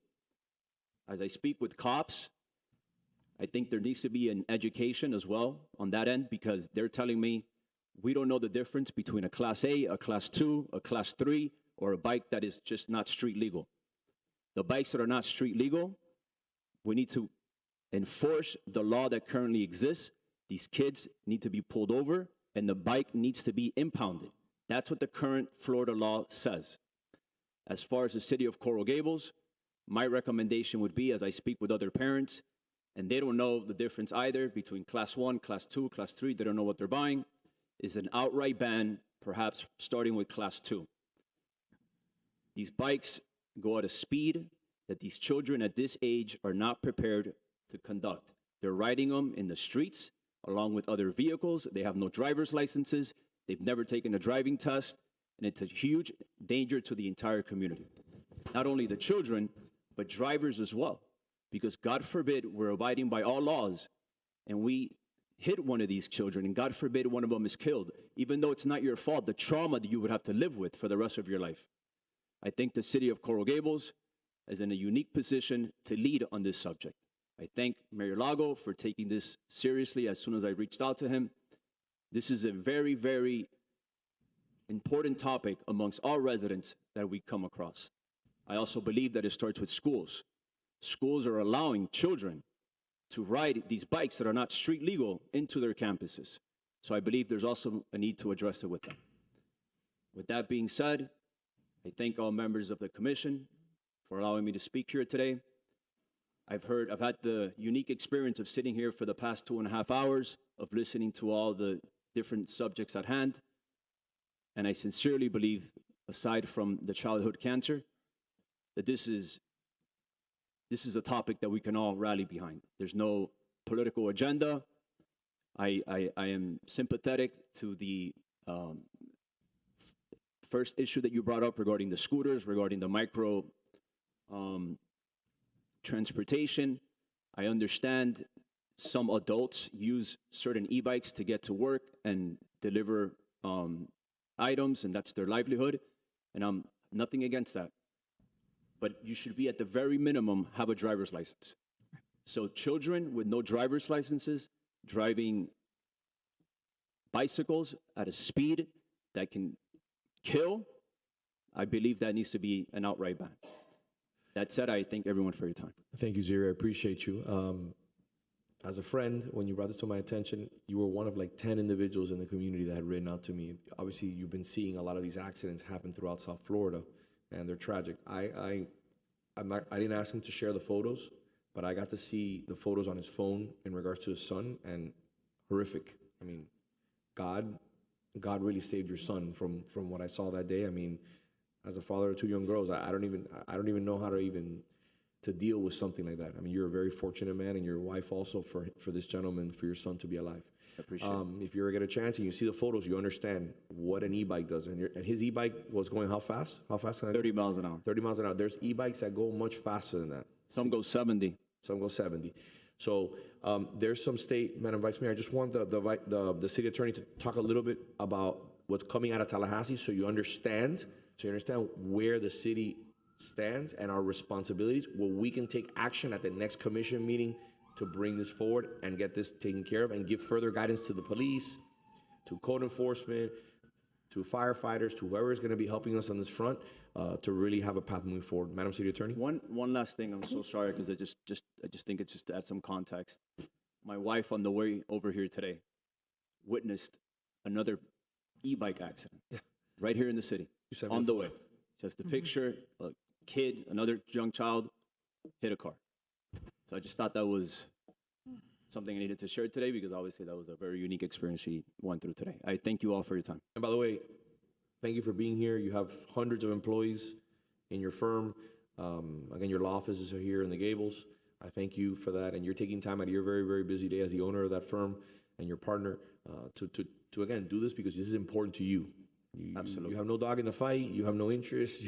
But at the end of the day, you just want to make sure that this is the type of issues that are addressed. Absolutely. I'm deeply invested in the welfare of our city. So thank you, Ziri. Thank you. Thank you, Mr. Mayor. For the record, Stephanie Throckmorton, Deputy City Attorney. Yes, we are correct. There are certain classifications and different classes of e-bikes set via state statute, Class 1, Class 2, Class 3, just as was previously explained. The state legislature has a few preemptions regarding e-bikes and micromobility scooters, namely how they are to be treated. Bicycles and e-bikes have the same rights to the road under state law. However, there has been a recent change that was adopted in the legislature this last session that allows the local government to adopt an ordinance providing one or more minimum age requirements to operate an electric bicycle or certain scooters. And we can adopt an ordinance requiring an operator of an electric bicycle to possess a driver's license or photographic ID while operating the electric bicycle. We are also, of course, permitted to provide training opportunities on the safe operation of those scooters, micromobility devices, or electric bicycles. So if there's the will of a commission to have us bring back, we're happy to work with the police department and with our sustainability micromobility staff to come up with some proposed legislation, or work with any of you all on any proposed changes. Madam Vice Mayor? So, as many of you know, I do considerable biking, and I absolutely agree with you that there needs to be a licensing requirement, a training requirement, because the techniques I've picked up to be able to handle a regular bike, a lot of people don't even know either, how to stop it accordingly. I had I should say my husband had an electric bike. I gave it to the police because the capabilities of that was more of a motorcycle than it was of an electric bike. There's the pedal assist, and the ones with a throttle. You can just take all those and say that those are too much for children, period. But they need to have the training, because they don't understand what happens when you stop these things suddenly. It's like, sometimes like a boat, it just keeps moving. You're going down with the bike, or you're going over the handlebars. And traumatic brain injury can happen in a second, and we know what happens there. And the pedestrians need protected as well. These bicycles on sidewalks are incredibly dangerous. We've dealt with that on the mile. I've heard many complaints from residents on regular sidewalks around our city where pedestrians do get hit. We've had pedestrians hit along North Greenway. We've had one hit on the mile. The scooters, there's a lot of private scooters now, so eliminating the scooter program here is not going to resolve that problem because there's so many that are private. I have talked to staff, though, about... I'm sorry to interrupt you, but that's a great point. I hadn't thought about that. I have talked to staff and our great IT department that has incredible capabilities about putting, the equivalent of the speed detection signs on areas such as the mile where you have storefronts, because you can detect the difference between a walking speed and a scooter speed and a bicycle speed on the mile and have it flashing to at least remind people that you're not supposed to be on the mile here with pedestrians with a scooter zipping in and out. Yeah. You're walking next to a bike, fine. You're walking next to a scooter, that's not the concern. It's speed that kills. Correct, Vice Mayor. We have the ability and we have an ordinance in place that where signed, bicycles are not permitted on sidewalks, which includes a lot of areas of our central business district. But they don't see them. And we need to extend it, because everywhere there is a storefront and someone could walk out that door carrying a coffee or something and get whacked by somebody riding the scooter, we need to be prohibiting that type of activity on sidewalks. Of course, and I'll defer to the manager on the current locations and any other proposed locations for that signage and that prohibition. But I would like to hear back from staff about the question I raised roughly 6 months ago. Can we put the speed detection signs in these prohibited areas so people actually see it? Because people aren't looking up at the beautiful Coral Gables sign in the pastel colors, and seeing it, that scooters aren't allowed there. They need to be reminded by speed detection. Through the mayor? Yes, sir. Yes, Vice Mayor. We do have speed limiters, areas of operation, and driver's license requirements on the scooters that we rent from the city. But the private scooters are really the issue. So I've called in bicycles on the mile, scooters on the mile, and it's impossible to catch. So we can put all the limiters we want. It's not going to handle the private scooters. It's not going to handle bicycles. So, Commissioner Fernandez? Thank you, Mr. Mayor. I think with the rate of preemptions that we've seen out of Tallahassee, the time to act is definitely now, because we know moratoriums can come very quickly on what we can do. So if we are allowed to pass, minimum age requirements and driver's license requirements, I think that's something we should definitely consider. In Europe, they're actually now starting to require driver's licenses to operate these devices, because they have also seen the issues that they've brought about. And it's to no fault of the operator a lot of the times. When you're riding a bicycle, you know what your top speed's going to be. When you start putting us to the speed on these devices, it starts picking up speed, and then you have the issue, like the Vice Mayor was saying, of slowing down. And you're used to the distance that you're supposed to stop in your bicycle, but with these devices, you're now multiplying it 3 or 4 times what it actually is. And it's the same thing as when you're operating a vehicle for the first time. There is a process to learn how to operate a car, because it takes you a while to figure out how these vehicles work. Same thing with these devices, and I think where we're failing as a society is there's not much training on how to operate them. Even the scooters. The scooters are available for you to rent. You don't have to have any proof of anything. You just basically rent it and you get on it for the first time. You may not have ridden a scooter since you were a child, and it was completely different from this electric scooter. So thank you for bringing this up. Thank you for the work that you're doing to raise awareness of this. I'm glad to see that you're joining us here today. And I wish you a very speedy recovery, and I'm happy to support any legislation that we move forward on this. Madam City Attorney? Mayor, I just want to make one clarification. Unfortunately, the Florida statute doesn't authorize us to require driver's licenses. What it allows us to require is that the person operating these e-bikes or e-scooters must carry a photo ID, a government-issued photo ID. So it's a different. In Chelsea, I'd like to see if we can advocate and put it together in regards to our legislative agenda. I met with the Speaker of the House yesterday over some issues here in the city of Coral Gables. And I'd like to make that to see if we can advocate on behalf of that and hopefully codify, because I think it's important to be able to be allowed to do that. I'd like to come back at the next commission meeting after the input of my colleagues and staff and members of the community like Ziri and Christianakopoulos and other members who have called in and written emails in regards to the dangers that we're facing.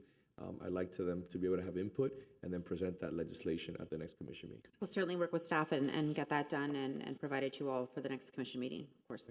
Through the mayor? Yes, sir. Just a quick question to the city attorney. With respect to the enactment of ordinances, can we, just so I understand, could we make an ordinance here that applies in the city of Coral Gables that is more restrictive than what the state sets as a minimum? Like if you're required to have a picture ID, are we permitted to have a local ordinance that requires a driver's license? We can certainly look into that, but generally the way the language was written and the intent of the legislature at the last session was regarding specific photo IDs and age requirements. So by the very nature of an age requirement in photo ID, you may end up with more driver's licenses if you said 18 years old in photo ID, but I'm not aware that we are allowed to go beyond that capability, as we're supposed to treat them for the same reasons as bicycles. We can't require driver's license for bicycles. So we'll certainly look into that to the extent we're able to, but my initial response is no, but we can certainly explore that. Okay, thank you. All right, thank you very much. Thank you. Perfect. Moving on to item E1. Thank you, Mr. Zapata and your family for being here. I appreciate you. Thank you for taking time in your day. Item E1, which is time certain. E1 and E8. Yes, thank you, Mayor. E1 is an ordinance of the City Commission granting conditional use approval for a building site determination pursuant to Zoning Code Article 14, Process Section 14-202.6, Building Site Determination, and Section 14-203, Conditional Uses, to separate one existing building site into two single-family building sites on property zone single-family residential district, legally described as half of Lot 9, all of Lots 10 and 11, and the west 25 feet of Lot 12, Block 223, Revised Plat of Coral Gables, Rivera Section, Part 13, 1154 Alfonso Avenue, Coral Gables, Florida. One building site consisting of the east 50 feet of Lot 9 and all of Lot 10, and the other building site consisting of all of Lot 11 and the west 25 feet of Lot 12, including required conditions, providing for repealer provisions, severability clause, and an effective date.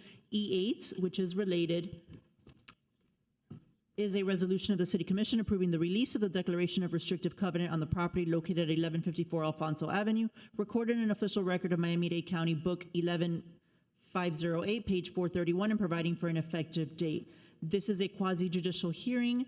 Mayor, I ask that we consolidate both items for purposes of the hearing. And Mr. Clerk, please swear in all individuals that will be testifying today. Those who will be testifying on this item, please stand and raise your right hand. Do you swear or affirm that the testimony you'll provide today will be the truth and nothing but the truth? Thank you. Is there any public comment? No, Mr. Mayor. Close the public comment. Has there been any changes from first reading? Good morning, by the way. Good morning. I'm sorry I'm No late. changes since first reading. It's okay. No change. The only change is that addition is resolution to release the covenant. Not a problem. Okay. I'll entertain a motion. I'll move it. I'll second. Commissioner Castro? Yes. Commissioner Fernandez? Yes. Commissioner Lara? Yes. Vice Mayor Anderson? Yes. Mayor Lago? Yes. Thank you very much. Thank you, Laura.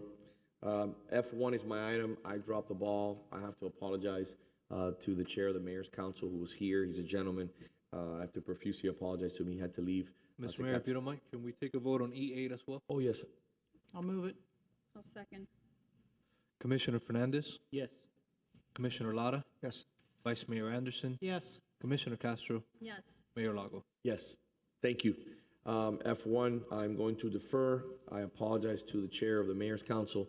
We had some great updates, but I ran over time and he had to catch a flight for work. So we'll do it at the next commission meeting, and I apologize again. Thank you, Sergio. Moving on to F9. Oh, F9. Perfect. Another one that's late also. I apologize. Welcome to the city of Coral Gables. It was a pleasure to meet with you on Friday. Thank you. Commissioner Lara, your item? Yeah, so thank you very much, Mayor, for allowing this opportunity. So we have here the Executive Director of the Orange Bowl Committee, the wonderful Mimi Ballum. So thank you very much for coming here today. I wanted to give you an opportunity to talk a little bit to the residents and to the Commission about the Junior Orange Bowl, its mission, all the exciting things that we should be aware of in the near term that are going to be happening in this, our centennial year of the city. And I had a wonderful opportunity to meet with you on more than one occasion. This is an individual who has a tremendous amount of energy, drive, and enthusiasm for the Junior Orange Bowl, which is a storied institution, decades here based in Coral Gables, doing so much for the youth and to drive and serve the mission to provide an opportunity through sports and similar activities to elevate. So why don't you take a few moments to let us know a little bit about you and the organization and what we have coming up in the near term. Thank you for the generous introduction. I would like to start by saying good morning to the Mayor, Vice Mayor, Commissioners, City Manager, Attorney, and Clerk. I would like to begin by thanking you all for the opportunity to speak today and for commending you all on your ongoing commitment to our community. My name is Mimi Balaam, and I have the privilege of serving as the Director of the Junior Orange Bowl, a Coral Gables organization that has proudly been shaping lives, inspiring our youth, and uniting our community for over 7 decades. A little bit about me: I'm from a small coastal town south of Melbourne in Australia, and in 2019, I was fortunate to receive a scholarship to the University of Miami on the women's rowing team.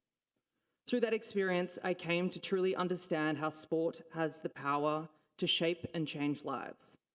It gave me the opportunity to compete with and against some of the best athletes in the world.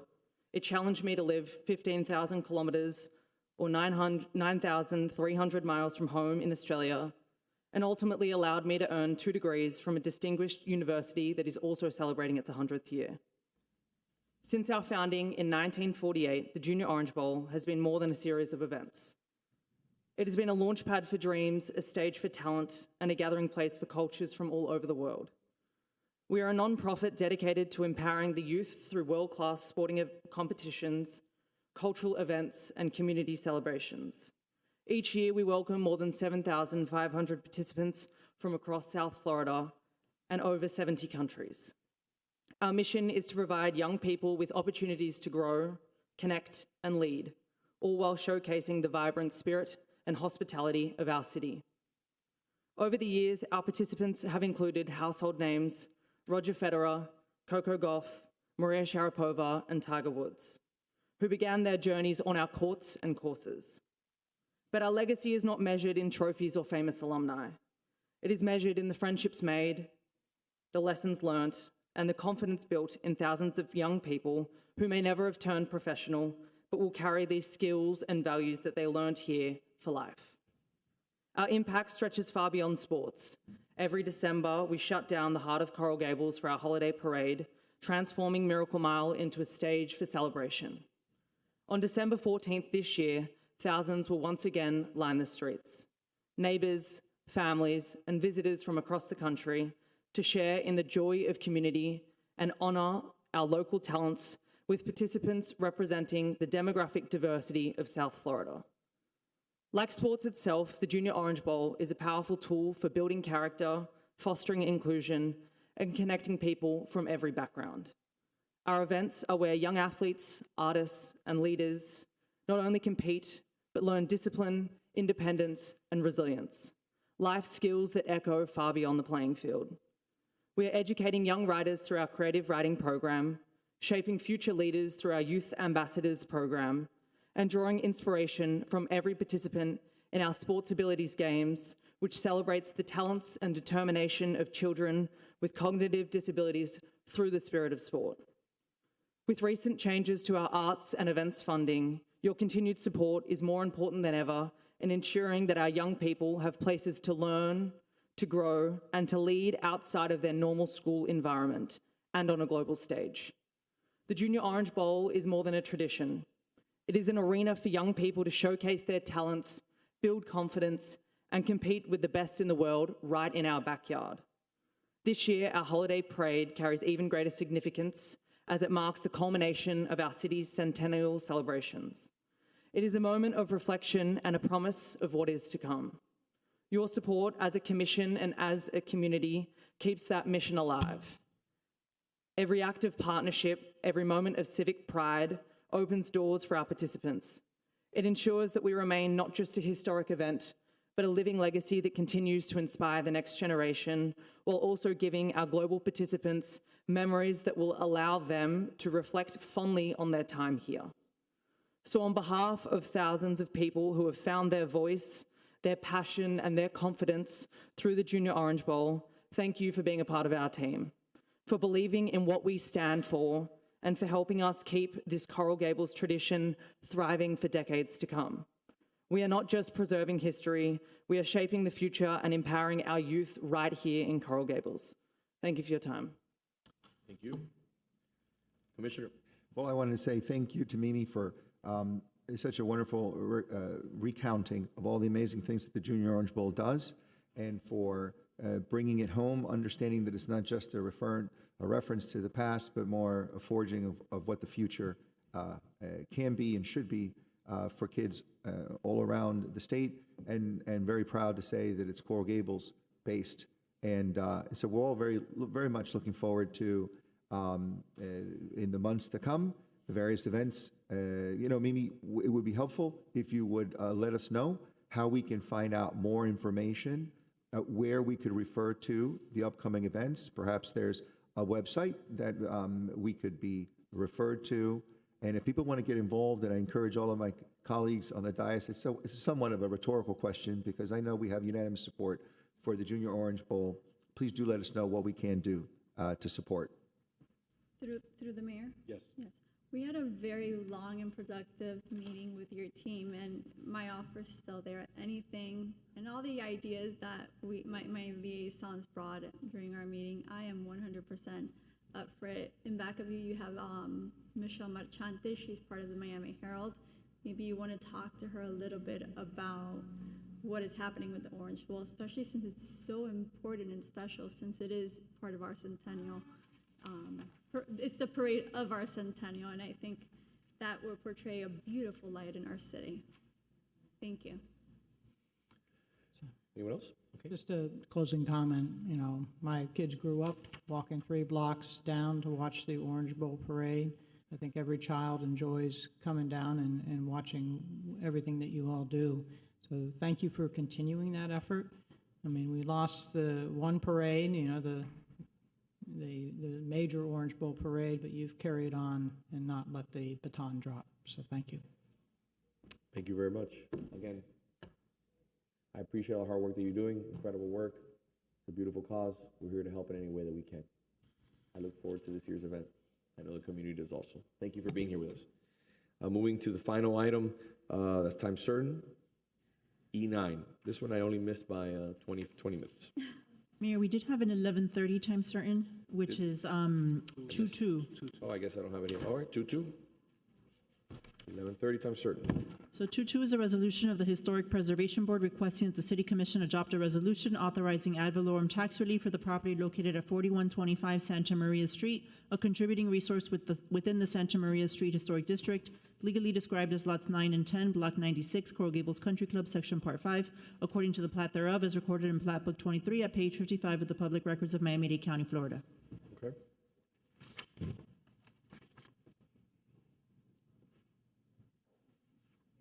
I don't know if anybody has reviewed this house, but this is pretty impressive. Yes, it is. So good morning, Commissioner, Mayor. Anna Pernas, Historic Preservation and Cultural Arts Director. The property owners may have been here a little earlier, but we can begin without them. They just wanted us to move forward with this application. As you know, the ad valorem program is an incentive program that the Historic Preservation Office offers to homeowners that renovate and restore and repair our historically designated buildings. As you can see through our report, these estimated project cost was about $6 million, and the property has been through the process beginning in 2017, and then with amendments in 2019, and has been completed now in 2025. So we would like your support in moving forward with the ad valorem application and getting that to the property appraiser to get their incentive and their taxes reduced. I'll move it. Paused. Thank you. Perfect. Mr. Clerk, do you have any public comment? No, Mr. Mayor. We have a motion, a second. Commissioner Lara, Yes. Vice Mayor Anderson, Yes. Commissioner Castro, Yes. Commissioner Fernandez, Yes. Mayor Lago. Yes. Great work. Thank Tell you. the residents thank you for their hard work and really making the city look beautiful. Yes, we It's appreciate amazing. it. An amazing job. Thank I don't know you. who the general contractor was, architect, or I don't think it's. So we have it listed here. We have the architects is Rafael Portuondo Peretti Architects, who's genius. Yes, he Who's- does good but work who's it? for us. Give some credit to the general contractor, come on. Ooh, I'll have to find. It might not be listed. Oh, it says a contractor for alterations, Isidro Jauregui. Yes. Yeah. Very So good who too. also does the historic projects with us Very, very constantly good. and is also, very Amazing work. important. Yeah. Amazing work. Thank you. Congratulations. Thank you to your team and everybody. Appreciate it. The time certain item that I had next was, E9.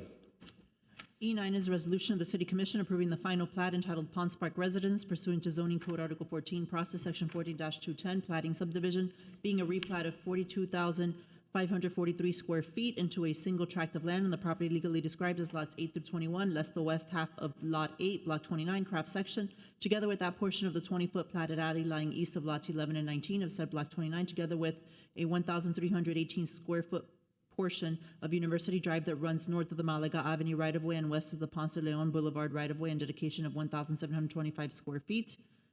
Coral Gables, Florida, providing for repealer provision, severability clause, and providing for an effective date. Madam Director. Mayor, how are you, sir? Thank you for joining us.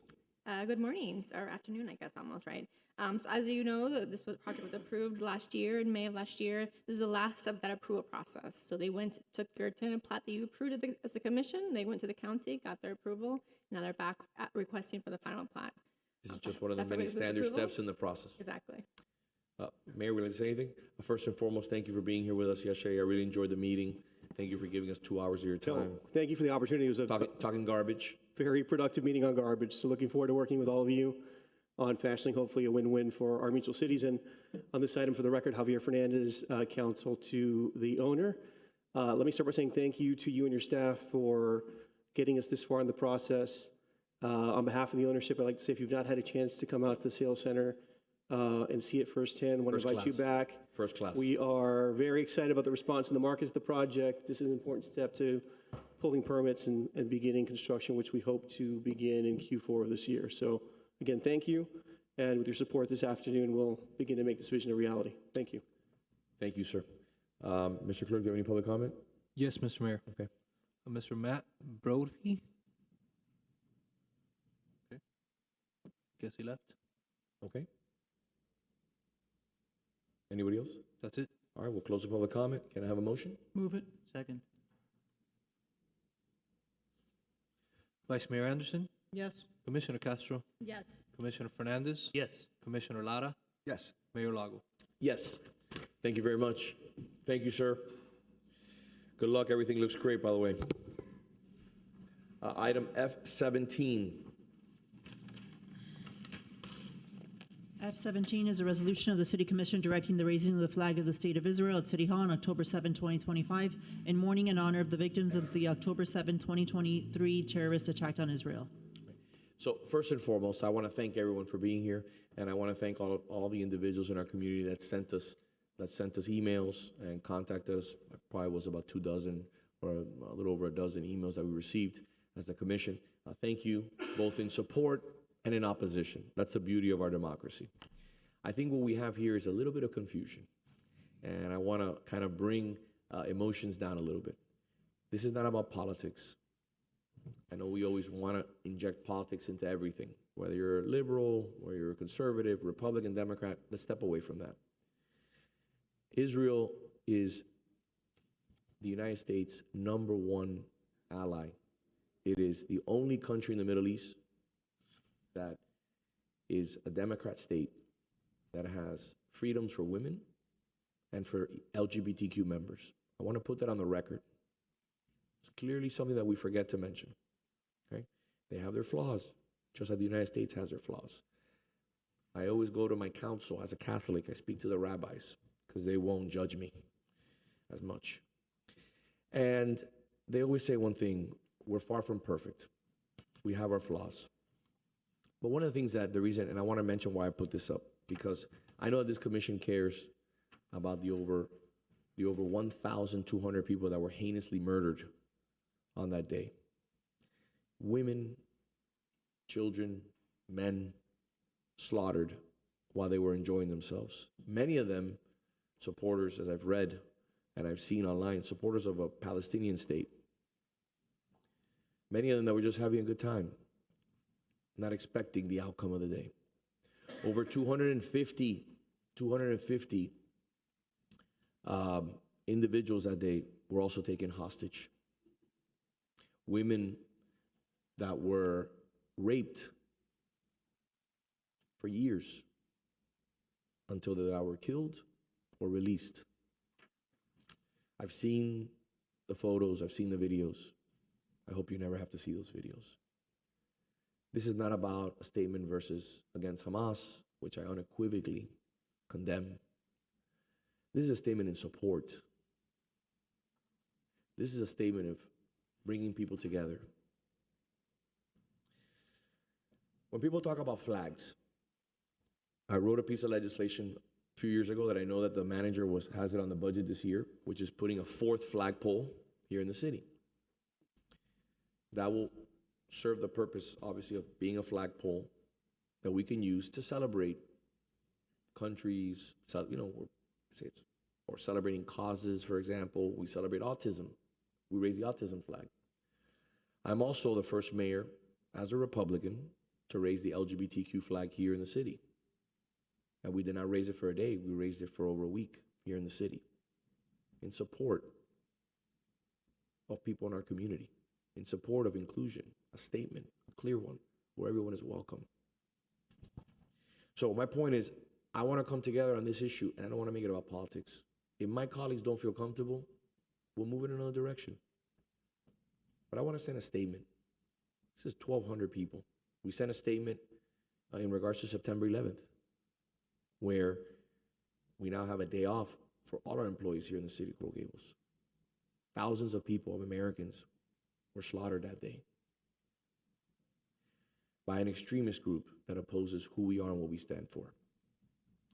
So at the end of the day, this should be something that shouldn't be, a political debate. Let's make this about celebrating, and I use the word celebrating cautiously, and I spoke to the rabbi about this, celebrating their lives. At one point we gotta, you're gonna keep moving forward, but we wanna remember this moment. We wanna celebrate these individuals who were vibrant, who were teachers, who were students, who were doctors, who were lawyers, who were people in the community, who had families, who had children, who were children. And I ask you to consider and give me options so that we can potentially do something that is beautiful, that is welcoming to everyone in the community. I want to also make one last statement. We had some friends of ours, for example, I'm going to use Sadia as an example, who came and spoke in opposition to this. I value her. We've worked on many different issues together. She asked myself and the vice mayor to support her on celebrating one of her high holy days. And we did. We went, we wrote a proclamation. I put it up on social media. We are, and I take pride in this, we are a community that is inclusive. We're in a community where everyone is welcome, where everyone has a voice, where everyone is respected.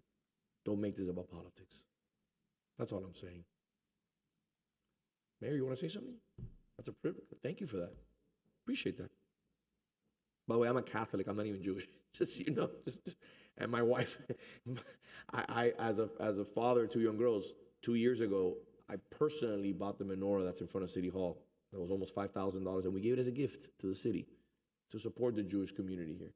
But Mayor, I'm welcome that you'd like to say something. Yeah, Mr. Mayor, and again, for the record, Javier Fernandez, in my personal capacity, in public capacity as mayor of South Miami, I had honestly the unique opportunity and the distinct privilege to go to Israel just this past month and go to the affected kibbutz and see the site of the music festival, meet with survivors, Palestinian, Druze, Christian, and Jews as well, all affected by the events of October 7th, all victims of hate.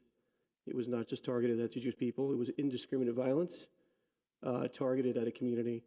And so I just wanted to offer my support for the resolution as a proud Catholic, as a proud Cuban American, as a proud Democrat. This is not a partisan issue. Israel, while it's a Jewish state, is a fully inclusive, multi-ethnic society where if you have an opportunity to visit, I think you'll appreciate more deeply than I did previously that Christians, Druze, Jews are all represented, Muslims as well, and have the opportunity to participate fully in the democratic state, serve in the Knesset, as do many Islamists as well. A fact that's, I think, often overlooked and here in America not reported on enough. In particularly northern Israel, Jews, Palestinians, Christians live side by side. Jews are the ethnic minority in that part of the country. There is no violence. The violence is being created against the state by actors outside, and I would hope that we could support Israel on a day where we commemorate these horrific attacks, while there are still 50 hostages, 30 of whom are presumed dead, 20 that we hope are still alive, waiting to be returned home, so that we can cease the current violence and really talk about the future of both Palestinians and Jews living side by side in a mutually prosperous future. So thank you for bringing the resolution. I just felt compelled to be here to say, as a Democrat, that it's an appropriate thing to do. It's not a partisan issue. It's about standing side by side with a country that shares our values, not just shares them, but also lives them. And I think I honestly feel very honored and grateful to the Greater Broward Jewish Federation who invited me recently on a delegation trip to have been able to see it firsthand. A very impactful trip. If you have an opportunity, would encourage all of you to do it because the accounts on video and in pictures are just unimaginable. But when you see it, when you talk to someone like Rami Davidian, who saved about 700 people on that day during the festival, it's all the more impactful. And to see the proximity and the duress in which the Jewish people live under day to day, I can't imagine a more resilient society than theirs. To have had the success and to be able to live in relative prosperity, it's a testament to them, to their character, and to the best of what people can be. And it deserves our support. Thank you. Mayor, I appreciate you. I know you're here for another issue, and thank you for your kind words and for your eloquence as always. One of the things that you mentioned that I think is important is, the Palestinians are a group of individuals that have been fighting forever, just like the Israelis. And we have a lot more in common than they have that divides them. And what they have here is a moment of a small extremist group, Hamas, which has been using their power to do everything in their power to destabilize that entire area. And I can go into politics for a long time, and we can debate this back and forth, but this is not about politics. It's not about Palestinians and Jews. It's really about people who just want to hate. Yeah, they want to hate. Want to hate and want to prevent harmony, and that's really what's happened there. Again, it's very odd to believe that you would have a Jewish state, right, organized with that as the organizing orthodoxy of the government, and full participants of the government are fundamental Islamists who are members, sitting members of the Knesset, allowed to vote alongside the other 140 members. Excuse me, I'm not exactly up on the numbers exactly. Alongside with an equal vote, an equal voice to be represented in that government and express views that are contradictory to the organizing thesis of the Jewish state. And that's not many places in the world, I think, that would allow that. Maybe us here in the United States and them.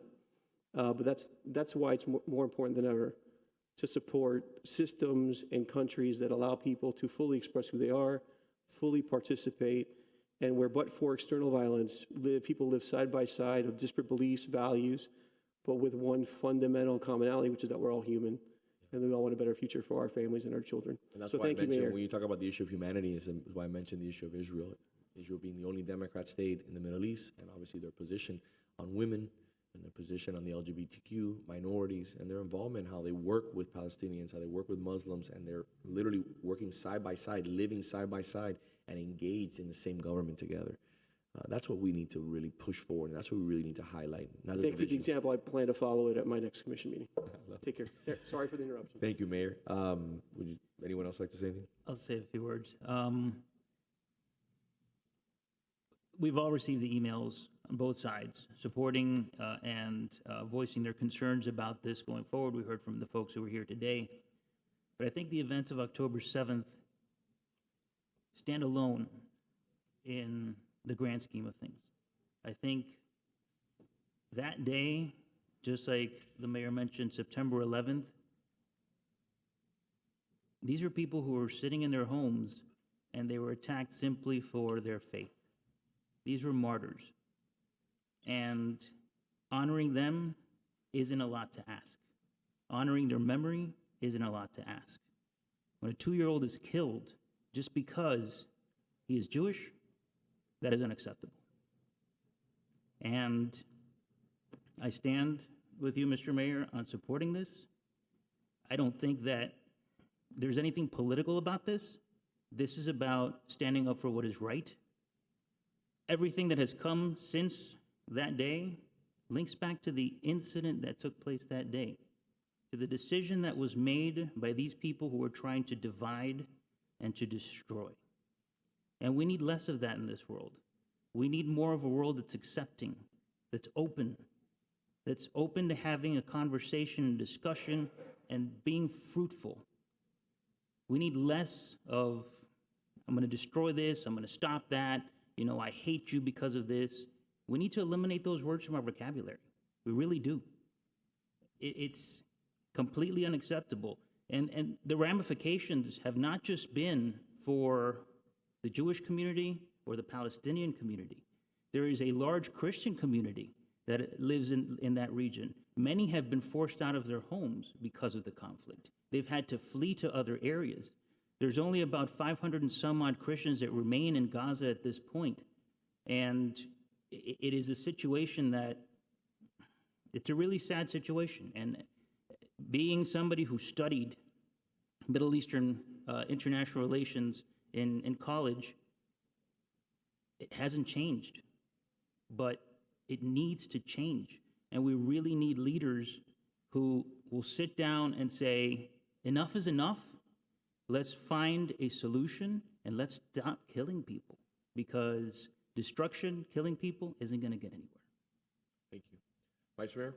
So, I received a lot of emails, and I did sit down and I spoke with members of our community who took the flying of the Israeli flag as an offensive gesture. So I'm going to make the following suggestion.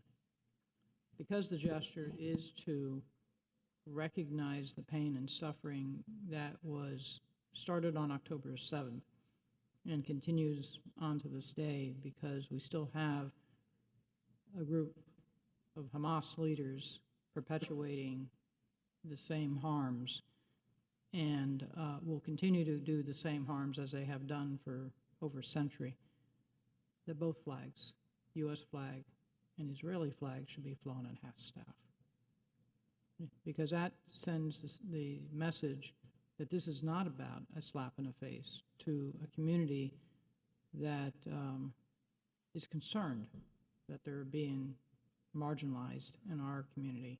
This is in honor of those who have died and have continued to die, and hostages are still being held.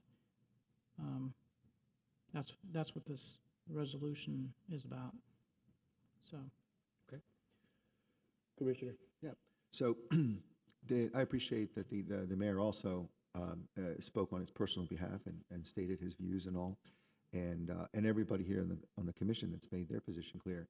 I want everyone to know that I'm probably one of the most staunchest supporters of the state of Israel, and not now, but as long as I've had a political view going back. You know, I was a history major also in college, and I have my closest friends in the world are people that host regularly state leaders in their homes with respect to Israel and with respect to the relentless assault that's happening in the Middle East, where they are surrounded by countries that seem to singularly exist to annihilate the state of Israel, which I staunchly oppose and support them in every possible way.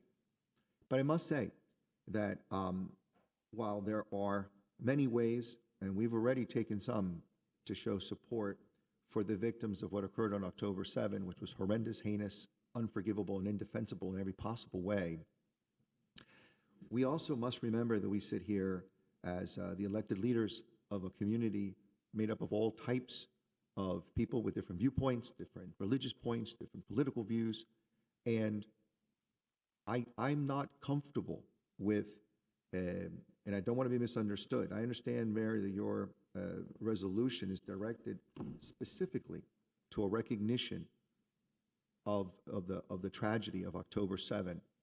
But I believe that in raising the State of Israel flag, which is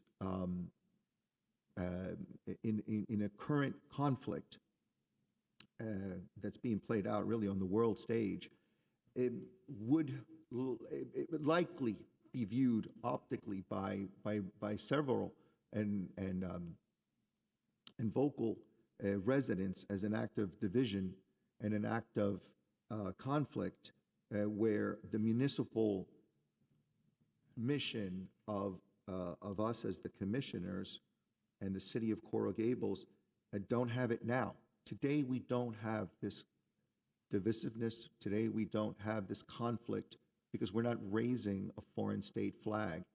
We should, and I would encourage that we take other steps to show support for the victims of October 7. But in raising a flag of the State of Israel, or if we raised, I may say it in a different way, if we were to raise the flag of Russia or the flag of the Ukraine in that current conflict, the city would be stepping into what could be viewed, and viewed incorrectly, as being taking sides in a political and military conflict, which I do not believe is the mission of a municipality in trying to further the interests of the business of the residents of Coral Gables. None of what I'm saying should or can be taken as being anything other than fully in support of all efforts to bring attention to and seek the eradication of violence, of killing, of harm to the innocents, the innocent victims in the Middle East. And there's in no way a disparagement of what happened on October 7 or in the memory of those that not only gave up their lives innocently, but those who are still being held hostage.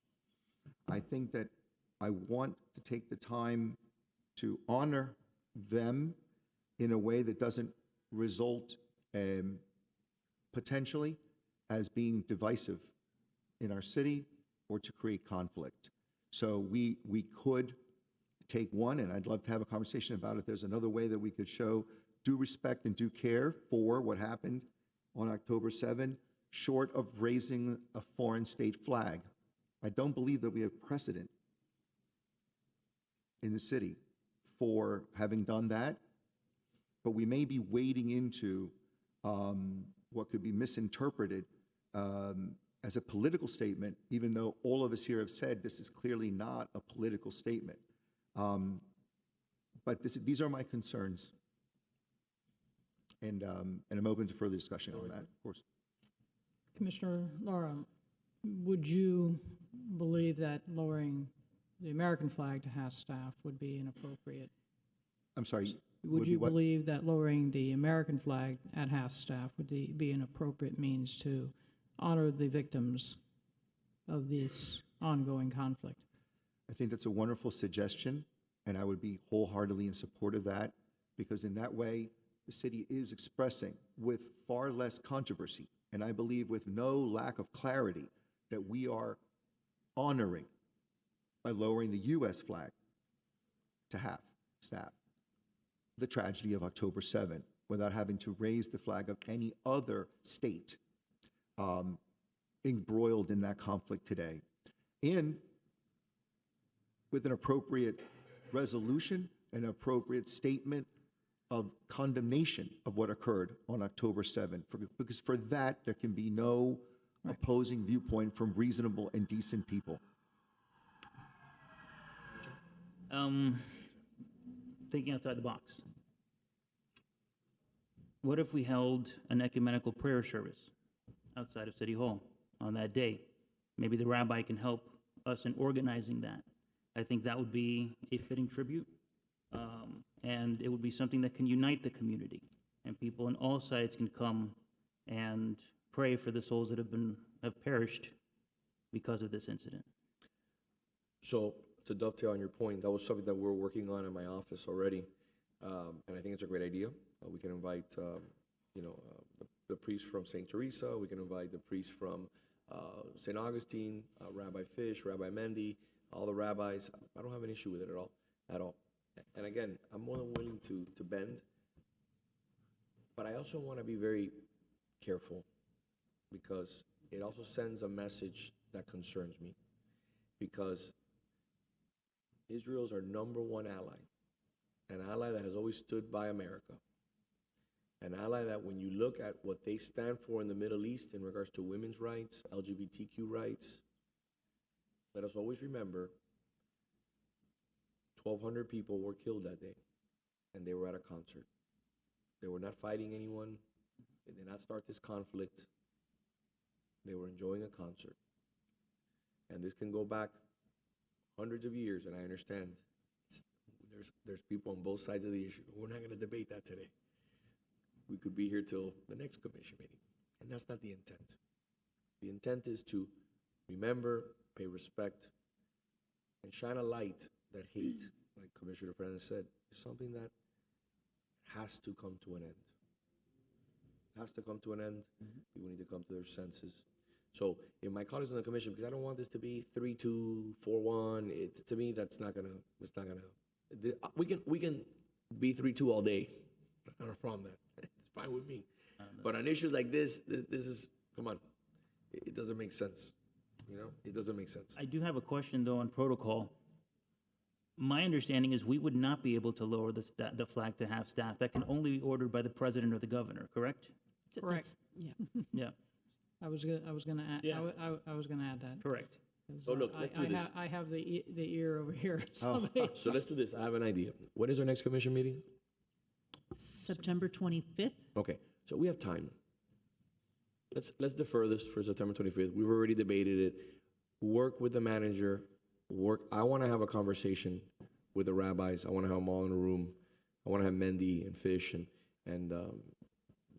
you know, the rest of the organization come out and have a conversation with us. We're going to prepare something that we're going to do on the ground, similar to like we do when we do the menorah lighting here in the city of Coral Gables, which is a beautiful event. A few hundred people show up. That's a done deal. But let's see if we can find common ground and everybody, let's continue having a conversation. We don't have to make a decision today. We're going to do something. Yeah, whether, We're going to do something. I'm going to be very clear. I'm all for the flag. I don't have an issue with it. To me, it's beyond, it's not something to me that at the end of the day should be viewed as anything political. Just like when we've had members of the Muslim community ask us to go and celebrate High Holy Day, and we've gone and we've given a proclamation, and I put it on social media stating exactly what we're there with the entire Muslim community, stating how happy we are and how welcoming we are and how we celebrate what they believe in. But I'm a Catholic. So, but at the end of the day, it's not about me. It's about members of our community. So if you want, let's think about it, and we'll defer to the next agenda, Commission. Mr. Clerk, is that okay? That's fine, sir. Commissioner. Through the mayor, right. So you did start when you discussed this item, that you were open to different views, and that you continue to echo that right now. So I'm very appreciative of that as well. But you know why, right? Absolutely, I know Because why. this is not one that like we should be politicizing or like we all lose. If it becomes political, we lose. And this is exactly what I'm hopeful that you got from my commentary, right? I did. Is that we wouldn't want it to be swallowed up, the very thoughtful and appropriate and clearly laid out basis for your resolution to be swallowed up in what could be a political takeover. But right? Commissioner, if I may, and I'm sorry to interrupt you. You know it's going to be swallowed up no matter what. You can't make everybody happy. Right. It will be. I'm Mr. Mayor. I'm trying my very best. I know you are. You know. And by the way, you know, I don't want to make political statements regarding these types of conflicts either. But on me, you know, my personal viewpoint, right? I mean, as I said before, staunch supporter of Israel, closest ally to the country. But it's not important what I believe personally about that, right? You know, I'm also a Catholic, I'm Republican, but I also my father's brother, you know, was a rabbi. So I see it from all the men who walked in my wedding were all exclusively my friends, or everyone was Jewish. Everyone. It was the greatest reception, by the way, because we were dancing to Hava Nagila, and it was something. They know how to see. throw a party. Yeah, absolutely. So, but I love the fact that what you want to do is continue the conversation, you are 100% correct that we're going to reach common ground, right, on what's appropriate, and let's do it in a way that best reflects exactly what I believe is the common sentiment of all of us here on the dais. Yep. Okay. Thank you. I want to try to run through E2 through E6 and then go to lunch. I'd like to see if we can do it. I know it's tough in 5 minutes, because I want to give an actual hour break. E2 is an ordinance of the City Commission providing for text amendments to the City of Coral Gables Official Zoning Code, Article 2, Zoning District, Section 2-101, Single Family Residential District, and Section 2-102, Multifamily Duplex District, and Article 16, Definitions to provide exception to the separation of accessory structures from the main structure under certain requirements, and provide for open-air accessory structures with ground area coverage requirements, providing for repeater provision, severability clause, codification, and providing for an effective date. It's Commissioner Fernandez item. Has there been any changes since first reading? No changes. Okay. I'll move it. Second. Mr. Clerk, do you have any public comment? No, Mr. Mayor. All right, well, roll call. Commissioner Fernandez? Yes. Commissioner Lara? Yes. Vice Mayor Anderson? Yes. Commissioner Castro? Yes. Mayor Lago? Yes. Thank you. Moving on to item E3. E3 is an ordinance of the City Commission amending Section 2-54, attendance by members at meetings, resignation of members of the City Code to revise the definition of excessive absences for the Board of Adjustment, Construction Regulation Board, Historic Preservation Board, Code Enforcement Board, and the Planning and Zoning Board, providing for severability clause, repeater provision, codification, and providing for an effective date. Well, Vice Mayor, pretty self-explanatory. Yeah, I don't think Thank you there's for been bringing any, no changes since first reading. That is correct. We're ready to go. I'll move Vice it. Mayor and Commissioners, no changes as of. We have a motion. Can I get a second? Second. Mr. Clerk, any public comment? No, Mr. Mayor, and I apologize. Who made the motion? Vice Mayor. Thank you, ma'am. Commissioner Lara? Yes. Vice Mayor Anderson? Yes. Commissioner Castro? Yes. Commissioner Fernandez? Yes. Mayor Lago? Yes. Thank you, Mr. City Attorney. E4. E4 is an ordinance of the City Commission amending Article 4, Code Enforcement, Section 101-100, Creation, Membership, Statutes to Govern Board of the City Code to revise the membership and attendance requirements for the Code Enforcement Board, providing for severability clause, repeater provision, codification, and providing for an effective date. No Any changes? No changes. I'll move it. Second. Mr. Clerk, do you have any public comment? No, Mr. Mayor. Good. Vice Mayor Anderson? Yes. Commissioner Castro? Yes. Commissioner Fernandez? Yes. Commissioner Lara? Yes.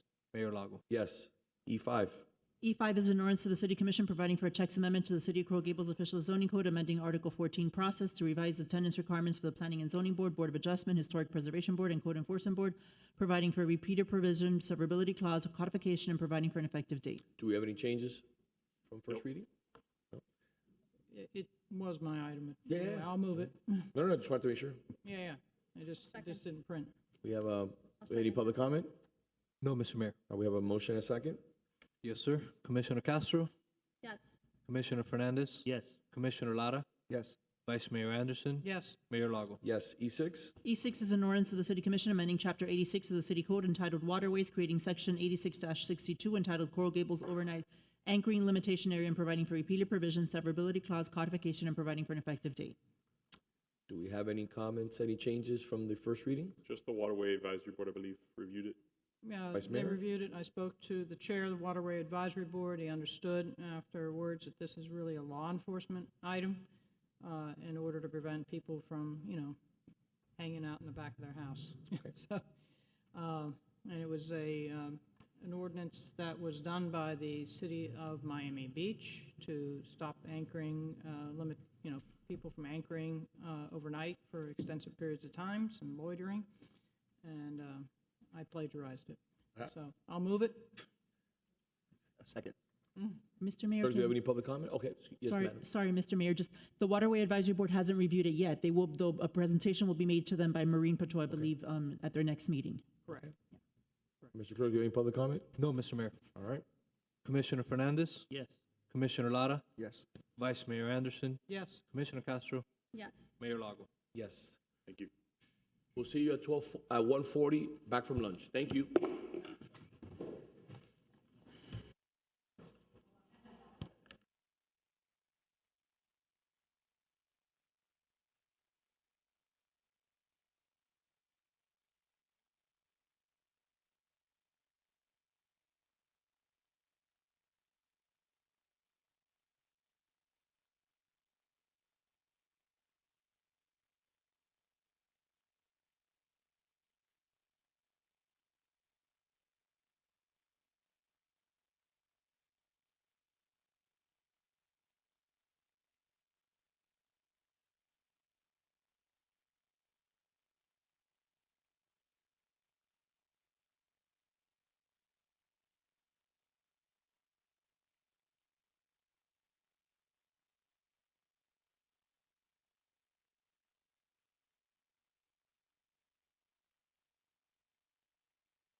Let me check.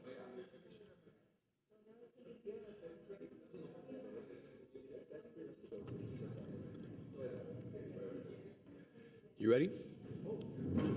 Is the manager available? Mr. Manager.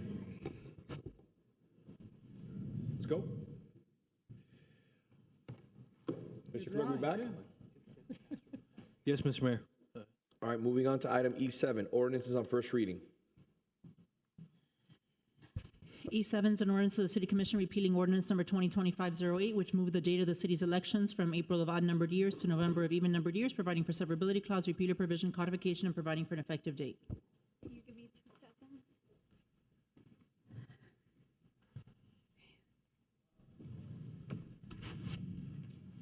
Okay, I will, give me 1 second.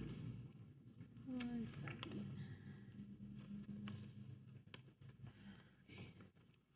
E7.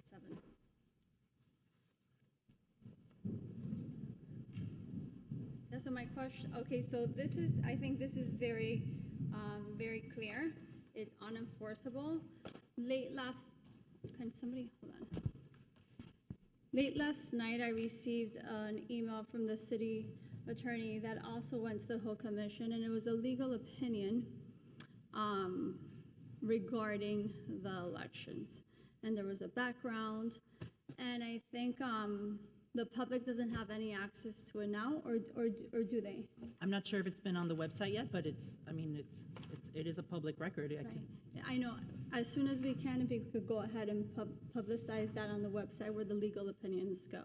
But what I did, thank you, Julie. But what I did do is, because I want the residents to have the full facts, I summarized that opinion, that legal opinion, just so that people know exactly where we stand. Billy, I think you have, there we go. It's very short. Whoa. Okay, so this is the city attorney's opinion on the election ordinance. This is what the opinion looks like. I'm not going to read it. It's very lengthy. It is 3 pages long, but I do recommend that the public does review this legal opinion. Next page. Okay.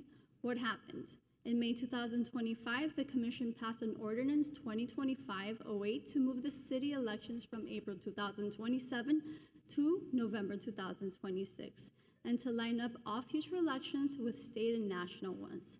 This reduced current elected official terms by 4 months. What the courts decided in Miami. This is a very short summary of the 3 pages. What the courts decided in Miami. Miami tried a similar change, but instead of shortening terms, they extended them by 1 year. The courts ruled Miami's ordinance unconstitutional because only the voters, not the commission, can approve changes to election dates in Miami-Dade County. Our city attorney's opinion, before the, wow, I'm sorry, I hope we don't lose light. Before the court ruling even came down, the Coral Gables Commission, at my urging, had already voted to send the question to you, the voters, for a decision. This mail-in ballot will take place on April 21st, 2026. Why this matters. Confirms what I've been saying since day one. The ordinance was unlawful. Shows Coral Gables avoided the lawsuits and confusions Miami faced. And it protects transparency. Our voters will decide directly and demonstrates a foresight and responsibility in governance. For that, I really do thank this commission. Key takeaway. This opinion is a victory for the residents, and it proves that the only way to change our elections is through your vote, not by a commission ordinance. I made sure Coral Gables did the right thing from the start. Next, I think that's it though, right? Is that the last one? I think that's the last one. Cable TV, can they click over? Is that the last slide? Yes, that is the last. So that is the last, the last slide. Okay, so this ordinance right here is unenforceable. I think we need to avoid any confusions, and we need to clean it up to avoid confusions and abide by the law. From day one, I said this was unlawful. I was the first woman censured in 100 years because I refused to stay silent. I paid a political price, but I definitely think it was worth the sacrifice. On top of that, I retained my own elections expert attorney, which he is also a former state representative. I did that because I wanted residents to have the facts and not the political spin. Now, the city attorney confirms exactly what I've been saying from day one. This ordinance is unenforceable. So while Miami went into lawsuits and all this chaos, now Coral Gables is in a position right now to avoid all of that. And I think that is a great thing and decision that us as a commission has made. So this is, once again, I've said this before, this is not my victory. This is yours. This is the residents' victory. And on April 21st, 2026, the people will decide. Mayor? Yeah, can I respond to this? Absolutely. Because I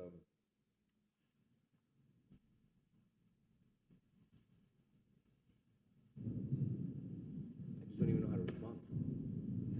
We literally wasted 5 minutes of time we'll never get back. All right, let's go through the points. Like, we have to clarify every single time. Like, the other statements that we make just off the cuff that are absolutely ridiculous and insane, and then at the end of the day have consequences. Okay.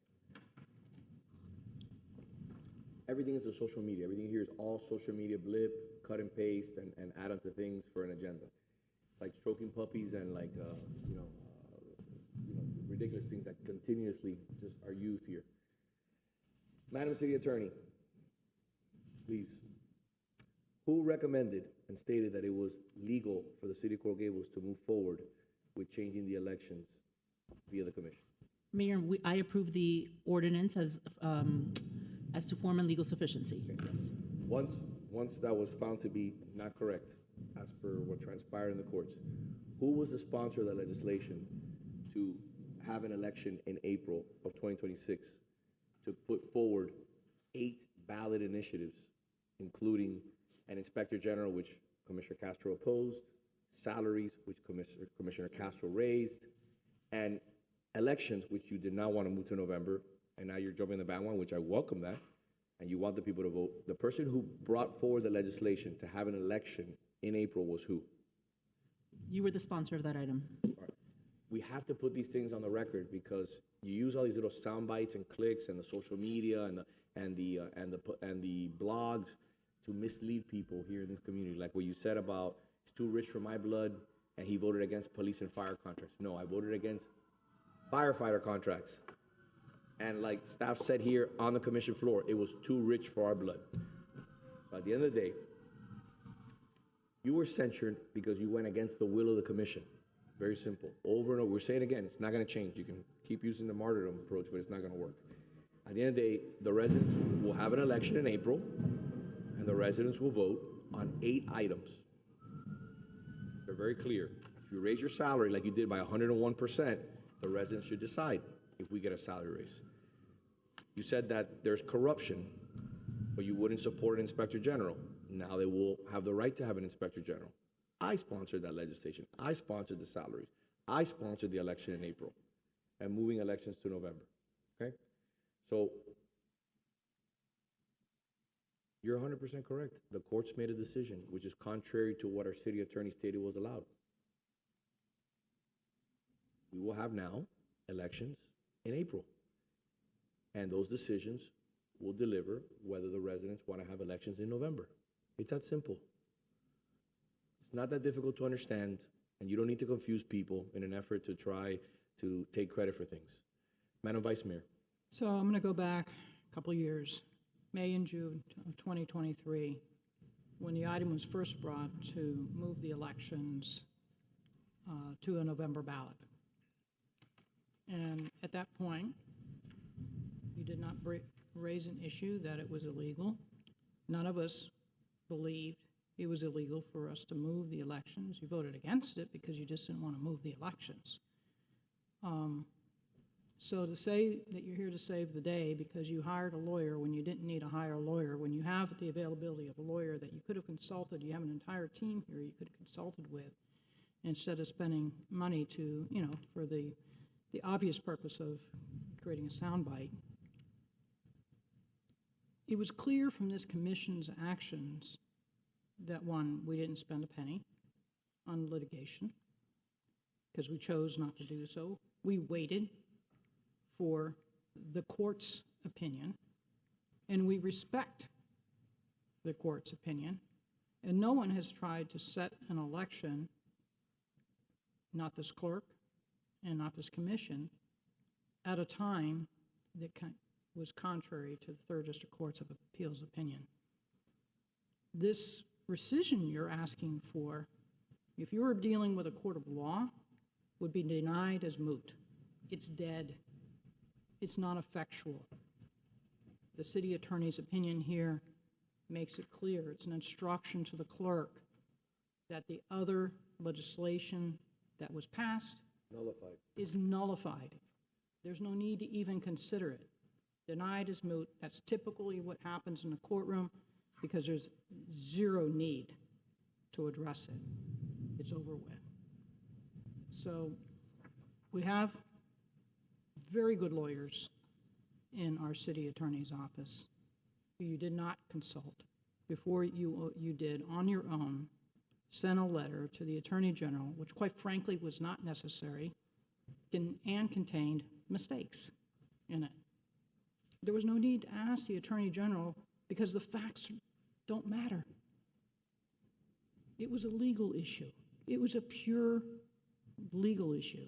It wasn't going to be different for the city of Coral Gables, as it wouldn't be different for any other city in our state, or I should say really our county, or the footnote for home rule applied for Metro-Dade County. So I know you want to make it clear to the residents that you've saved the day. That's not what's happened here. What's happened here is the process has been completed. We're waiting for the process to be completed. The election on this item has already been scheduled and is going to be coming before us for language review.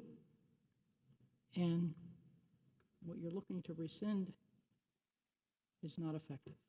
It's just not effective. It's not doing anything right now. Madam City Attorney, just want to put on the record, I don't want it to come from the commission. Your memo that you submitted yesterday, in as brief words as possible, what does this do? So, Mayor, the memo, of course, goes through the history of the city's adoption of the ordinance, the fact that then Miami adopted its ordinance, which was different, but it did it pursuant to the same statutory authority, and then the City of Miami lawsuit, of course. And then the memo concludes that given the opinion of the Third District Court of Appeal, and given the Commission's already declared intent to put the question to the voters consistent with that opinion, the ordinance is not enforceable. It did not work to effectuate an amendment to our charter, and it asked the clerk not to implement the ordinance or take any steps in furtherance of that ordinance regarding scheduling of elections and so forth. So, thank you very much. Through the mayor? Thank you very much. We have an agenda. Let's do the people's will. There's an election in April. Let's move forward. Let's not waste any more time and get Instagram clips. Let's move forward. Let's actually get something done. In April, 8 things will be decided that the people will decide. I sponsored all of them, every single one of them. You voted against many of them. And I will remind the voters, I promise you, over and over and over again until the next election of your position. So, Through the mayor? I'd like to see if my colleagues have anything else they'd like to add. Well, I'd like just a quick comment. Yes, sir. So I think everything is plain, very obvious. There's no need to echo anything that the Vice Mayor said or repeat anything that Commissioner Castro said. I think this is the epitome or the perfect example of what mute means, right? It's moot. And so we've got a super long agenda. My wholehearted belief here is that we need to get to it. Commissioner? I think this topic has been beaten like a dead horse many, many times. But if this gives us better clarity and gives residents a better clarity, let's just take a vote and move on. I mean, let's just do what we need to do. Can I get a motion? I'll move it as. I'll second.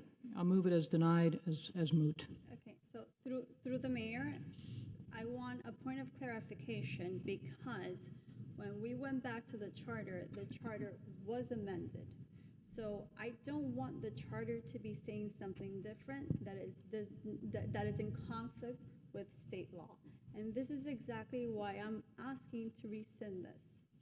Madam City Attorney. So in the opinion, I've asked the clerk to notify MuniCode, which manages our code and our charter, to effectuate the change consistent with the opinion. Okay, so then that is the reason why I think it is so important to go ahead and adopt this to not cause any confusion to our residents.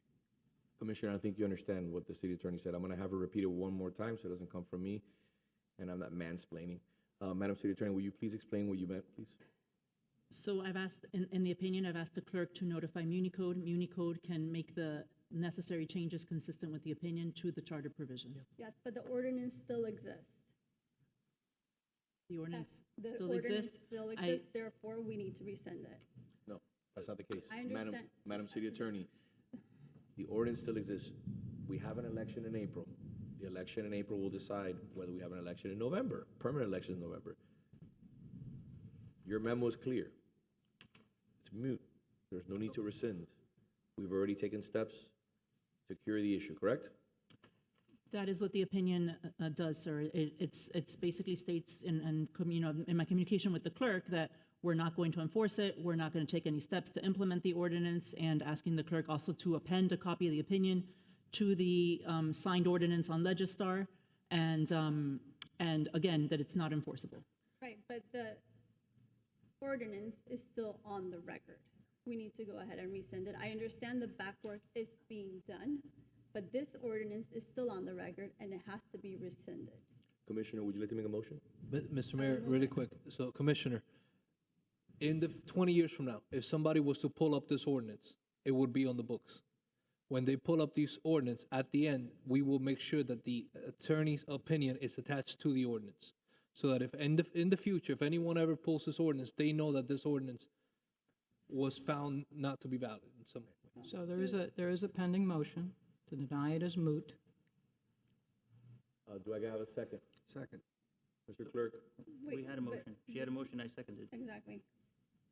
That was The first. Vice Mayor, again. Madam Vice Mayor, I don't remember what motion was first. Was yours first or theirs? Yes, it was. Okay. We have a motion as per the Vice Mayor, and we have a second by Commissioner Lara. Do we have any public comment? Yes, Mr. Mayor. Okay, go ahead. First speaker, Mrs. Maria Cruz.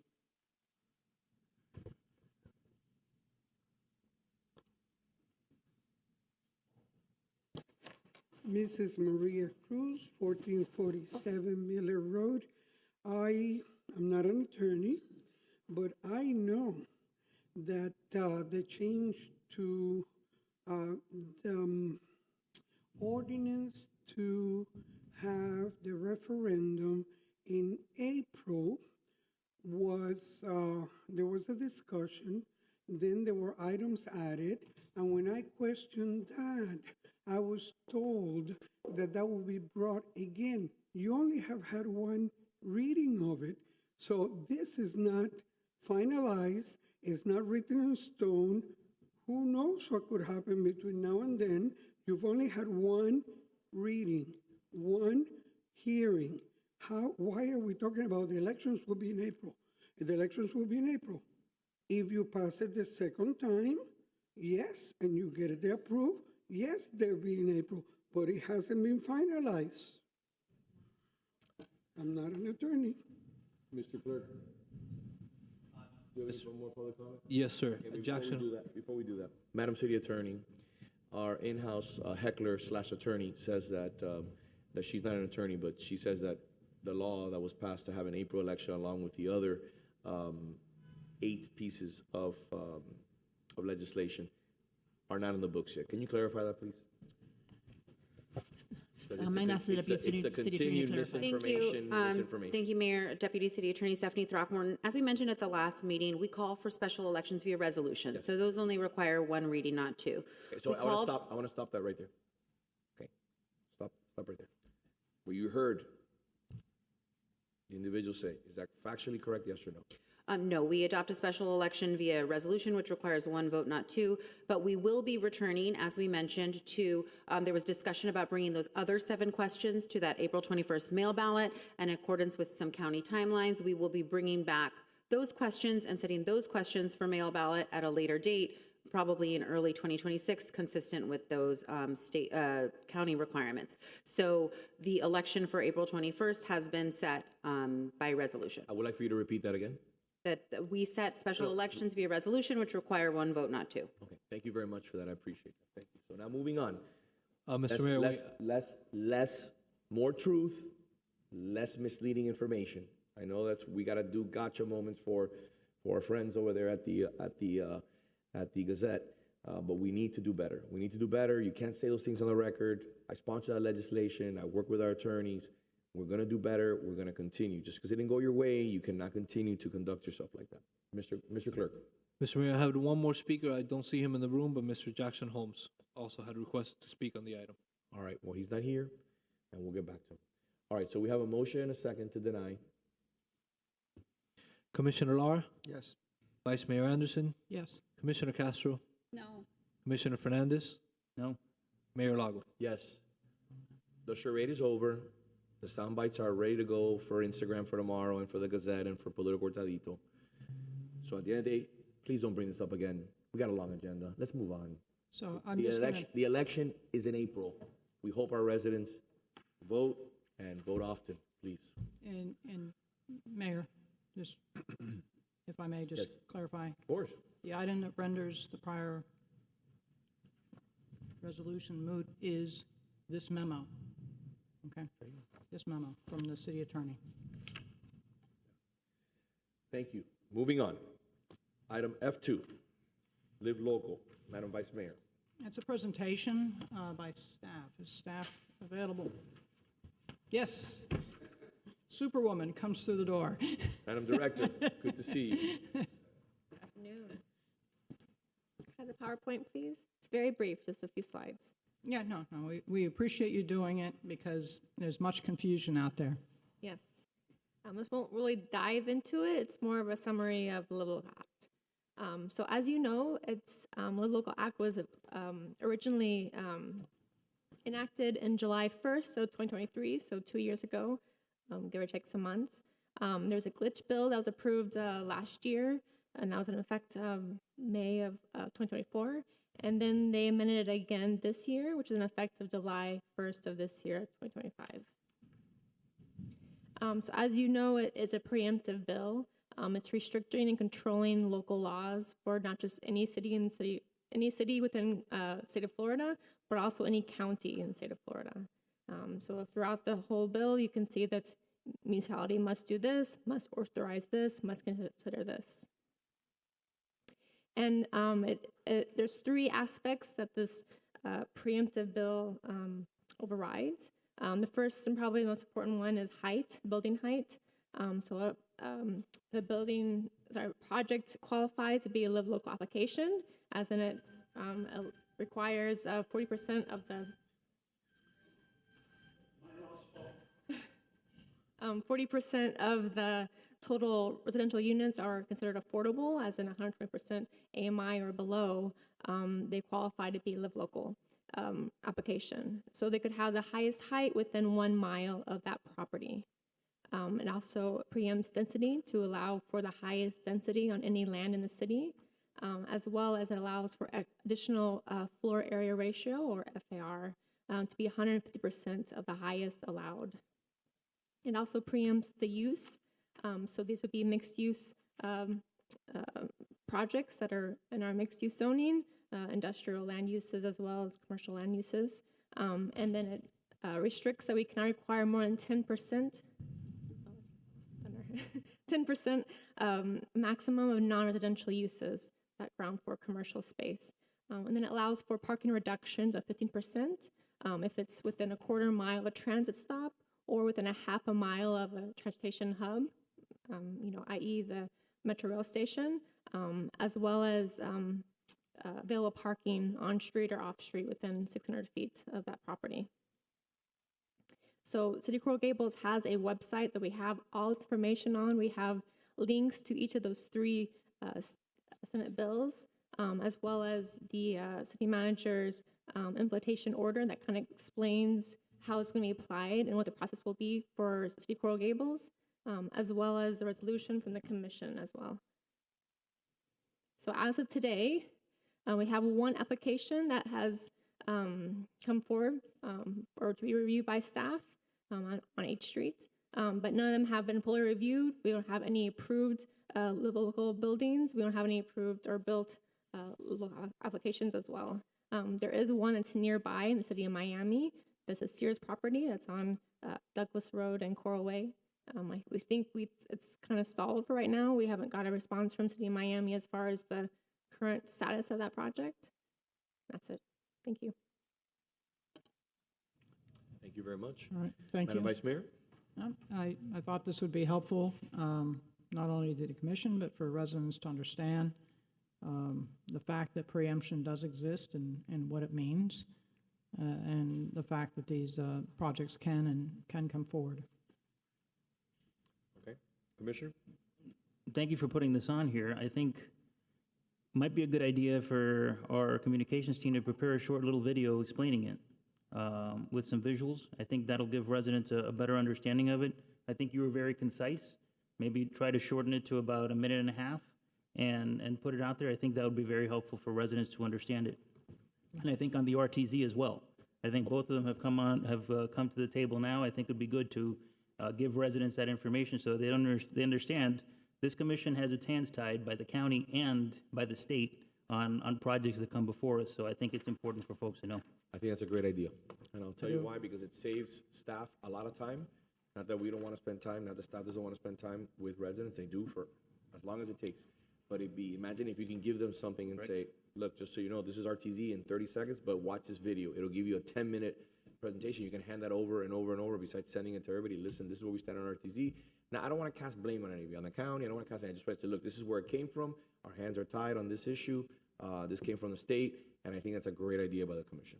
Through the mayor. Yes, ma'am. So briefly, I think that's a great idea, Commissioner Fernandez. Every once in a while I get one.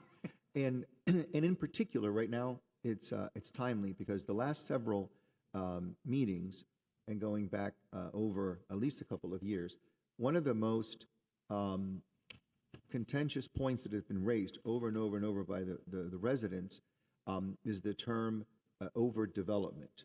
And then as a corollary to overdevelopment, there seems to be a lot of misinformation amongst the residents that any development is equal to overdevelopment.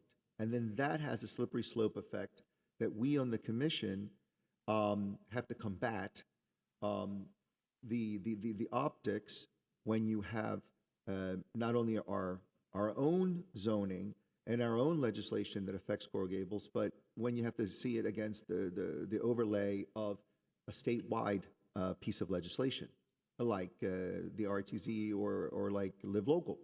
So it's educational, but very timely as well, what you were suggesting here, because it's just a lot of work to have any one of us as individual commissioners have to not only get through projects that they come up and weigh against what is required and what is permitted and what is discretionary, but also the misinformation that's out there.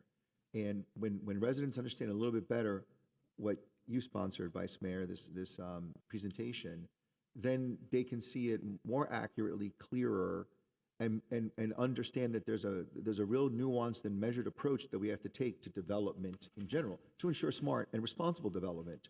We saw some of this obviously during the recent project that was approved recently at the county level across the street from the Bagel Emporium right at the Mark. But there was an opportunity at one point when that was before and within the bounds of the city having control over that project to affect a project that would have been only 8 stories in height two more than our current code permitted. That opportunity, I don't believe, looking in hindsight, was handled very well. The result was it ended up being substantially bigger, greater density, and with a lot less control that the city would have had otherwise if it was handled better.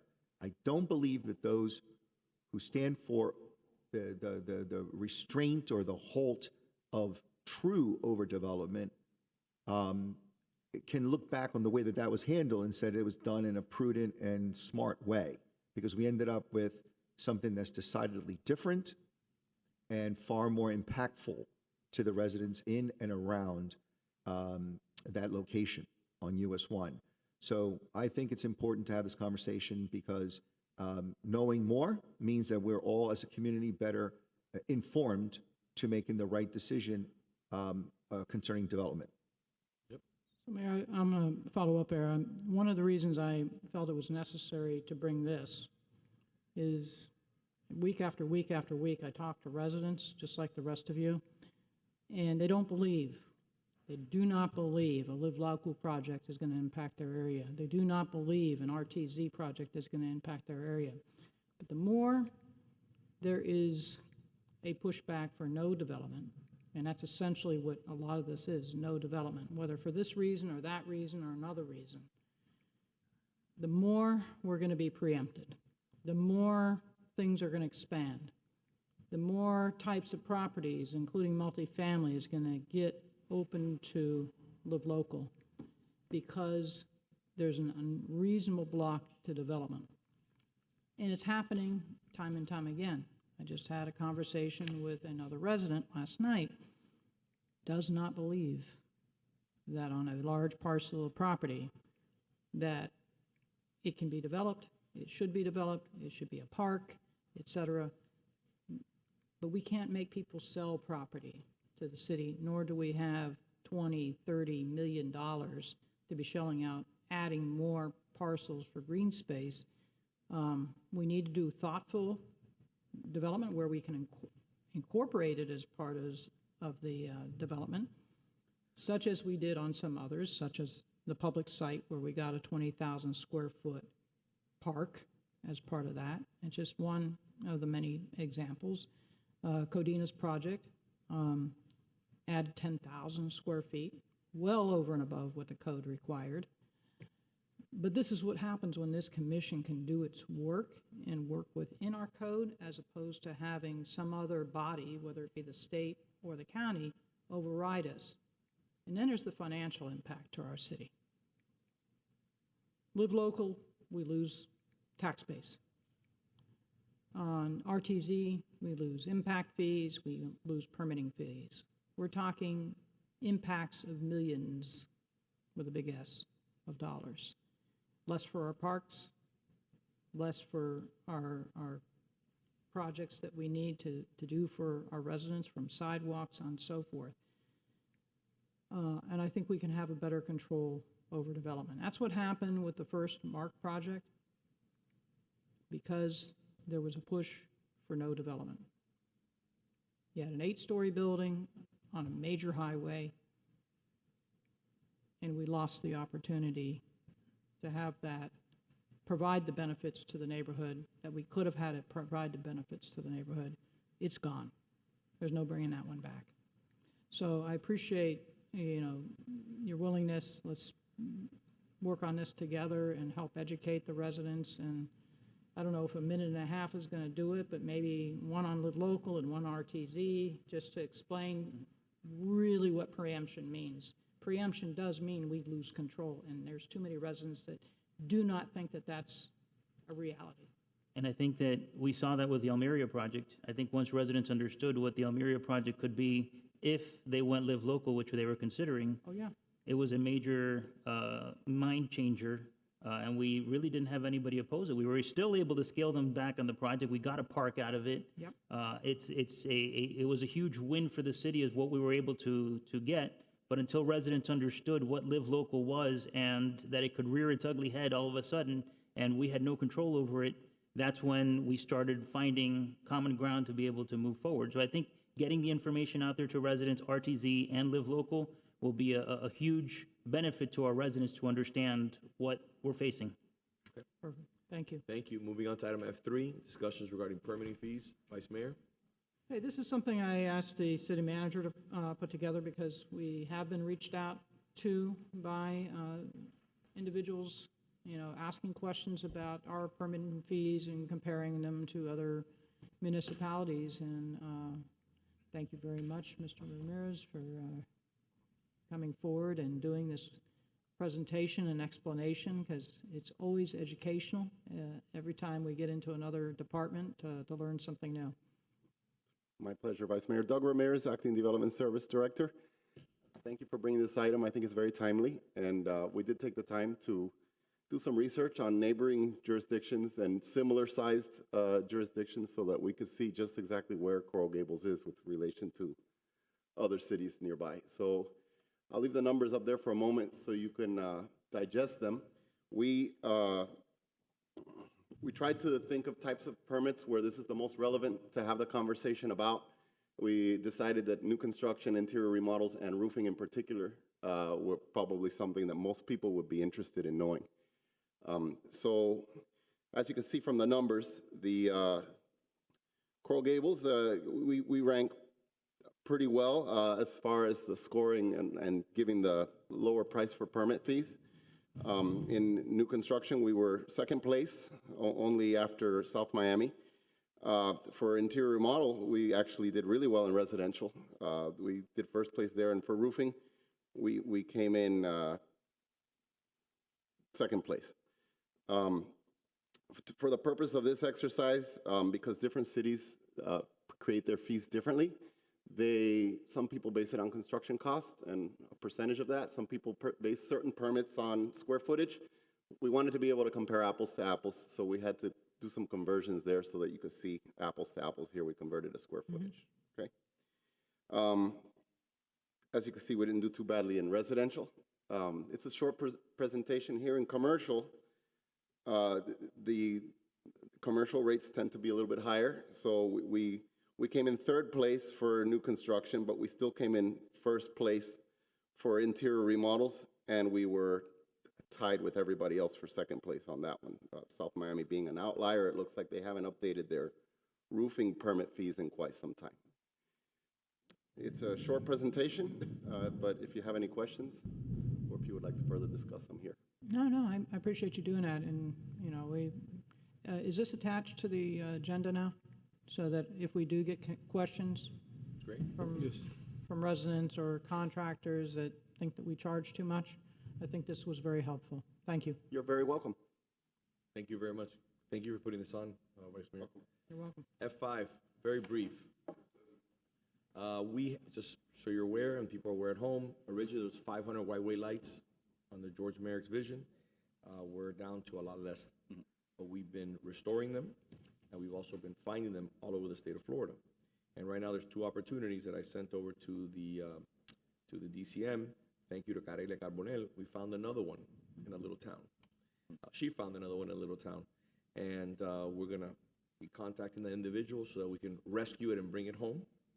But I wanted our team to very quickly, within 2 minutes, just talk a little bit about what we're doing to make sure that the ones that we're waiting for, I think there are 19.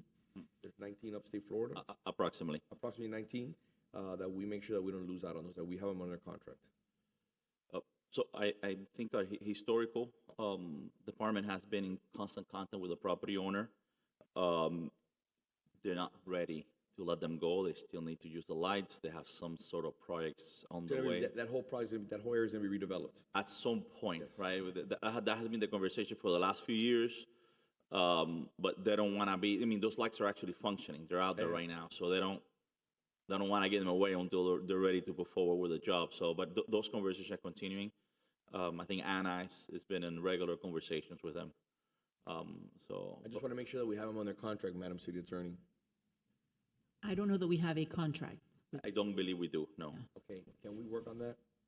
Yeah. And just say, listen, again, we're not going to hold you to it until you're ready, but we want to make sure that we can find a way to solidify the opportunity that we don't miss out on these historic gems that are so important to us. It was difficult to find one, just like we found one right now. Every single one is critical. I know that we picked up a bunch that we're refurbishing. We're done. Oh, we're done. It's done, yes. The Whiteway Light project, which includes University between June and Ponce, and Riviera between Anastasia and University. It's like almost like a Y. It's approximately 80 lights. That project is done. About 2/3 of the lights are restored. Another 30 is replicas. Yeah. And the next location that we're looking to potentially use these lights, we have a federal grant for improvements at the DeSoto Circle. And our idea is to use that same lights. That project funding is not available until 2027. We're starting through the design, permitting, et cetera. But the idea is to use those lights, either a combination of, again, restoration or replica around the circle as part of the lighting for that project. And just to finalize the conversation on this, I passed a piece of legislation that said every 6 months, the manager will provide an update to the commission. Should be legislation in there, from what I remember. Right. Just in regards to maintenance, and Sure. that we put the stone around it to make sure that, when you're cutting the grass, you don't hit the light. Right. We're checking, we're swinging by every 6 months to make sure that the sprinklers aren't wetting them and, rusting them, because I found certain ones are being rusted by neighbors that their sprinklers go haywire. Of course, and absolutely. Things happen. So I just want to make sure that every 6 months, we're just putting an eye on them. Right. That staff goes, looks at the pole, it's 80 poles, it shouldn't take more than a day or two, looks at the pole, if there's any rust, there's any issues, marks it, okay, and we'll continue to maintain that, because we spend millions and millions of dollars. I just want to make sure that we're providing the necessary maintenance. They look beautiful. The limbs are not too close to it, because if a wind comes and knocks into it, the lights are very sensitive. Right. Through the mayor? Yes, sir. Yes, Mayor, we can put that in our cartograph program for every 6 months to do Absolutely. a physical inspection. Please, and if you want, provide it to the commission. And I know that the Ralph's team did so recently, but we'll Look make at sure you get a the report. trees. Sometimes I drive by and I'll look at the tree limbs, and they're close, because I know that Dina is very sensitive about Right. cutting certain limbs, and I respect that. But if a big wind comes, Right. Yep, absolutely. Through the mayor. yes, A couple points. We could do a contract with a condition of, with a trigger date or a trigger event, rather, as to when we can take possession of the remaining lights. And the second thing, as far as locations, can you work on that with staff? okay. With your expertise in the background, to see how we can massage it through. Yeah, the other thing is, if, we have the opportunity to get some more, I noticed that in one of the historic photos of the Douglas entrance, there were Whiteway lights there. Some of these entrances, perhaps we can prioritize as putting those lights back in. It'd be very nice. And if you haven't gone to the museum to look at these pictures, you should. They're beautiful. The lights look incredible. And by the way, there's one in the museum that needs to be restored. Just put it on the record. I don't know why it's there. Maybe, I don't know if it was ever intentionally meant to be there. I can't remember. If not, that's one that can be used and relocated somewhere, but it's in the plaza. Commissioner Fernandez. No, I just was going to say they look incredible. Is that the original silver color? Because it's different from the others that we have. My understanding that, historical, will have to speak to that, but my understanding is that they actually did testing to find the original color for the lights, and that's why they settled with. They look incredible.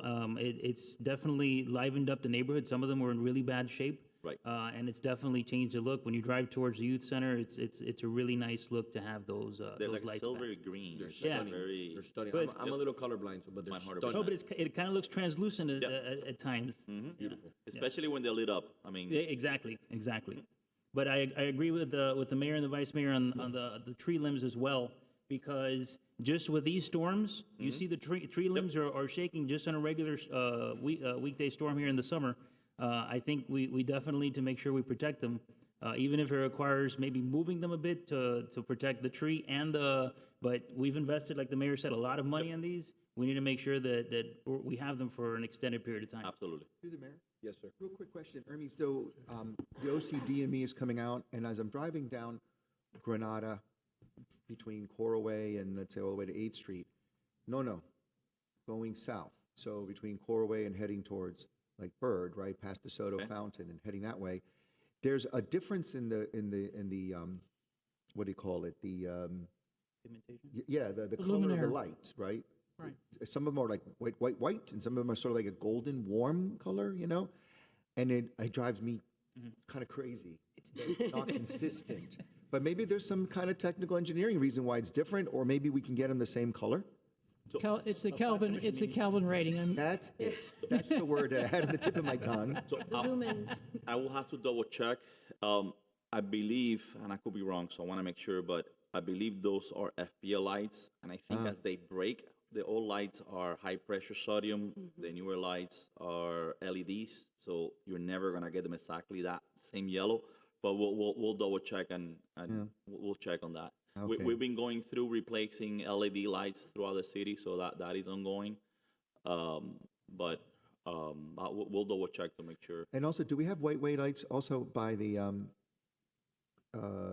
country club, the Coral Gables Country Club? The country club has a couple. They're not exactly the same as the ones that we have in university. They had a couple of different ways, different types, and I believe those two were restored by The HPACG, right, and we purchased it from them, and We got it, and I worked on that with the gentleman who found one on eBay, and he owned one, and then we spent the money like on the private side to fix those two up and bring them back to their original position where they were at the entrance of the gelato but store. those are not the same. The Okay. poles are different. Yeah, but they're beautiful. I mean, Absolutely. Yeah. Do they have like on the base, the Yeah, the decorative base where it says like the Miami Right. Riviera, yeah. I double check that. Yeah, those have like the fluted one. It's not the one with the nice carvings on it. That's more of a standard fluted. It's not the right color either. That's the one I that think they that has the darker, the Has the darker glowing. right. Would you have anything you'd like to add? Oh, yeah, just for I know that we had the discussion about the lights that were located in Fort Lauderdale. And I believe Hermes mentions that the one that we did bring to the yard and were able to restore have already been installed along the Riviera section. So all of those, there were about, I think 11 to 13 of them that were restored and reused. And then there are still 8 in place in Fort Lauderdale, and we're working with the property owner there to get them under an agreement. He's been communicative. I've been in touch with him. They're going through their own permitting process for their project. So he's just, working with us, and those lights are there, and we'll And I continue. know we're going to compensate this individual $1,000 per light, which is something we're Yeah, agreed that upon was the also. discussion that we had had. I don't have an issue with that. I don't think the commission does. I just want to salvage them. They're 19. No, I think you all had passed a resolution Yes. before that said allowed for the manager to go through the negotiation process, and so we're that's- working on it. And we he's- get these, we add another quarter to our inventory. We Right. get to 100. I mean, that's amazing. Yeah. With the one that we just found, Right. we'll get to 100. Yeah, and I know we talked about around the DeSoto Circle or also at the Douglas entrance. It's just, there's a few spots that we can Wherever look at you and deem appropriate. Okay. find appropriate. Thank you. Thank you for the Thank update. you. Moving on to F8. This is a discussion regarding the mobility hub. I had a resident, I don't know the resident, he does have an architecture firm here on Ponce de Leon, and he sent me an image, like a rendering of what the mobility hub can actually look like, which I found to be a little exciting. This is the thread of emails that we had. If you go down and scroll down a little bit, please. And he actually went point by point why. I think his discussion here is why is it that we force, or not force, but we have people who come, developers with, how would I say this? That we encourage them to have a med design, but then again, we're going to like an Art Deco proposed. And then he went into like the specifics of exactly what should be in Coral Gables. Now, go down a little bit. Okay, this is what he sent me that was being proposed, and this is what he actually, and then go down a little more. And this is what he proposed. I wasn't very happy with the height once again, but if you guys maybe zoom into it a little bit. I don't know if the commission received this email, but I thought this actually was a little more eye-appealing to the neighborhood, or to being in back of Miracle Mile. The other thing I was going to say, hopefully you guys are open to this, maybe not, maybe you're stuck really on the other design. I think a design that's more similar to this would be better right there in Andalusia. Now, after, you can go ahead and remove this. I do have something else. I know that in previous times, we argued that we wanted a safe garage, right? And then we argued also or debated that because it was going to be clear that this garage was going to be better. So what I went ahead and I did is that I contacted our police department and I said, for the past 10 years, I want you to give me all the data in all our garages of incidents that have happened in Coral Gables. And actually, I was very surprised at the data because I really did think there was a lot of incidents. But I want to go ahead and share with the commission because I think it's great. It really is. This is what the police department gave me. And for the past 10 years, there's only been 2 incidents, 1 battery in 2016 and 1 robbery in 2017, I believe in Garage 6 and 51 Aragon. Besides that, in the past 10 years, there hasn't been, according to this document, anything else. And I think, number one, we should be proud of ourselves. We have an amazing police department. We have great garages. But I don't think that when we are proposing a mobility hub, this is really one of the things that we should be saying, okay, the safety. Guys, we're doing amazing. And I had no idea. And I was really astonished by the results of the information that I asked for. That is it as far as this. If you could please keep it as a public record if anybody else wants to obtain this information. And the other thing that I want to bring up once again is that I completely oppose us selling Garage 1 to go ahead and try to fund Garage 4. I think that is prime real estate. If Coral Gables was all mine, this is not a decision that I personally will make that would be in the best interest of my economy, saying that Coral Gables was all mine, right? We are giving up rights, and the whole purpose here is to sell it to a developer. Guys, we right now have the authority to build what we want in a space that is prime to Coral Gables. But our intent is to sell it to a developer, to put a development that is, I think, what is this, MX2, MX3, Peter? MX3. MX3, the MX3, the highest you can go to sell to a developer to give us some money to be able to fund another enormous building, which would be the mobility hub. When we can take a safer approach and not get rid of prime real estate and put 2 garages instead, maybe, 5 floors, 4 floors, 5 floors. Nobody likes to walk 2 blocks to park in a garage on an 8th and a 9th floor. They like to park close to where they are going. So I think, maybe this commission doesn't agree with me, but this is my common sense. We do not have to spend so much money in a mobility hub. We do need garages. I understand the garages that we have are run down. I'm not opposed to that, but I think we need to do it in the best way, not only fiscally, but for the neighborhood, for the businesses.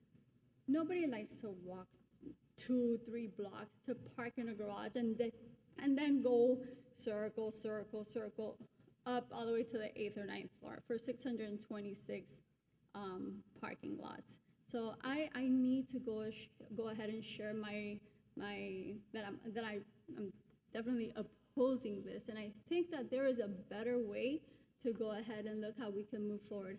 I am not against doing something with both of these garages, but I am definitely against selling Garage 1 to a developer. I think this is like prime real estate. I don't think we are in the business as a city to be selling our property, especially in a location where garage number 1 is located. And that is it. Thank you. Now we can move on to item F10, unless you'd like to discuss this. I can add a couple comments. I'm going to refrain.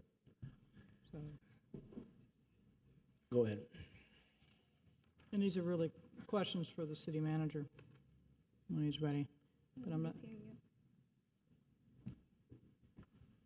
So I'm Excuse me. going to make a couple comments, and I'm going to say, number one, the conceptual design that was brought was not completed. I ran into the same architect, in fact, it was last night, and we spoke. And I've spoken to him for a while, and he feels an Art Deco design and along the lines of what we were talking about could be good. We have to do some tweaks on it. There's many different reasons why we're going towards a light design, so you get good airflow through. You don't have the forced fans. You don't have, you know, the lifetime building type of parking garage where it's feel like you're in a dungeon. I don't know, City Manager, if you have any other comments to add to this? Yes, through the mayor? Yes, sir. Thank you. Thank you, Mayor, Commissioner, Vice Mayor. That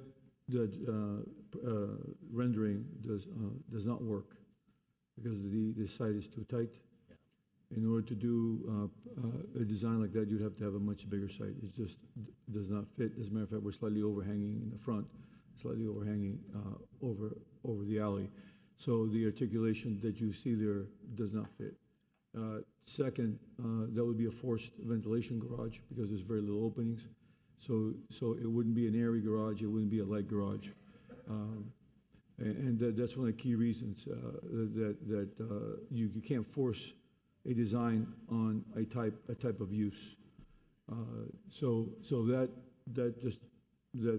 design, it doesn't fit the site. In addition to that, we have adaptive reuse in our garage. That garage could be turned into either multifamily or office space, simply by putting fenestration up that would be a curtain wall, or it would be a sliding glass door. So we have with this design very easy as far as adaptive reuse. We have even chases, special chases to allow electrical, mechanical vertically. So if this garage only needs 4 stories in the future or 5 stories, it could be converted vertically down into either multifamily or office space. So we have a park on the top of the garage with a potential restaurant which can be extremely active and bring even more revenue to the garage. We have a very activated first floor with our paseo aligned with the mile paseo there. So it's forcing a design on a use, and that is the problem with Mediterranean Revival used for a parking garage. Parking garage is a box that has circulation up and circulation down, and that's the basic use of it. And as you mentioned, we have a very well-designed, easy-to-use garage. That way, that that verticality really comes into play by the functionality of the garage, by the height of the garage, by the lighting. So all these things have been thought of into his design with Gensler to really provide a mobility hub, something that can be in the future where it deals with drones and micro-mobility, et cetera. And so it's forcing a design, a use into a certain design, instead of having the design function with the use. Thank you. Last part of the question, and I failed to ask it earlier, the height of the building, does it use the bonuses that are available from the med bonus? No, Vice Mayor, we're under 150 feet, so there's no med bonus required. And the code allows? Right. Sir, what does the code allow? 195. The code, I'm asking the manager, what does the code allow? Mayor, the code allows 150 feet with no med bonus, 190.5 with med bonus. So this commission, or nobody on this commission changed that legislation, correct? Yes, Mayor. Okay. Madam Vice Mayor, That's it. That's it. I just wanted a clear record. Yeah, we've gone through this 1,000 times. Yes, It's the dog and pony show, the continued dog and pony show. The idea, I'm just gonna put it out there so you understand something, okay? I built many parking garages. Go to our current parking garage now. The spaces were built for smaller cars. Okay? When you build, now correct me if I'm wrong, when you build today's parking garage, the spaces are going to be much larger. Common sense, simple math says larger spaces due to the footprint and the depth of this building, of the piece of land, will basically say that every floor plate will have what? Less parking spaces. Right? Yes, Mayor. So you got to go more vertical. You got to keep going vertical to meet your existing parking. So this is very simple math. It will be funded not from the general fund. It will be funded from parking revenue. Parking revenue. So let's stop scaring people. This is not gonna be an issue of debt that's gonna be taken from the taxpayers. It's gonna be coming from parking revenue. We have to take out the antiquated buildings that are there, that the skin is falling off, where the elevators don't work, and where people do not have a pleasant and enjoyable experience. Okay? When you talk about safety, safety is something that all of us have had conversations, especially with women who say that they feel uncomfortable using that parking garage, especially at night. We've all had those conversations. We've brought it up here on the commission many, many times. So we can continue to play politics, or we can deal with the issues at hand. When you have a lack of knowledge and an understanding, and you say, I'm going to do 3 parking garages, I'm going to do 2 parking garages, instead of bringing in a development that could bring in tax revenue on a piece of property, either the project can be sold, there can be a joint venture, or there can be a 99-year lease. Happens everywhere. There's multiple ways to skin the cat. But the idea of building 2 parking garages that are 3 stories or 4 stories, it doesn't make sense, because I told you, as you build a parking garage that is up to today's standards, your spaces get larger. You have to include things, for example, for ADA, your elevators, different things to meet today's standard. You will not build a 3-story product. You will build a product that is double that, because you have to meet today's standards. And in my opinion, it is the most inefficient use of city land. And you're talking to a person who, when I started, there was 1 park in the downtown, and now we have almost 7 parks in the downtown, okay? Which have been deeded to the city, including the 20,000 square foot Publix across the street that I negotiated with the manager. So we got to get to work. We got to finalize the design. If you have a chance, speak with Willie Bermeo, who I worked with for several years while I was in grad school, the architect who designed, and I'm saying this to the Herald. Willie Bermeo was the architect on the Aragon parking garage, which they required him to do what, sir? Yes, Mediterranean. They designed him to do a Mediterranean design. And he will tell you that he regrets it, because a Mediterranean design there is precast, a certain color, small windows, poor ventilation, poor lighting, and they put some roof tiles on it. That is not Mediterranean, just because you paint it orange. It's not, okay? So we got to find a design that makes sense, that's softer in approach, but we got to finally address the issue of the parking garages. Drive by there, you can barely get in and out of there, how tiny the spaces are. So it's time to move on. Enough with the dog and pony show, and enough with the misleading of people in an effort to try to garner support of, we're the champion of anti-development, or we're the champion for the next election. Let's move forward, like the windows in this building, move forward. Let's stop moving backwards, let's move forward, okay? For the mayor. Yes. Yes. I have a question for the city attorney. This is more of a legal question. Since we are the owners of Garage 1, is there any possibility, or like what is the legal binding if we wanted to go ahead and down zone that garage? Is that even a not the garage, but that area, that property, is that even a possibility? Because I'm scared, it's MX3. Through the mayor? Yes, sir. Commissioner, the garage in front of Publix is Garage 4. The Mobility Hub is Garage 1. Okay, so thank you very much. Good correction. But now you understand my question, switching the numbers. So as a general matter, the city could go through the process for that as a general matter.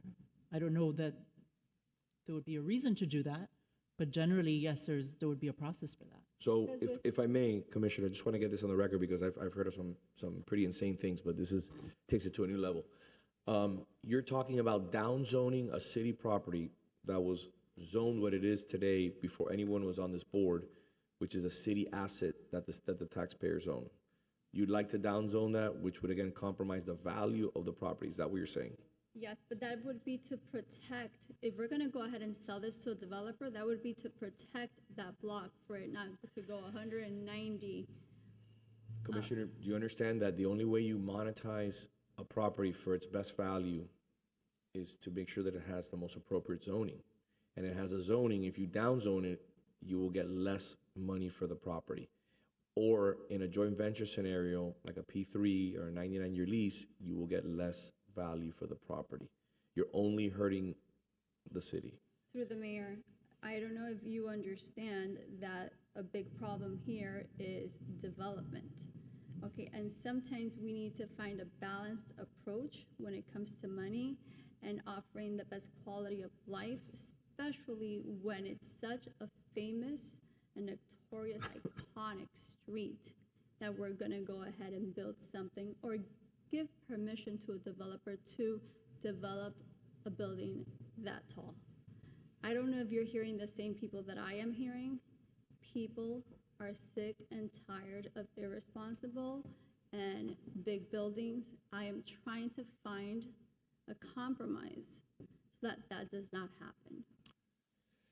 Commissioner, So Mayor- the last election was loud and clear. They heard, and the continued misinformation, my record speaks for itself.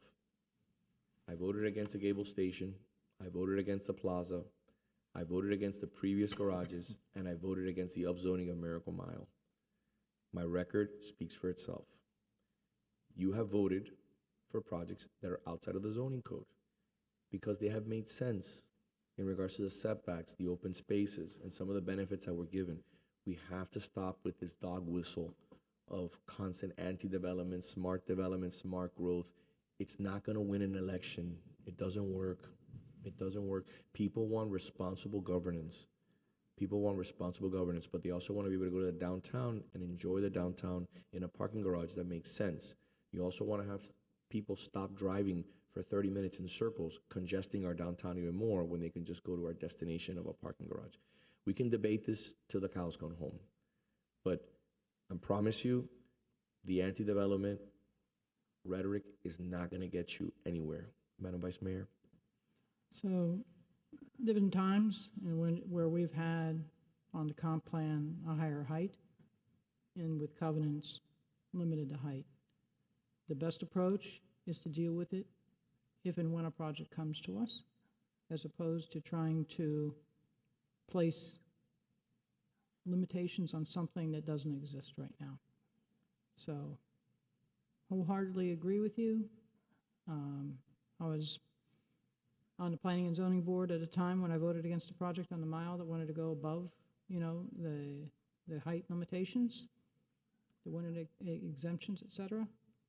But we have to do this when the projects are in front of us. And I know we have a long agenda, and we all need to get moving on some other stuff, so I'm going to suggest that we deal with that when the time comes. Anything else for the good of the order? Yeah, through the mayor, and this is my last comment, and that's it. I feel like if we deal with that when the time comes, it will be too late, because then we will be ripping or taking back rights from the property owner. And at that point, it would be too late if we go ahead and give this or sell this property to a developer. If we wanted to take action, the action would be now. Yes, sir. I mean, I've been quiet. There's a lot of factors in this property that perhaps we're not even aware of. I went to a meeting with the chamber, and I found out that the Sanctuary of the Arts uses that parking garage every weekend. And that is the place where they take their patrons to park, which is the closest parking garage. I mean, I think there's a lot of factors to consider long run to get to wherever we get with that project. I think the bigger question is mobility hub, what happens? And I think we need to cross that bridge as to what will happen there sooner rather than later. The condition of both garages is not optimal, and we're going to have to make a tough decision when it comes to that sooner rather than later. And hopefully we'll be able to come up with a better design that residents can rally behind, understanding what the parameters are as well. So if I, Yes. with the parking director, just so you know, for the Sanctuary of the Arts, what we did with the lot behind the Sanctuary of the Arts near the A-Loft is made it available for parking at night if you pay. Sort of like we have the dual opportunity to have residential parking permits and rent a space. Here you're going to have a parking permit during the day, but since it's vacant at night, the patrons can use that lot in the back and not have to worry about crossing Lejeune Road. So there are other options out there that we can look at for the sanctuary as the need arises, okay? But the reality is we have shoring poles inside that garage. It's not ADA compliant. It does not have an elevator. So we have to cross these bridges eventually. The first step, though, is to build a mobility hub. We're not even going to address the next piece until we get there. And how it's sold, and the conditions that are put on it, and what the height limitations are, et cetera, et cetera, et cetera. We can cross that bridge when it is in front of us. All right. Moving on to the next item. Through the mayor, I'm so sorry. Commissioner Kirkman, and this is still waiting outside. This is an item we heard in the morning. If maybe we can. We'll get to it. Moving on to the next item. F10. F10 is a resolution of the City Commission rescinding Resolution Number 2025-163, which called for a special election to be held for approval or disapproval of a ballot question, prohibiting future amendments to the date of the city's election via ordinance and canceling the special election for that question. So this ballot question is specific, asked voters whether to prohibit the commission from ever again changing election dates by ordinance. In other words, it was a restriction measure locking future commissions out of the authority regardless of what the state allows. This is very quick, it's legally redundant, and it's in conflict with state law. So I'm just asking for support of the commission to go ahead and rescind this ballot question. Again, same thing as was addressed in this memo, just wording it in a different way to try to filibuster and have another piece of legislation that absolutely does nothing. This was already addressed by the April election, which the residents will be able to decide on 8 measures. Just so you give me the opportunity, I'll state it again. You were in opposition of an inspector general to stop corruption. You were in opposition of allowing the residents to decide on whether a commissioner's got their raises. You gave yourself a 101% raise, along with a car stipend and a personal stipend. At the end of the day, the voters will decide in April on what they believe is the best interest for the city. This another piece of legislation that carries no weight at all. It's already been addressed by the city attorney's memo, which is very clearly indicated. You even said it. It's redundant and there's no need. Madam Vice Mayor. I'll move to deny it as moot because it has been addressed. Second. All right. Do we have any public comment? Hold on, with what allowed, I'm sorry. All right, we'll close the public comment. We have a motion and a second. Yeah, no worries. Okay. Hold on. Okay. Okay, close the public comment. I have a question to the mayor, just for my edification. Was there not at one point or another with the prior commission motions to have elections put to referendum to move to November, and then they were denied in the past? In other words, was there, I think I'm understanding your question is, were there prior resolutions that were considered by the commission to put a question to the voters moving the date of the elections to November? Correct. What he's talking I'm about. not What he's sure. talking about is the piece of legislation that I proffered, which was putting a referendum on the agenda, asking the residents if they were happy with the decision of the commission. Mr. Mayor, if I could just clarify what this resolution is and just the commissioner's sorry, resolution. Stephanie, just one moment, because I think it's a different question. Yeah. Yeah, Commissioner Lauer. So I think you're asking if, if I'm understanding what your question is, you're asking if previously, not in the last 6 months, No. but before, there was a resolution that was considered by the commission to put a question to the voters whether the charter should be amended to move the date of the elections to November. That is my question. I do not believe that we had that resolution considered by the commission. We had an ordinance that was considered by the commission moving the date of the elections in 2023 that did not get approval, but not a resolution. We can double check, but I don't believe we had a resolution setting a special election on that question. I'll double check. Yeah, because I'm getting a little confused. It's kind of hard to watch the ping pong ball go over the net. Like, do we want this to go to a referendum? And I thought that there was, I mean, at one point, and then I think a charter review committee was convened earlier than the usual 10 years to consider the issue, I think, of whether or not to move elections to November. Are they not tied? Those are. So the Charter Review Committee was convened not specifically for one purpose, other than to just review the charter generally. There was one specific issue that the Charter Review Commission was asked to look at. There were some discussions with the commission and a joint meeting with the commission, but there was one resolution asking them to consider the Inspector General question. I don't know if this one was put specifically to the Charter Review Committee, but it has been a topic of discussion nonetheless with Charter Review. Okay, thanks. All right, yes, ma'am. Mr. Mayor, if I could just clarify, this resolution, so 2025-163 was a previous resolution adopted by this body that called for a special election in November of 2026 for consideration by the voters of prohibiting future changes to the election date via ordinance. The direction at the last commission meeting, which I said earlier will come back again, is to place that same question on the April 21st, 2026 mail ballot. So, Who was the sponsor of that legislation before? I believe it was you, Mayor, but I just wanted to clarify that it was not addressed by the memo itself, but it will be in, ultimately, if that future resolution passes, incorporated into that April 21st mail ballot question. Okay, done. Through the mayor. So it's not in there right now. In other words, we can vote on this and clear it up, but this commission is deciding not to do that for what reason? Again, I know that we want to use this for Instagram later. This is redundant. It's unnecessary. It's actually gotten to the point where this is ridiculous. So, and it just wastes time. And there's people here who, again, staff. There's people waiting. We want to get through the agenda. We want to end the day so we can go either to work, be with our friends, address issues that we have to do with. We're just redundantly doing this over and over and over again so it can be posted on social media or on the blogs.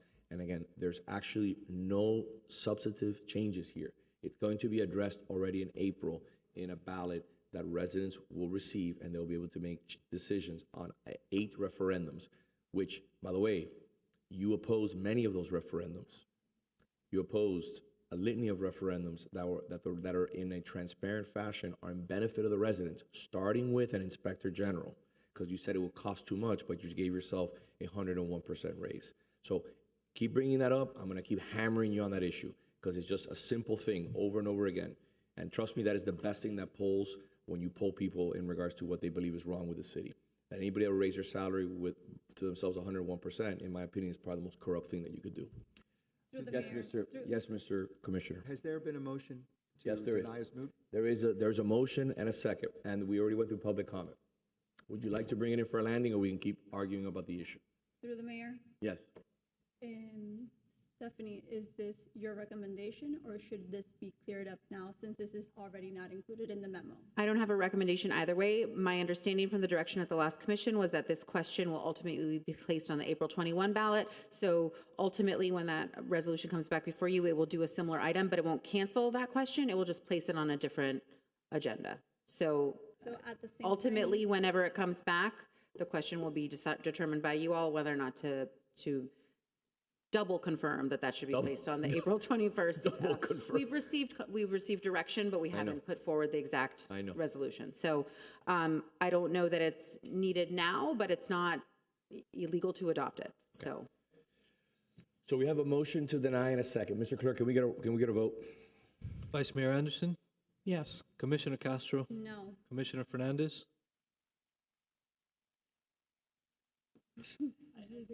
I'm not even sure what to say. Flip a coin.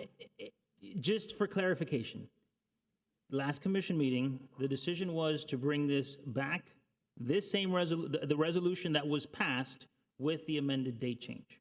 Correct. So ultimately, the same language, unless there's some further tweaks, in 2025-163, the direction, though it needs to be brought back again on a formal resolution in a timely manner, as we mentioned, was to be scheduled for April 21st, 2026. So if the intention of the commissioner is to do that, this isn't necessary, but it's not contrary to that either.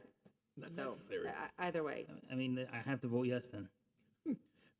Commissioner. Commissioner Lara, Yes. Mayor Lago. Yes. Okay, moving on to F11.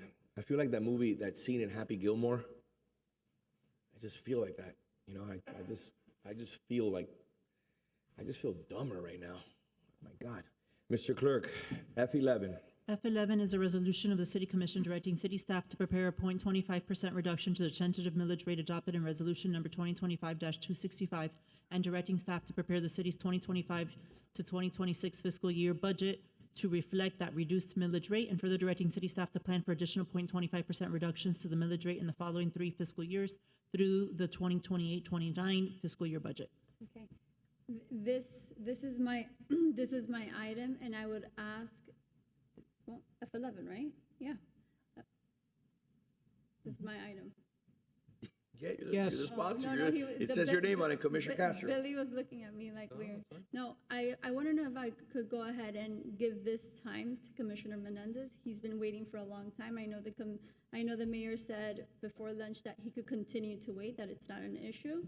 But I think it's a little disrespectful for a former commissioner to be waiting hours outside for an item that was seen in the morning. So if you can please permit me to give my time for this resolution to the commissioner, I'd truly appreciate it. I run the meeting. We're hearing F11. If not, we can skip it, whatever you like, and we can move on to the next item if you like. What would you like to do? We're going to hear the items on the agenda, and then we'll address the issue. We're going to address the issue at the end. Commissioner, we're moving forward. This is my appointee, Okay. and this is something that we heard, and I'm asking you. I'm not telling you we're going to do this. I'm asking you And I said very no. nicely. And I said no. So we're moving on to item F14. No, I'm not done with my item. Commissioner, Mr. Clerk, F14, please. Excuse me. Excuse me. Don't be disrespectful to me. I am trying to be very respectful to you. I said I was not done with my item, and we should be hearing my item. I was trying to be respectful to the commissioner that's been sitting out there for a long time, and now you're trying to skip my item because... Come back to it. We'll come back to it. If you're not prepared for the meeting, we'll come back to it. We'll do F14, Madam Vice Mayor. Let's move forward. This is, yeah, you want to, F14 is a resolution of the City Commission directing city staff to establish a permit fee incentive program to encourage the installation of living seawalls, providing a 20% discount in city permit fees for qualifying projects.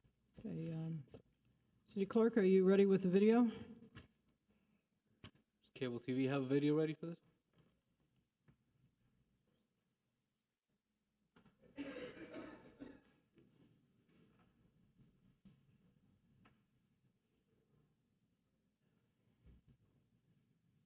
The link is in the memo.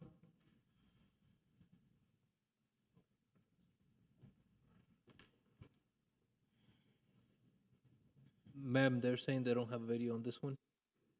I sent a memo to you last, I know which one you're talking about, yes. okay. Mr. Mayor, you mind going to the next item while I get Of this course, my friend, not a problem. We'll move on to F15. Okay. City Attorney? Needs to read it in. Excuse me, thank you, Vice Mayor. F15 is a resolution of the City Commission urging the Florida Legislature to amend Florida statutes, specifically Section 163.05, to impose civil and criminal penalties for fraudulent or false statements in arborist or landscape architect reports, to establish a clear process to protect the health, safety, and welfare of individuals and property during tree removal and stump grinding, and to provide definitions clarifying when permits are not required for emergency tree pruning or removal of dangerous trees that pose an immediate risk, and directing that such legislative amendment be included among the city's legislative priorities for the 2025-2026 legislative session. Okay. This is an amendment to Florida Statutes 163.045. I know some of you are familiar with it. For those of you that are not, the problems that we've had is the statute itself allows after the fact arborist reports to be issued that are not under oath, not sworn to, regarding a condition of a tree that our city staff has no opportunity to inspect. The Florida statute, as it's currently written, also allows for the removal of the stump without seeking a permit, without doing locates, and creating a hazard where gas lines, water lines, sewer lines can be hit, electrical lines, which are now being buried as well. The edits to it require the arborist or the licensed landscape architect to sign under oath a statement regarding the condition of the trees, so that if it is a false statement, we have some recourse. It reminds basically folks that there is a statute in the books already about the penalties of perjury when not in an official proceeding, so that we can not have individuals uttering false reports, which we have seen in our city. There are broad exemptions here for emergency pruning and emergency tree removal that respect the desire of the Florida legislature to take care of those types of situations, and remove some of the mitigation requirements that we currently have if it is a high-risk tree or if it's a palm tree, in order to meet the Florida legislature halfway in between on what their desires are versus what our city's desires are to maintain healthy, non-invasive trees in our canopy. So that's the sum and substance of the legislation. I'd appreciate your support. I'll move it so we can get it on our legislative agenda. Through the mayor. But if I may first, Mr. Guerrero, do you have any public comment? No, Mr. Mayor. All right. Commissioner. Through the mayor. I support the vice mayor's goals. Protecting canopy and preventing abuse, I think, is paramount, especially for a tree city especially for a tree city such as Coral Gables. However, I do believe that arborists are not state certified, they're not state licensed, and I think that there's going to be a problem with enforcement, and I think we need to maybe, and I love the idea, but I think we need to dig into it a little more, and maybe the legislature can go ahead and do that. But as far as enforcement, if they're not state regulated, what are the penalties, in other words? There is no penalty. You'll have to go into civil court, and then it's subjective, because one arborist thinks could be very different from what another arborist thinks. So, through the mayor, I'm going to point out some language to you in here. Whoever makes or verifies a false statement of fact on an on-site assessment shall be guilty of a misdemeanor of the first degree, punishable as provided in Florida Statute 775.082 or 775.083. Perjury when not in an official proceeding. Perjury is a serious offense. Yes, it is a misdemeanor, but it does ruin someone's record. Whether or not certifications can be renewed after that is something that I'm sure the Florida legislature can consider. But this is an important first step, because if we can get past this particular bridge, it's a major thing. And so the discussions that I had in passing a couple of years ago with some of our state representatives is, we don't want to promote fraud. And they absolutely agreed with that. We should not allow individuals to use fraudulent statements for removal of trees, because we have lost perfectly healthy trees in our city, and the facts are there to support that. I'd appreciate your support on that. Maybe in a future legislature we can do even more, because yes, it's a certification, it's not a license like a landscape architect has that can lose their license, like an attorney can lose a license, like a CPA can lose their license, like a general contractor can lose their license, et cetera, and so on. But the threat of a criminal conviction is real. So I think that would help. Commissioner Fernandez. I think that definitely addresses an issue that we've had for a long time. Before I was on the commission, we talked about this many times, about how many arborist reports were coming back, and you read the arborist report and everything was made up. I mean, you were looking at the pictures, they weren't even the same tree. It just seems to be an issue that continues to expand because if you need to get rid of a tree, you just find an arborist who will write the report. And this, I think, may also create a framework for Tallahassee to maybe consider it, maybe the county as well. And we can start growing from here. We can lead the way. I think we have a motion pending. Do we have a second? I seconded. Okay, let's go. Mr. Clerk? Commissioner Castro, Yes. Commissioner Fernandez, Yes. Commissioner Lara, Yes. Vice Mayor Anderson, Yes. Mayor Lago. Yes. Mr. Item Mayor, F6. I apologize. We're ready now for the video from the Vice All Mayor. right, let's go. Then we're going to F14, correct? Yes, sir. Perfect. Okay.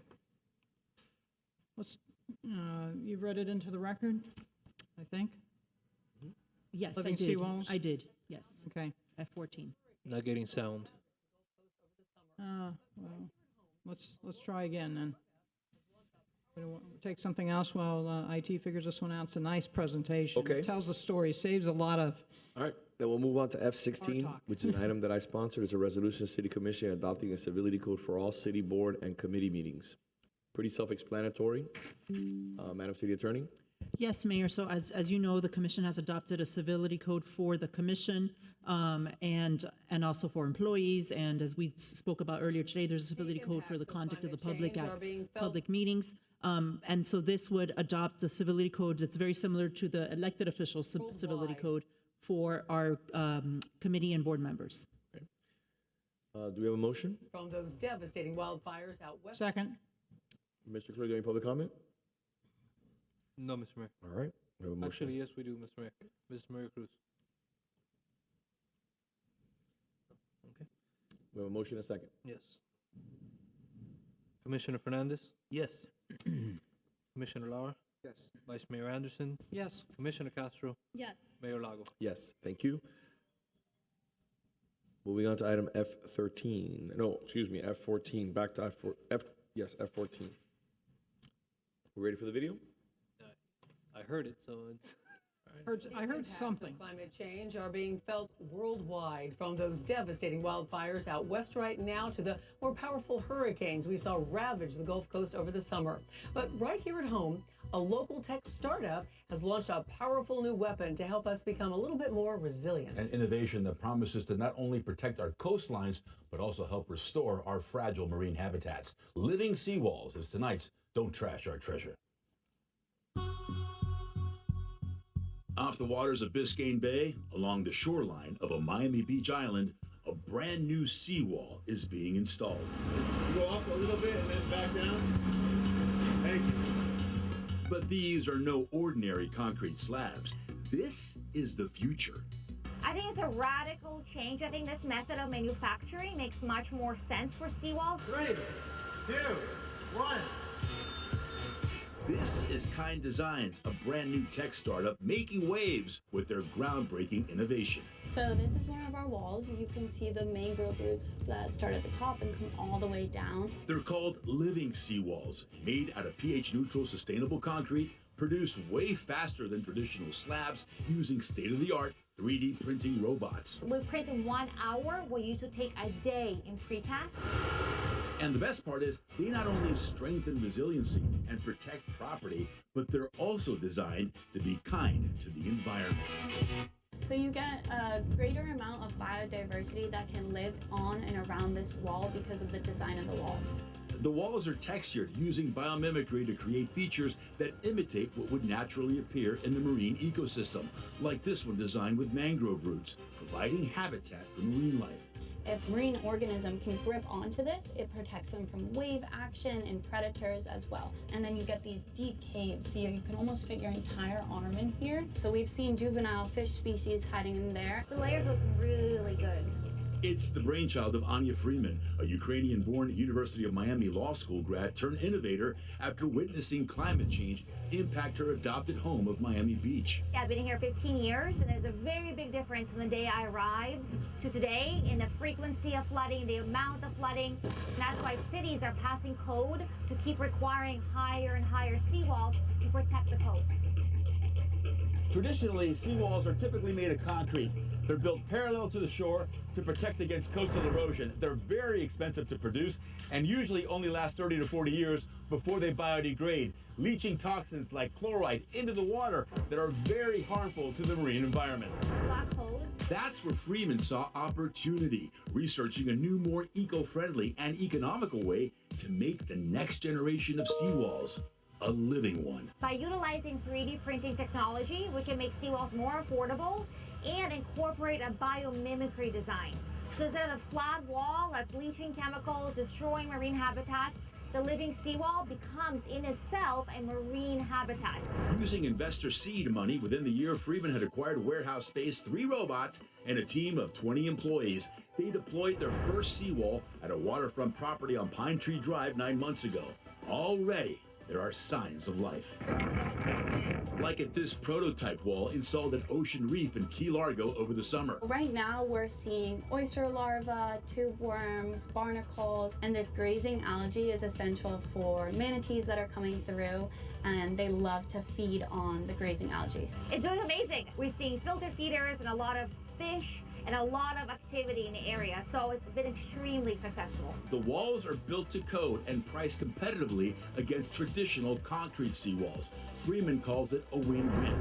A win for the homeowner and a major win for the planet. You can have the same exact budget for your seawall, but you can install something that's beautiful and something that's amazing for the marine environment, and it will improve the quality of your water. Basically, your backyard becomes like an aquarium. And doesn't that sound cool? So far. That's amazing. Thank you, So Vice a picture's worth 1,000 words. This ordinance would provide a 20% discount in permitting fees from the city to encourage people to install the living seawalls. I have taken my trips down the waterway. I see that there's a lot of seawalls that need to be replaced, and this could be very timely. And there's some people that have don't know really what manatees eat, and it's that grazing type of algae, not that green colored water that we see that is really the result of pollution from septic tanks and fertilizers in the waterway. So this would be a big step for us to, improve our water quality. That's it. I'll move it. Through the mayor? Yes. May I say something? I just saw the walls are made of shotcrete, so that should greatly increase the longevity in the salt water. So you have the benefit of that, and also have a much more efficient and longer-lasting wall. Excellent. Very nice. Thank you. We will take your expert testimony. Mr. Clerk? I'm sorry, who seconded? Thank you, sir. Commissioner Lara? Yes. Vice Mayor Anderson? Yes. Commissioner Castro? Yes. Commissioner Fernandez? Yes. Mayor Lago? Yes. All right, moving on to item F11.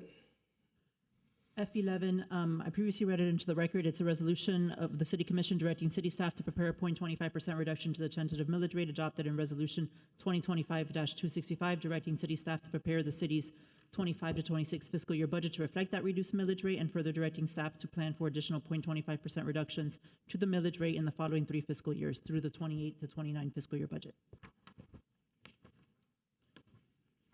Okay, so this is my item. Just to put on the record, I had a millage rate town hall yesterday, the day before yesterday, or Monday. I'm losing track of my days. It's just been city all day. So I am going to go ahead and present the slide that I presented during my town hall, but I'm going to skip all the beginning. I'm just going to go ahead and show the 4-phase plan. My intention here is so that we take a very modest approach to getting into a plan to lower the millage and in the same combination, lower taxes. So Billy, if you can please do me the honor. Go ahead and skip this slide, skip this slide, skip this slide. This one too. Actually, go back to that one. Maybe I could touch a little base on that one.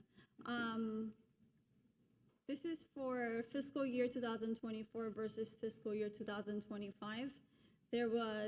We've maintained our millage the same. The county, there was a small decrease. The school board, there was a small decrease, and regional stayed the same. I just wanted to go ahead and put that on the record. Go ahead and go to the next slide. Next slide. Next slide. Okay. Next slide, because we're going to see all this information on Friday during our budget hearing. Next slide. Okay, so now this is where I'm talking about my responsible 4-year plan, which I hope this commission can go ahead and support. The reductions planned are from reoccurring revenues, not one-time money. This makes the plan sustainable year after year. We are not relying on temporary windfalls. Next. The next slide, please.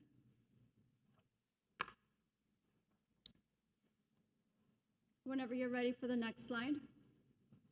Okay. Why it's modest and safe. It's designed to be gradual and fair, reducing millage in small, steady steps, backed by a 5.4% growth in property values, which offsets the reduction, ensures residency tax relief immediately while the city maintains financial stability. Next slide. Okay. Where the reductions come from, I just gave my colleagues exactly where penny and each dollar is coming from. We went line by item, line by item. And basically, the proposed reduction is coming from the new needs. We're only reducing 4%. That's 182,000. No, 160. I can't even see that well anymore. 162,000, and 2% is coming from the renew and replacement program, which we trimmed 180,000. That's around 2.87%. Everything here is itemized. My colleagues have it. Next slide. Okay. This is the ordinance that I am presenting right now, the one we are seeing, F11. This is what on year 4 the millage would look like. It would be 5.504. This is a 4-year phased plan. And the reason that I proposed this was so that our budget would take the least impact possible and that we could go ahead and fulfill the promises that we have been making to lower the millage. Next slide. The first year reduction would be $343,000. The new needs budget was $3.8 million, and we are only cutting $162,000. Renew and replacement program is over $6 million, and we're only cutting $180,000. The city still invests in what matters while giving residents a phased, modest tax break. Next. Okay. Promises versus reality. The truth about tax cuts. Many candidates and public officials promise tax cuts or millage reductions. But the reality is something always has to take a hit. Usually it's public safety, services, or infrastructure. My phased approach, this is the only sustainable way to lower the millage responsibly. We're cutting less than 3 to 4% of non-essential requests, not core services. Protects what residents rely on most: police, fire, sanitation, parks, and strong city services. And it's a plan built on reoccurring revenues, not one-time money or gimmicks. And I believe that's the last slide. Go ahead and confirm. Is there another slide? Next. Well, there's a final message. If you're going to promise a reduction, this is the only way to do it responsibly, and I'm delivering on that plan.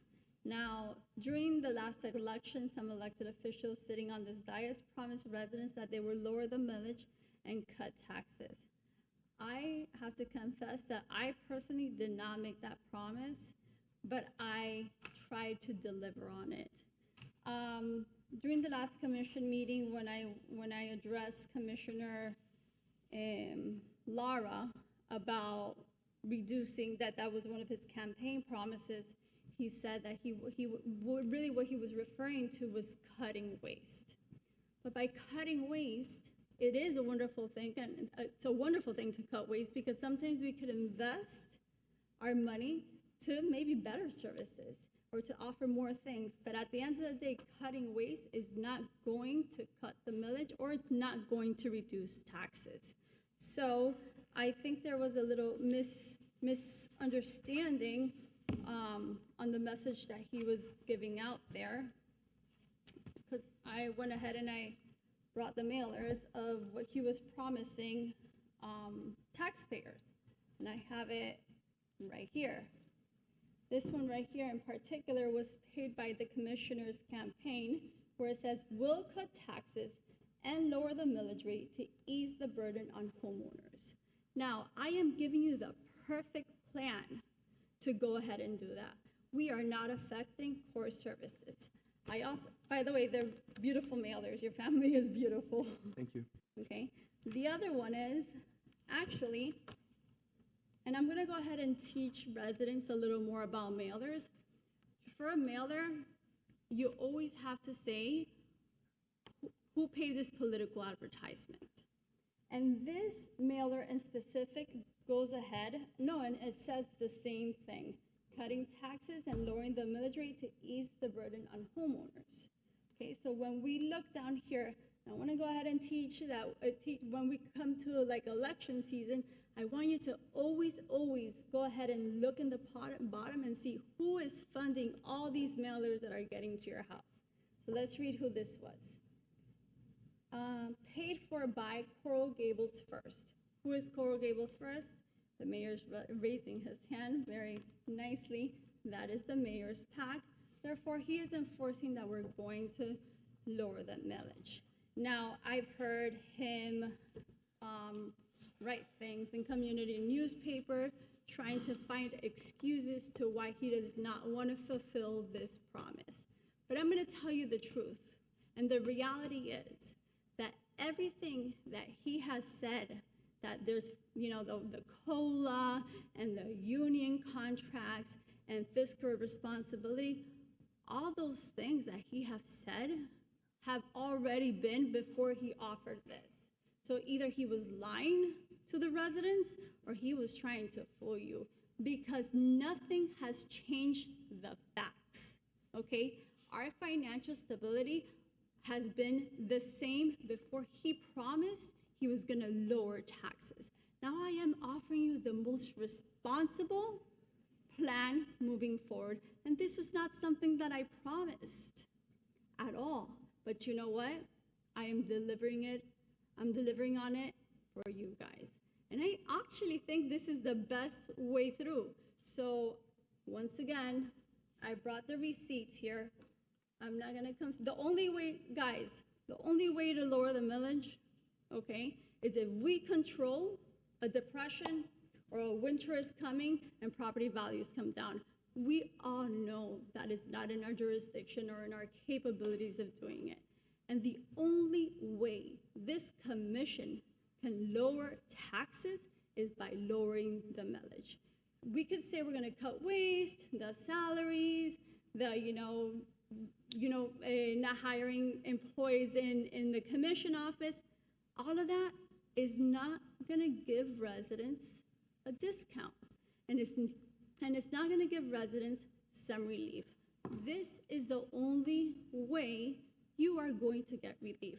And I honestly, I don't wanna get under nobody's skin, but I want us to please work together to make this happen, because this is for the benefit of this city. So through the mayor. You want to go first? Oh, yes. I Okay, do. go ahead. Good.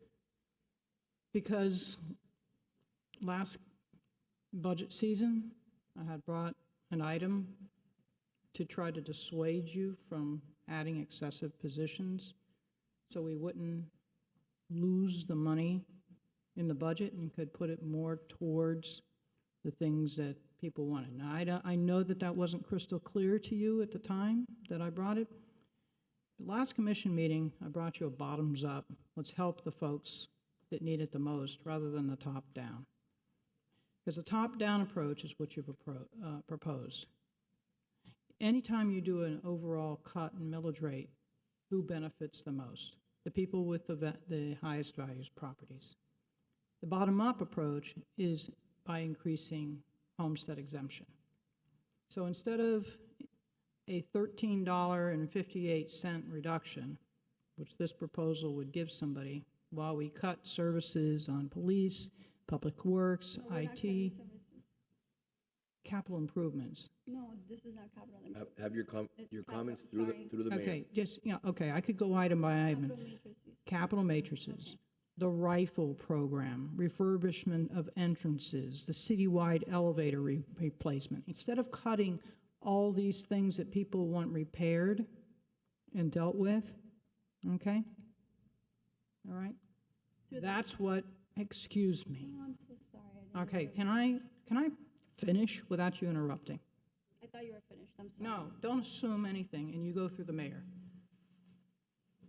So I'll start over, because that's what's necessary when you interrupt someone's flow. A bottom-up position will save individuals that I proposed last time that are disabled, that are caretakers for individuals that are disabled, that get 0 reductions right now, $819.10 per year.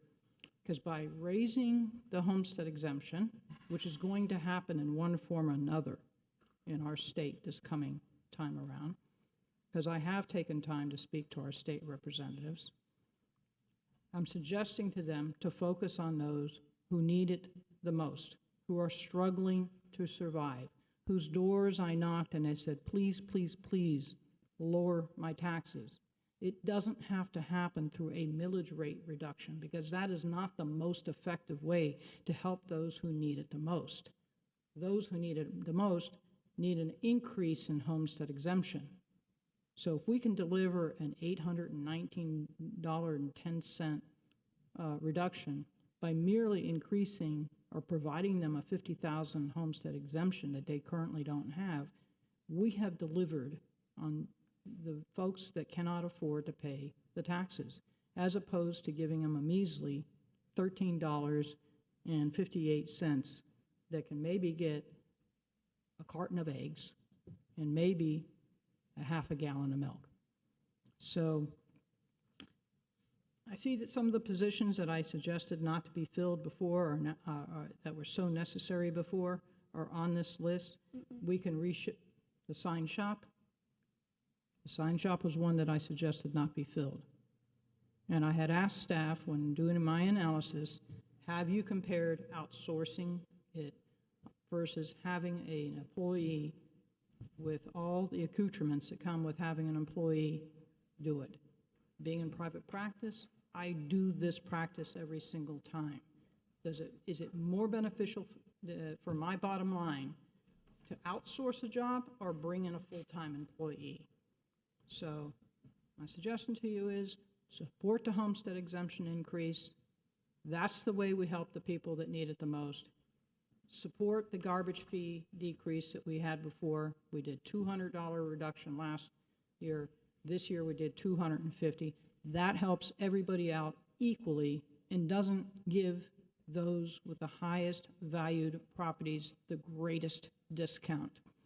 Through the mayor. Let's, Commissioner, let everybody else speak first. Oh, boy. Go ahead, sir. I just want to add, I just gave the manager a note. I will also be bringing back, next commission meeting, I didn't have time to do it this one, the Senior Relief Grant Program and the Disabled Veterans Relief Grant Program that we've done. I'm going to sit down with the manager to see if we can maybe raise that to match the county's figures.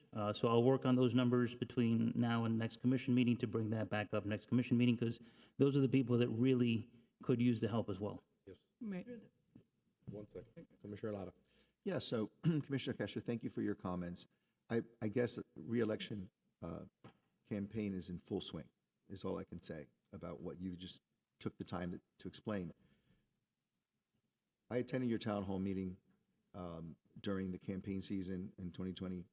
I guess it was in 2025, could have been the end of 2024, where you were particularly against any reduction in the millage rate. You were not running for election, but you took offense practically at any suggestion that what the mayor was seeking at the time was supportable. We heard from the finance team during the last budget workshop that if there was ever going to be a time to do a millage rate reduction, it would have been when the mayor was advocating for it at the last season, and even they weren't in favor of it then. What has happened since then is that our property revenues have gone down by well into the double digits. So we're even in a worse position to be considering current budgetary needs against a millage rate that's going to be, if left the same, resulting in substantially less income coming to the city. Somewhere along the road to Damascus, you've had a complete change of heart about how you feel or look at the millage rate. I'm not sure why, which is why I suggest campaign reelection mode is in full swing.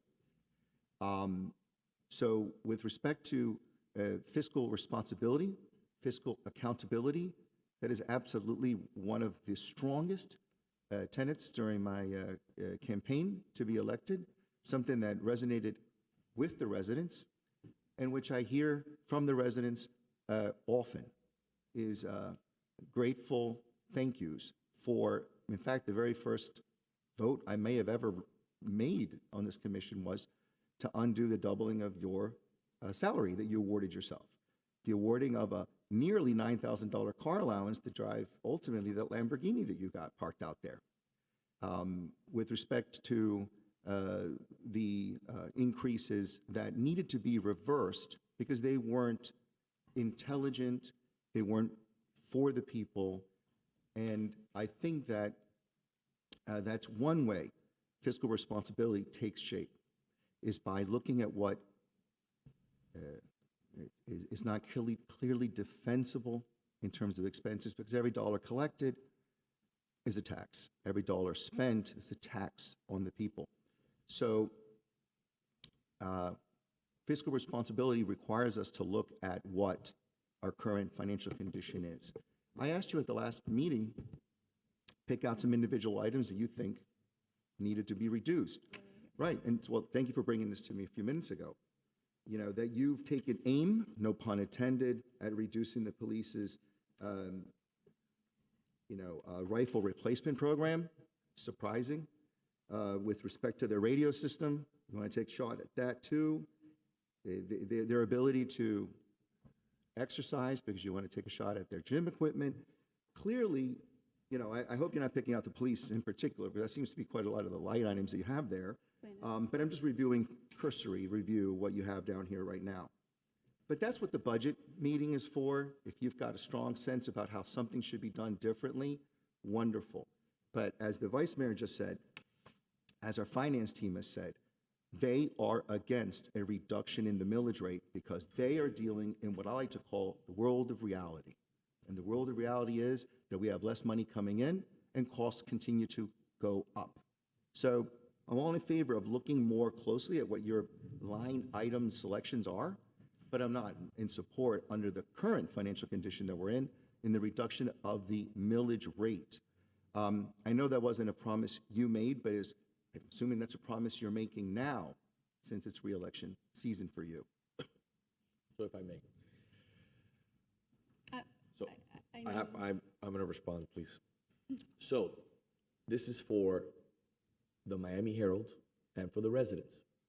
This is not for Politico Cortadito or for the Gables Gazette owned by Felix Pardo and that crew. We're going to deal with facts. The facts are as clear in front of you, and you're going to see where we stood over the last 2 years and where we stand today. As my colleague Commissioner Lara said, election season is around the corner. I am not against a millage rate reduction. Ms. Cruz, are you done? Are you done? I want to make sure you're done before so I can continue. Are you done speaking to the Herald or no? Are you done? I could hear you from here. Are you done, yes or no? You done? Okay, perfect. Thank you. Moving on. I am not against a millage rate reduction at all. I have championed the millage rate reduction the last 2 years. Put that on the record. Mr. Clerk, the video, please. I'm sorry, sir? The video that we have? Oh. Can cable TV put up the video? Thank you. Through the mayor, real quick. I misspoke. Commissioner Castro, I said Lamborghini, I meant to say Maserati, so I'm sorry. That's what's important. How much are they going to receive in return for, let's say, max 10%? The medium householder would receive $287. What does those $287 mean? That means that we're gonna not have to either do sidewalk repairs, or we're gonna have to choose between if we want Burger Bob or not, and it's not one, it's multiple things. Where are we gonna take the money out from? Or have we found extra money? Mayor? Whenever you're done, I'll answer you. I just don't want to interrupt you. Okay, traffic calming, it's like 5 years, people are on the list. And we're talking about $200, $300 max in returning for lowering the millage rate. It doesn't make any sense in particular to me. It almost sounds like self-sabotage. Okay, stop right there, please. Residents first, this is just. Thank you. We're having a discussion to lower the millage rate $13. A cup of coffee at Starbucks and maybe a croissant. She said it was an insult to lower the millage rate by $300 on average. This is why I mentioned the blogs. It's all politics. It's all to say, oh, the mayor and so is against this. But the facts are the facts. Let's go through the facts, okay?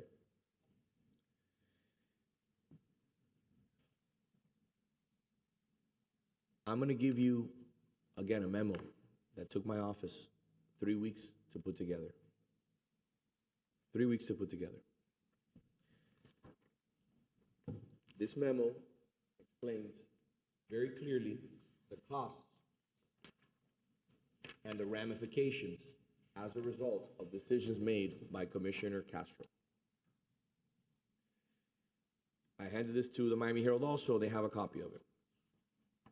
If you look at the final page, it says, the cumulative effect of these catastrophic financial decisions by Commissioner Castro is expected to cost the city an approximately $27 million over the next 10 years. These were reviewed by the Assistant Finance Director, the Finance Director, the ACM, the DCM, the City Manager, the City Attorney, and City Clerk. Can I get a yes or no? Yes. Thank you. I'm going to go over these issues. These are reckless. And these are decisions that are made from a person who is not a property owner in the city of Coral Gables, who does not pay property taxes. Okay? First and foremost, an unwarranted increase in personal cost. The addition of 16 new hires. As you notice, I'm not including police and fire there because we need public safety. And I will always spend money on public safety. But we had never hired 16 new people in 1 year. That cost alone constitutes $11.5 million over the next 10 years. I voted against that. The vice mayor voted against that. Commissioner Menendez, Commissioner Castro, and Commissioner Fernandez voted in favor of that. I know it's only $41,000, but you should never give the Miracle Theater or any tenant additional money. They have to follow the contract agreement that they have. If it's a triple net lease, they're responsible. I voted against that also, along with the vice mayor. Salary increases of elected officials. Commissioner Castro, raising her salary 101% and hiding it in the budget, forcing myself and Rhonda Anderson to vote against the budget. The facts are the facts. Giving yourself a car allowance and an expenditure account. A 4% COLA. Staff begged for this COLA to not be accepted. Mr. Manager, I know you were not here. What was the impression of the COLA? It's an extra $1.9 million, Mayor, that we cannot afford right now. A year, for the next 10 years. Next 10 years. Did staff want that COLA, yes or no? No, Mayor. No. Commissioner Castro pushed and got that COLA. When you break these numbers down, it is an additional $27 million worth of cost. So costs, as Commissioner Lara and the Vice Mayor have said, went up as a result of reckless expenditures by Commissioner Castro. And now let's talk about revenue. Mr. Clerk, will you please, I have 2 slides that I'd like to put up. Do we have them? You should.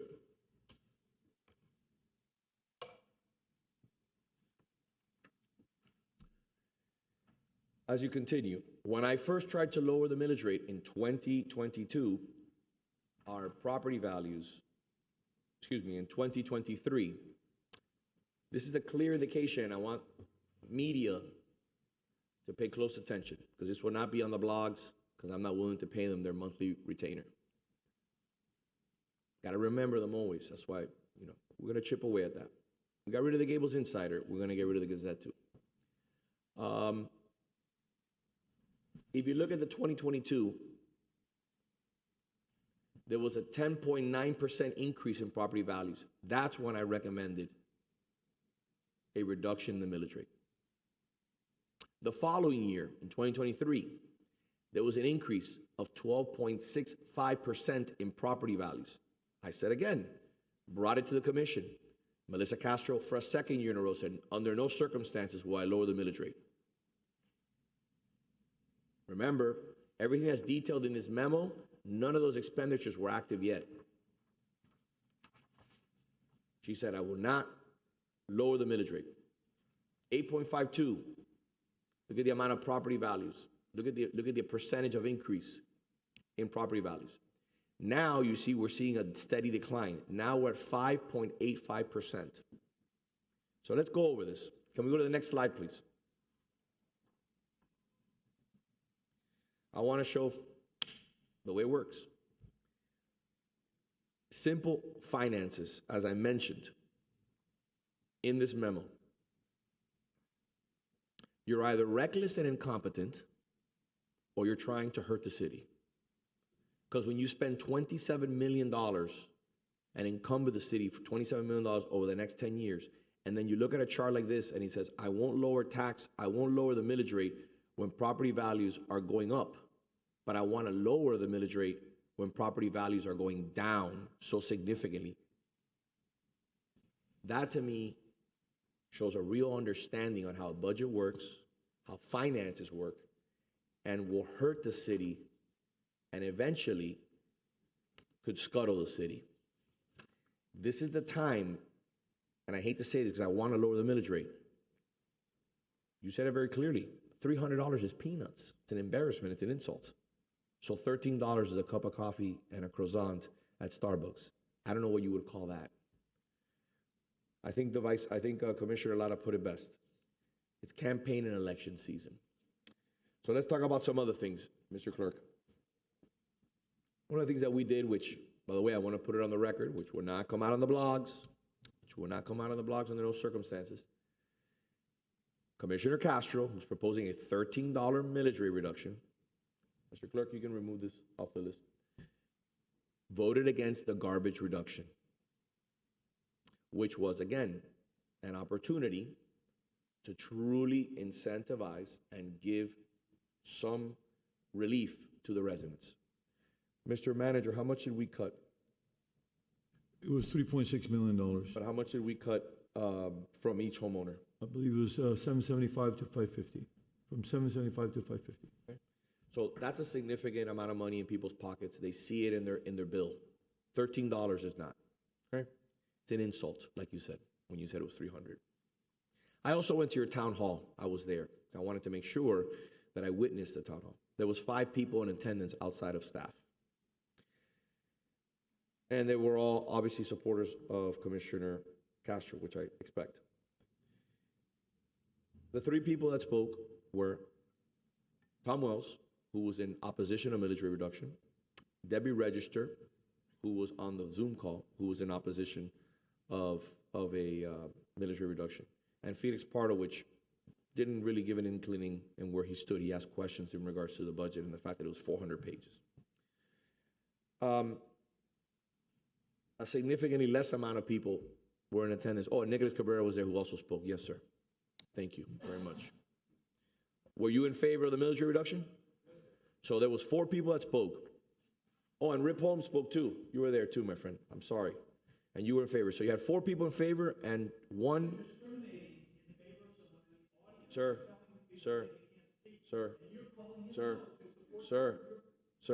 this is your one warning. Thank you.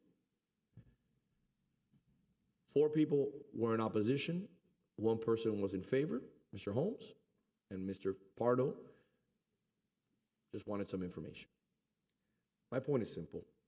You want to talk about collegiality and posturing and this and politics. This is all politics. Politics in an effort to get reelected. A lack of substance, a lack of a real legislative history and accomplishments over the last 2 years has put us in a position where we're reaching for straws and embarrassing the city. This memo is a $27 million noose around the city's neck. $27 million. $27 million. You cannot undo the COLA. Thank God we undid the salaries and the car allowances and the personal stipends. You cannot do the employees, which are going to cost the city $11 million over the next 10 years. So, at the end of the day, we stand where we are right now, and we have to be honest with ourselves and stop making this about politics so you can get sound bites for Instagram. Through the mayor? Yes. Okay. Okay, so I wanted to go ahead and give a little clarification on what I was showing right here. What I'm showing right here is capital matrices. What does capital matrices means? It means it's the replacement program for like radios, roofs, network infrastructure. So really what we're doing here, and if you notice, what we reduced was like 2%. 2% of what the new needs that they need. So it's not that we're taking away what they're getting, is that we are extending the timeline just a little bit. And it's a minuscule little tiny bit. So we're not affecting services at all, core services at all. And now when it comes to the operating budget, because it's two different equations, this one is to the operating budget, and that's where it says the only position that I got rid of was a position that has been vacant for 1 year, and that was in the sign shop.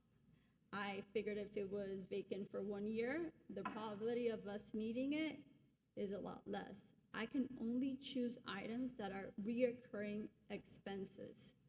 And this was the most fiscal, responsible way to do it. And then I was gonna go ahead and correct Commissioner Lara. Yeah, I wish I had a Lamborghini, but I don't have one. I have a Maserati, but I do want to put on the record also, I don't only have one Maserati, I have 2 Maseratis, okay? And the car allowance would not even cover a fraction of what I pay for my cars. I've usually had very nice cars, and I think being a public official does not mean that I have to now downgrade from what I'm used to in my quality of life. I could just tell you that the car allowance covered basically my insurance, okay?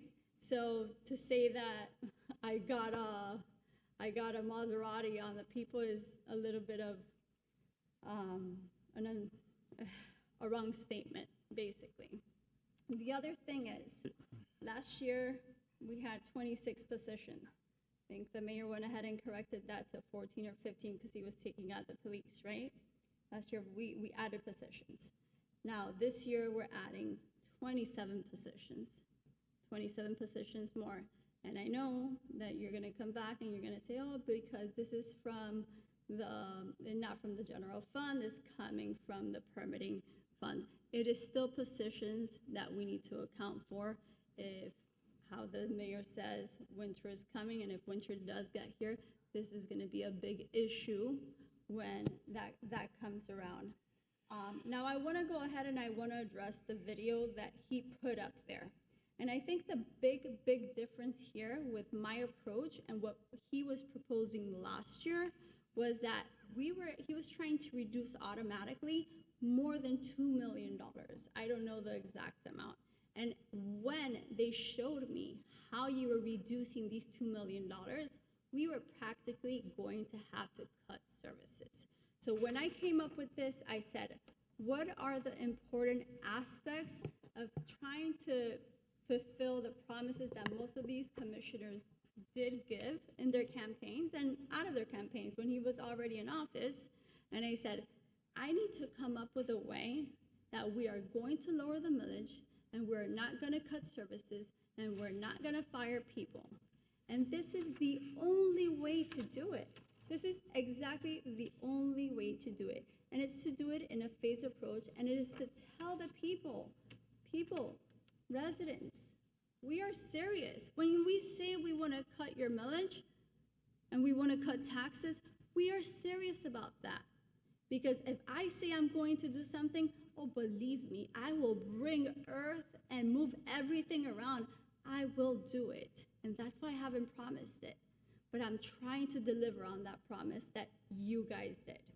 Now, don't tell me that you cannot do this. This is extremely conservative. It is not what you are saving right now. It's what you're going to be saving in the future. Because this is a phased approach. This is not, oh, I'm going to put all this money in my pocket. But all your supporters last time when they approached me, they told me any savings is important, even when I tried to argue that it was only going to be $20 or $30. So I do take those things into consideration. And I tried my best, because everybody knows very well this was not something I supported last year. And this is the best compromise that I can make to give back to the residents that very, very well deserve it. Now, last year, we had a lot of vacancies in police, and that was public safety, and the safety of our community is one of the most important things to me. And I think that's one of the reasons why residents move into Coral Gables, because you want to feel safe, because the streets are beautiful, right? So when I did vote to hire some new people, and I was pushing these contracts for fire, and I was pushing these contracts for police, I knew we had vacancies because we could not compensate them competitively. And that's why I thought it wasn't the moment. I thought, not that I thought, data showed that we needed to at least be a little more competitive with them so we would stop losing our officers. And that was my rationale between not being able to lower the millage to be able to catch up so that our city was a stable, safe city. Now, the phased approach that I'm proposing, there is no reason to vote it down. There is no reason whatsoever. Let's stop making this political. Let's be smart. Guys, this is convenient to all of you. If you tell me no, you're gonna let me win, basically. But if you tell me yes, we all win. I don't know if we understand this. We all win if we lower the millage, and we come into a phase of lowering the millage, and it's nothing that is going to affect core services. Okay, so you have literally spent 15 minutes confusing people. Okay? You literally said that I voted against police and fire contracts. I voted against fire very clearly, and staff said it was way too rich. Said it at the last commission meeting. You push for that because the fire union, along with Miami-Dade County Fire Union, are in your pocket, and you do whatever they tell you to do. They don't have one vacancy. Do you understand that? When an opening comes due, 200, 300 people apply. Police is the one that needed the help. And by the way, just like last time when we talked about salaries, blew you out of the water too when we added the budget, when we added the bonus that we give to them, which is $10,000. It moved us to a completely different direction. It's the misleading effort constantly to get a gotcha Instagram moment. Look, if you do 4 years at $13, it's $52. You mocked and laughed at a $300 reduction. Okay? It's on the email. But what you've not answered is the fact that you encumbered the city to $27 million over 10 years that we have to pay. That's why you can't lower the millage rate. When I said to lower the millage rate, back then you hadn't encumbered the city with a $2 million a year COLA, with all these new employees. And by the way, please, my God, again, we do this every meeting. The new employees, Miami Herald, please, the new employees that she's talking about are for the permitting department, because she wanted to give her friend a contract that we rescinded in the permitting department. And what we're gonna do is we're going to hire the best people, not using general fund money. We are going to hire the best people to provide a Rolls-Royce service for our residents. Mr. Manager, where is the funding coming from for these new employees? Mayor, the state requires that we have an enterprise fund for the building department. Those are not coming from the general fund. Those employees are coming from the enterprise fund, which has no effect on the general fund. Okay, how much money do we have in that in the enterprise fund? About 31 million. Okay, please, stop. You're not gonna get reelected like this. You're only embarrassing the city. And they have 2 Maseratis or 3 or 4. Nobody cares. Nobody cares. It's the most absurd thing I've ever heard in my life. Madam Vice Mayor. So I just want to, for the public that don't dive deep into our budget, general fund is your taxpayer dollars, and other types of fees that come in. The permitting fees generate the enterprise fund and have to be spent in that department. There was a resolution last September 10th for fiscal responsibility that you voted against. The thrust of that was so that new employees in solid waste weren't added because we didn't build any more single-family homes. There were no additional garbage cans to empty. There was the sign shop worker, positions that were new. There was not a single existing position or police position or fire position that was proposed to be removed for that purpose. You voted against it, okay? This was an attempt to control the budget and not get it to the point where now we're having to do some serious belt tightening. So I appreciate your efforts to try to help people, but there's a better way to help, and that is by supporting like reductions to the garbage fee and increases in the homestead exemption. Yeah. And Commissioner Fernandez has a proposal as well. And Through the mayor. Commissioner, will you mention Commissioner? No, all I was going to say is I think we're going to have this discussion again on Friday. Yeah, so we have 2.1, which is a similar issue, but I'm going to be the same person I was last year. The vice mayor came up with a plan last year, and I asked for time to review it between now and the budget hearing. I appreciate the time the commissioner has put into this proposal. I think there are things in here that we can work with. I would like to talk to some members of staff, especially the police chief and fire chief, about some of these issues. I am not ready to vote on this today, but I'm going to be ready to discuss this on Friday when we have our budget hearing so that we can have a fruitful discussion. It's 4:10 already, and we still have several issues. I have to pick up my son. I need to leave by 5. So I would like to get through the agenda if we can on time. Done. All So right. can we, excuse me one Can I second. defer Wait, it? give me 1 second. Give me 1 second. Give me 1 second. Give me 1 second. 1 second. 1 second. Mr. Clerk, can you read 2-1 into the record? I think it's important. Yeah. 2-1 is a resolution of the Coral Gables Budget and Audit Advisory Board recommending that the City of Coral Gables Commission maintain the millage rate of 5.559 mils for fiscal year 2025 to 2026. For the record, in the poorly attended town hall that I went to 2 days ago, one of the individuals that spoke was a lady by the name of Debbie Register. Very nice lady. She's actually the appointee for Commissioner Castro to the Budget Advisory Board. She spoke against a millage rate reduction. The Budget Advisory Board by 2-1 is stating, do not lower the millage rate. They're opposing the commissioner's request. At your request, we'll defer the item. Moving on to item F12, thank you. Wait, give me 1 sec. Through the mayor? You said to defer it. Yes, but I just changed my mind. I'm going to go ahead and move it. I think that speaking about this after we already have a budget hearing it's not going to be. So you have a motion. Do I have a second? The motion dies. Moving on. Mr. Clerk, go ahead. First speaker, Mrs. Maria Cruz.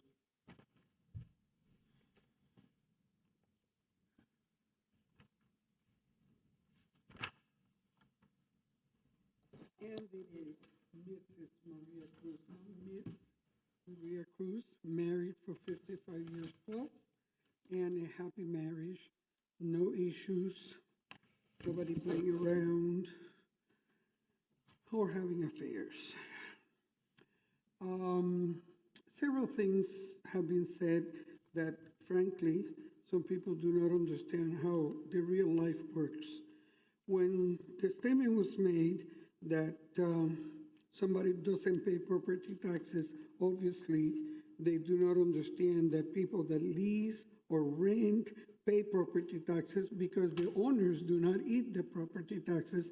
They pass it on to the people that rent or lease. Big thing. The big issue in my mind is, once again, we're talking about how to save money. I said it last at the town hall meeting. I'm going to say it again. One of these days, I'm going to write it up. We play games with the employee salaries. We reclassify positions. And this time, we have reclassified positions almost at the end of the fiscal year, which means that those people that already got raises are going to get raises again when the new fiscal year starts.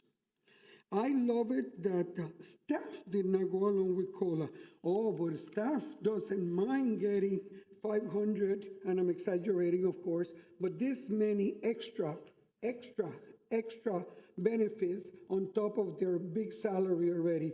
The little people at the bottom do not get this many, 3% for this, 4% for that, 5% for, there are people, because I got the printout, last year, 2024, they were still getting percentage extra because they were teaching their department people how to use InnerGov, I think is the name. That program pretty soon will be old, and they're still getting paid because they're teaching the people how to use it. Okay? So you're talking about reducing recurring things. Let's get rid of all the extra stuff that is not accurate, that is not applicable anymore, and you save money. But don't get rid of the little people that get 10 cents more. Get rid of the people that are getting big money. And when you're an executive and you get money, you don't get extra because what you're doing is part of that big money. You're getting paid to do more than, not less than. So the executives get a big salary. They don't need to get extra percentages because they're teaching somebody or they came an extra night. Executive people do not get extra money. They get their salary because it's big enough. And of course, they don't want to give money to the other people because they don't want to share the goods. Mr. Clerk. Jackson Holmes.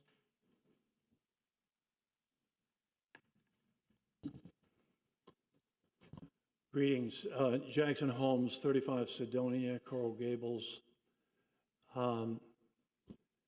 Those who have known me over the years know that I'm for lower taxes.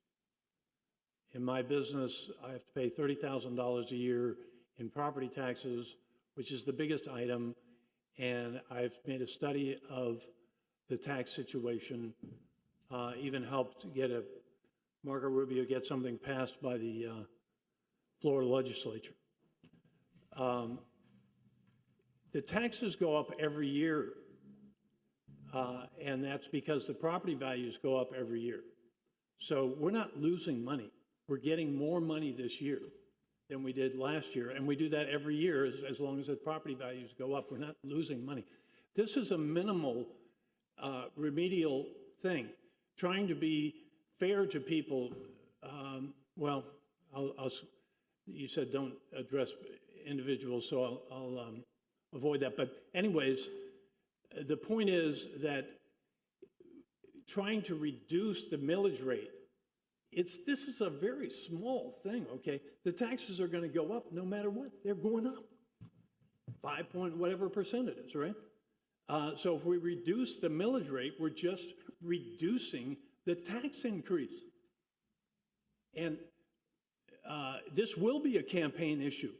I'm depressed that people who have advocated tax reduction in the past are now flipping and calling into question their credibility.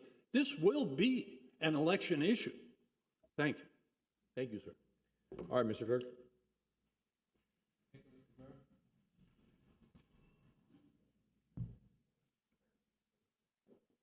I'll do my best to keep these comments short because I know that there are a couple items, and out of respect to Mr. Fernandez, I want to give him the opportunity to pick up his son.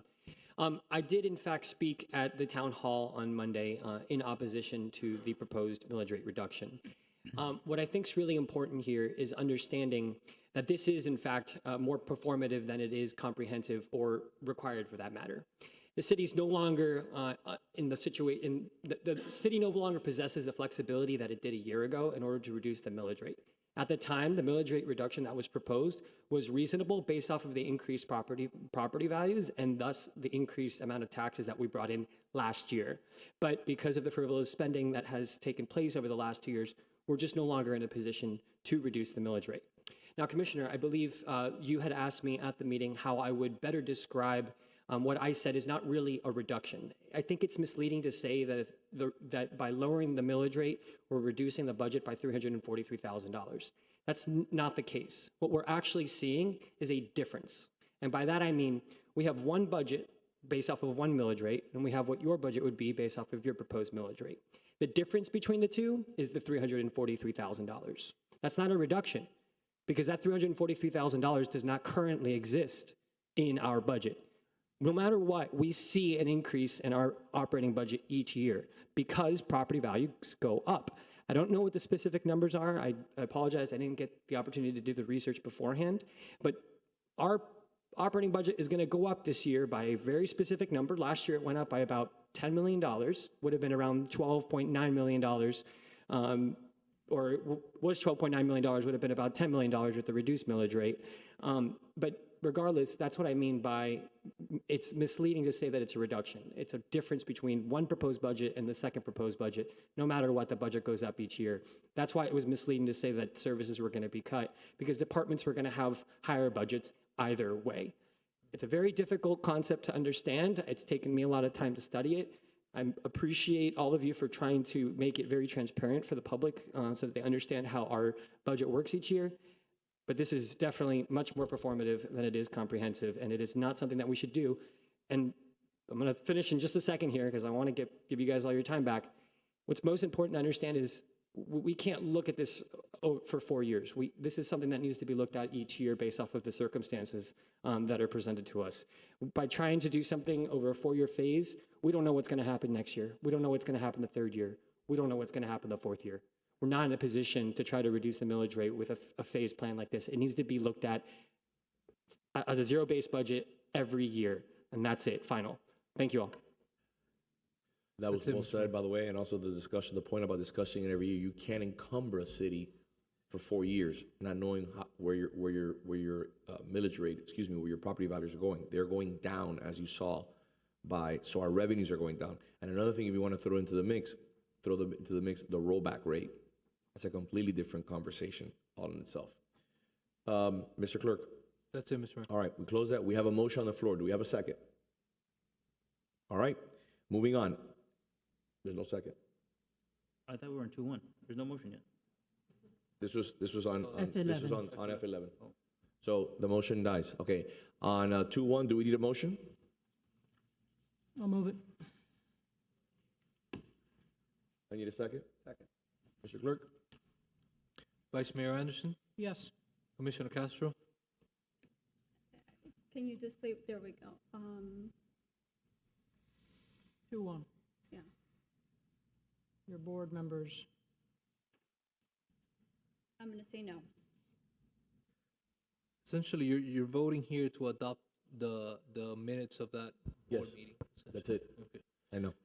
Commissioner Fernandez? I'm going to vote no because I said I'm going to be ready for the meeting on Friday where we will have a thorough discussion on this. So I'm going to vote no at this time. Commissioner Lara? Yes. Mayor Lago? Yes, I want to tell everybody who's watching here, we're not adopting their recommendation. We're just adopting their minutes.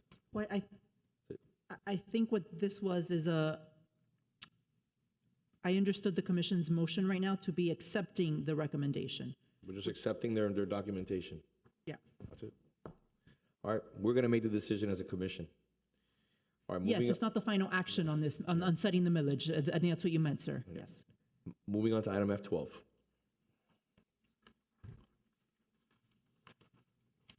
Okay, this is a resolution of the City Commission rescinding Resolution 25246, which directed the City Commission may consider whether to participate in particular lawsuits by filing or intervening in any action already pending. The Attorney General and courts have already settled the legal framework. Municipalities in Miami-Dade send election date changes to the voters. There is no ongoing case here that we need to join. The Miami case is over. I think the commission is already sending the commission is already sending the question to the voters in April 2026. I don't think we need to go ahead and waste taxpayer funds to involve Coral Gables in any other city disputes. Again, just more political theater. Madam City Attorney, when we brought this forward, it was just in regards to this particular lawsuit, correct? Commissioner Castro just said involving in other lawsuits, correct? So it was with respect to lawsuits related to the election date change. Which has already been settled. We have the election coming now in April. As per your memo, it's done. There's nothing. And also, the prior resolution did not direct the joining into any lawsuits. That actually just directed me to bring that information to you all. And I would, which is different than my usual authority, I would need direction from the commission for these lawsuits. I would have needed these lawsuits related to election day change to join them. What you're saying is this does not give you carte blanche just to jump in. You have to come back to the commission. That's why obviously you did not jump into the lawsuit, because it said in the legislation that I wrote, said you have to come back and get support from the commission to move forward. This is, again, an unnecessary piece of legislation, like you said, wasting more taxpayer dollars. Through the mayor. I'll second. Hold on. I was just going to move to deny as moot. Okay, go ahead. Madam Vice Mayor? That was my same Okay. motion. So we have a motion to accept, that's what you said? Yes. Okay. And a second. All right, go ahead. Any public comment? No, Mr. Mayor. All right. Here we go. Commissioner Castro? Yes. Commissioner Fernandez? Consistent with my prior vote on this item, yes. Commissioner Lara? This is on the motion to deny as moot? Yeah. No. This is on the motion to accept. To accept To that. approve the resolution rescinding. Yeah. No. Commissioner Mayor Castro's Anderson? motion, yeah. No. Okay, did you call my name? Vice Mayor Sorry, Anderson? With all the crisscross, my ears didn't Yeah. register it. No, it's moot. Mayor Lago? No, it's moot.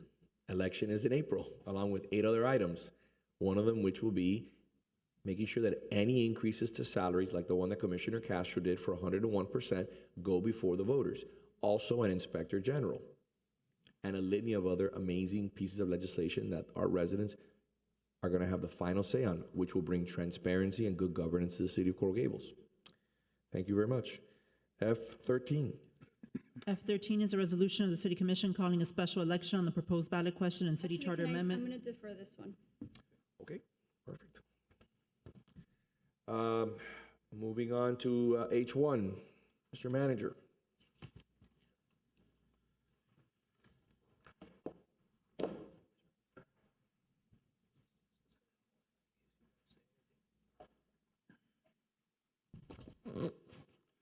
Good afternoon,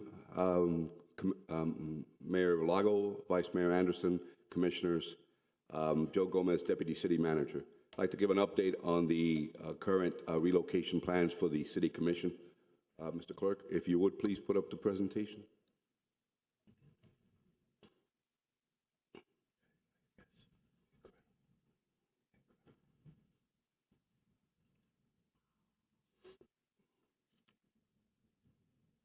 And I'll be brief. There's no memo on it. We're gonna pass it through. I asked the. Give me a second.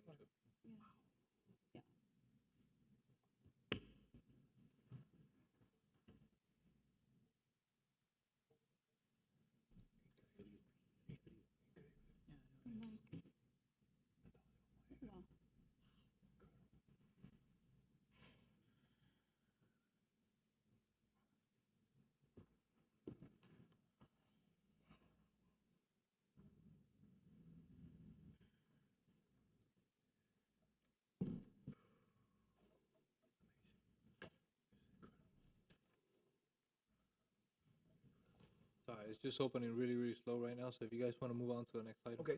Traffic calming update? Okay. So on traffic calming update, and I'm expecting our Assistant Director of Public Works for Transportation to, I guess not. Oh, there she is. Okay. But before we start the presentation, Mayor, if you would allow me, just a few points. I want to do a refresh because of the number of requests that we have been receiving on traffic calming. It's important to really take a step back. You know, as everybody knows, this process started, the city started looking at this holistically back in 2016, and it culminated with a interlocal agreement with Miami-Dade County that was signed in 2018. And that interlocal agreement is very important, and the Madam Director will get into the specifics, but it's very specific in terms of what the city is allowed to do and what it cannot do in terms of traffic calming. Traffic calming it's not a one-size-fits-all. There are different methods to do traffic calming, everything from speed cushions to diverters, traffic circles, roundabouts, even the reduced speed limit signs. They all serve a different purpose with the ultimate goal of providing some sort of traffic calming. As an example, though, for example, roundabouts and traffic circles are typically used to process traffic in lieu of a traffic signal, which in essence allows the traffic to move better. And in many cases, a traffic circle or a roundabout can actually process 30 to 35% more traffic than a traffic signal at a typical intersection. In terms of traffic calming for every street in the city of Coral Gables, and I want to emphasize this point, we cannot have traffic calming in every single street in the city. It's simply impossible. There are reasons why. One of the most important reasons is the ability for our fire and police department to be able to respond.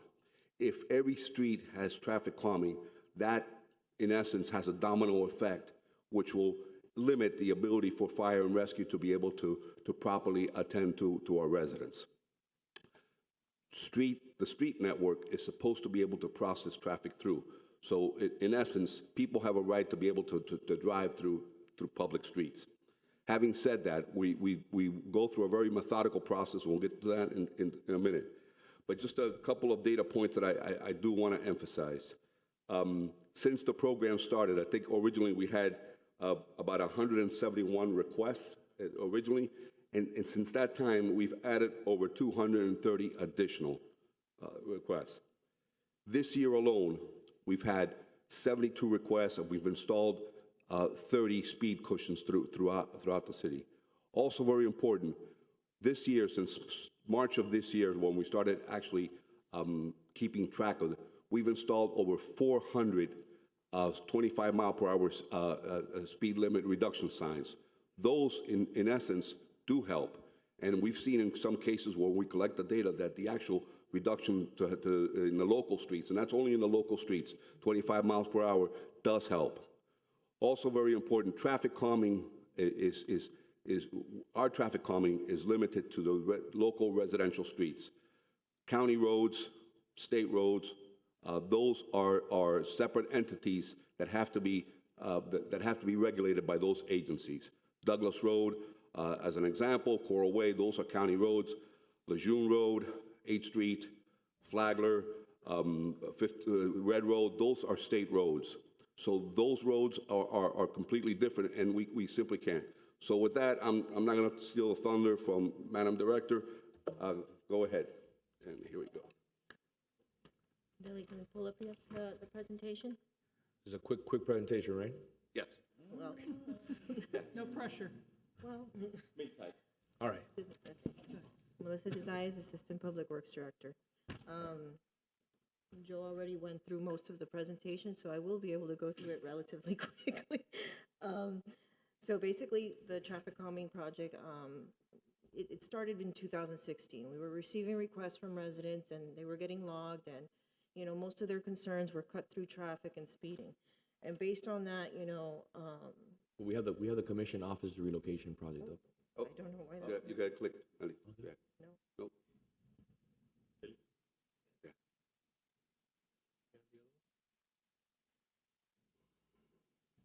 Okay. H3 is a resolution of City Commission to authorize. Can we go through that one? I just want to try to get as many things done as possible. Okay. That's it. H3 is a resolution of the City Commission to authorize a bid waiver for holiday decorations on Miracle Mile and Giralda Plaza, and authorizing the city manager to enter into a contract with Joy Buy for custom decorations for a period of 1 year in the estimated amount of $298,926.50 as a special procurement bid waiver pursuant to Section 2-691 of the Procurement Code. I just sent a request to get, to be able to share my screen. I'm Belkis Perez with the Economic Development Department. So Joy Buy is a specialized holiday decor company with demonstrated experience in Coral Gables. Last year, they had a pop-up store on Miracle Mile. They have one this year as well. They successfully created custom holiday installations for several downtown businesses and executed both interior and exterior holiday decor for the Biltmore Hotel. Their design aesthetic is closely aligned with the city's brand and vision for the downtown, ensuring consistency, quality, and a strong visual impact. Holiday decor will be fully installed by November 24th and removed by January 9th, 2026.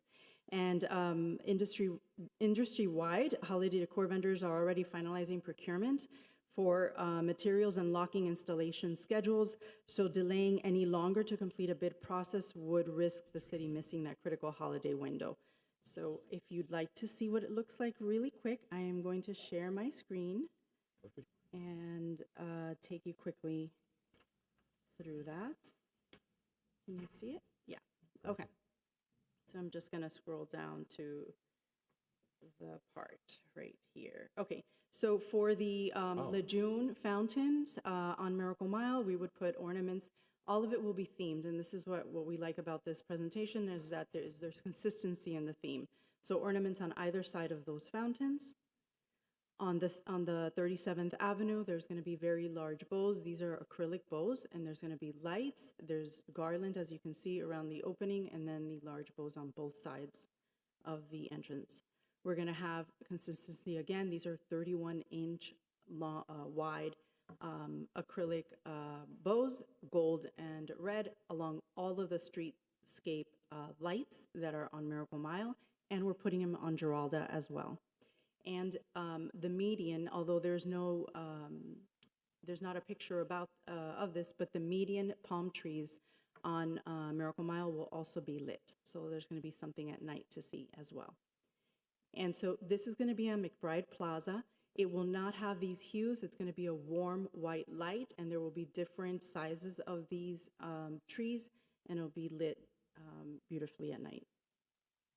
This is going to be an entrance feature on the pond side of Giralda Plaza.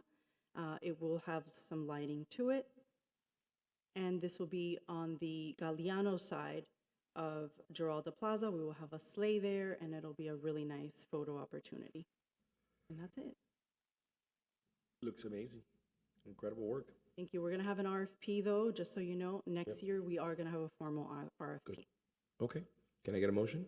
I'll move it. I'll second. Oh, We had one a second. team approach. Do we have any public comment? Yes, Mr. Mayor. Okay. Go ahead, sir. Mr. Holmes?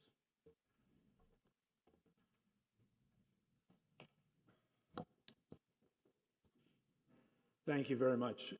Rip Holmes, 35 Sedona Avenue, Coral Gables.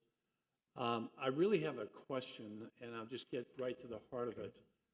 I know that the city has stepped up in the absence of the Business Improvement District and made great contributions to Miracle Mile. So I want to specifically acknowledge that the city has stepped up. But so here comes my question. Is Joy, whatever the full name of the enterprise is, hopefully they're not connected to the Business Improvement District? Again, why don't we put that in an email, and you can copy my office, all the commissioners, the city manager, and Belkis will respond through the manager's office. Okay? Okay, so I'll just then conclude by saying, if it's not connected to the Business Improvement District, I say, yeah, do it. Okay. Bravo. If it is, I say no. Okay. Thank you. Belkis, if I may? Is there any affiliation with the Business Improvement District? No, this is an independent vendor. Thank you. All right, we have a motion and a second. Are there any other public comment? No, Mr. Mayor. All right. Commissioner Fernandez? Yes. Commissioner Lara? Yes. Vice Mayor Anderson? Yes. Commissioner Castro? Yes. Mayor Lago? Yes. H1, Commission offices discussion. We ready? Let's rock and roll. Did we have to do traffic calming after, yes? Okay. Yes. We'll be quick. All right. Just briefly, the general contractor that was awarded the contract is Scavaret, who we've worked many times before. Contract was awarded on July 14th of this year for a total amount of $636,481. It has a project duration of 120 calendar days. Notice to proceed was issued on September the 1st with substantial completion December the 29th of this year. And the objective is to move the commission sometime in January of 2026 to the new space. And the space, as we're talking about, is the Menorca Garage adjacent next door to the tax collector's office. This is an overall floor plan that shows the office space, which includes conference area for all the commissioners to use, as well as space for the commission aides, and I'll go into those areas. Here's the waiting and check-in area as someone comes in to visit the members of the commission. Conference room areas, you can see, pretty well nicely sized. This is the area for the commission aides, which is essentially set in the middle of the space. This is the mayor's office, which has its own waiting area as well as a conference area. This is your typical commission office size. As you can see, it's pretty well spaced, with conference tables, with a small conference table within each of the offices. And then a workroom with a lounge for the benefit of the commission and the aides. That's it. Any questions? Any questions from the commission? No. Okay. Mr. Manager?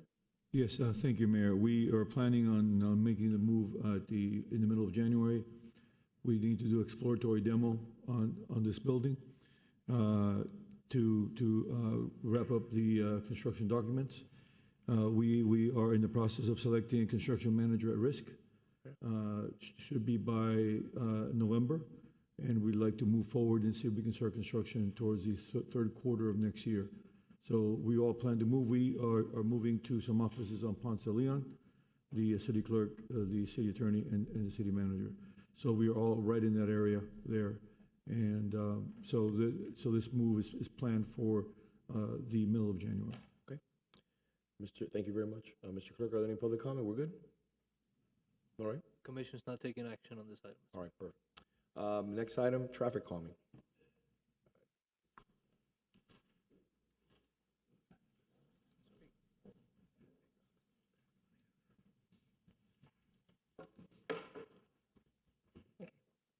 So we'll go through this quickly. So the city took many steps. They basically reduced the speed limit back in 2018. They also signed an agreement with Miami-Dade County, and this agreement is what we use. It basically gives us the authority to bypass the permitting process for certain traffic calming devices. So in order to qualify for traffic calming, we have to, there's certain criteria that has to be met. We have to analyze the traffic volumes, the 85th percentile speeds, presence of sidewalks, number of pedestrian generators, driveway density, and number of correctable crashes. So as part of our toolkit, basically the interlocal agreement allows us to only install certain devices without going through the permitting process. Those devices are speed humps, which are the tables and cushions, speed cushions, raised intersections, roundabouts, and that's about it. Everything else would have to go through Miami-Dade County for approval. So we have a couple pictures of installed devices. This is a speed table. There's a cushion. It has the divider in between. This was designed with our emergency vehicles in mind. A raised intersection. And these are just some roundabouts, but we don't have any new ones that have been constructed recently. We hope to have one soon. And this is a pedestrian crossing. This is a raised pedestrian crossing that we actually have in front of the museum. This one did have to go through Miami-Dade County for approval because it's not included in the interlocal agreement. So here's some other traffic calming devices that could be used, but these all have to be approved by Miami-Dade County. We can't bypass the permitting process. You know, we could do medians, chicanes, chokers, traffic separators. This is one that we actually have right now with Miami-Dade County on DeSoto and Palermo. Longest project ever seen. It is, because every time we go to the county, you know, there's different challenges. So like for this particular location, you know, they wanted us to include a crosswalk, and then once we pulled back the crosswalk, we were going to be impacting the driveways. Then they asked for drainage, and anytime you have to go through the permitting process, it delays the installation of these devices. So some other things that we can look at, you know, when it comes to traffic calming would be bulb outs, refining intersection alignments, intersection improvements, and removing confusing paved areas. So initially, what we did was we divided the entire city into 5 zones, and that's how we were going to implement the traffic calming. And we were going to start with Zone 1 and move through each of the zones, and this project was funded for 5 years initially. However, we continue to get requests. We've gotten 230 additional requests since we started construction in 2022. Last year, the commission approved the installation of temporary speed tables at locations where basically where locations qualified for traffic calming, but we were in the design process to help speed up the process and give residents the relief that they were looking for. Melanie, before you, can you go back? I just want to show something, how this works. If you look at the photograph carefully, you see the skid marks right before the approach of the speed cushion. As you can see that the speed cushion is doing its intended job. It's a nice photo. I took it myself. Are you applying for a photography job? So this is the process for implementation. Basically, our department will receive a request for traffic calming. Once we receive the request, we'll reach out to the police department and we'll request shield data. Shield data is where they put the signs that tell you, they display the speed. We tell them to turn the display off because we feel that, you know, if drivers see, you know, their speed being posted on there, they tend to slow down. We want to collect, you know, their actual speeds and volumes. So they're turned off. A lot of times we'll get emails from residents saying that they're not working. They are working. They're collecting data. So once that data is collected, a report is generated. It's sent to our office where we review it, and we basically take the speeds, the 85th percentile speed and the volume, and we'll plug it into the criteria that we have in our agreement with Miami-Dade County. If we see that it seems like a location will potentially qualify for traffic calming, we request official data. Official data is where they put the tubes on the street. When we decide that we're gonna, you know, like before we, well, now that we have the temporary, sorry. Now that we have the temporary, we, once they qualify, we basically decide that we're gonna go and ballot the residents. We'll ballot once for temporary, later on we'll ballot for permanent. In order to do that, we'll develop a concept plan of where the traffic calming device will be installed, including the signage. We'll ballot the residents we send it to the property owners. And if we receive 50% or more concurrency for speed tables or cushions or roundabouts, in favor, has to be returned ballots, we'll move forward with the installation of the temporary device. In the meantime, we're getting the, you know, we'll go and we'll move forward with design for the permanent device, if it, you know, and then, sorry, we request design for the permanent device. What we'll do is we try to get multiple locations because the design costs tend to be high if we only do a few of them. And once we do design, we'll ballot again for the permanent device, and then we'll finalize design and ultimately construction.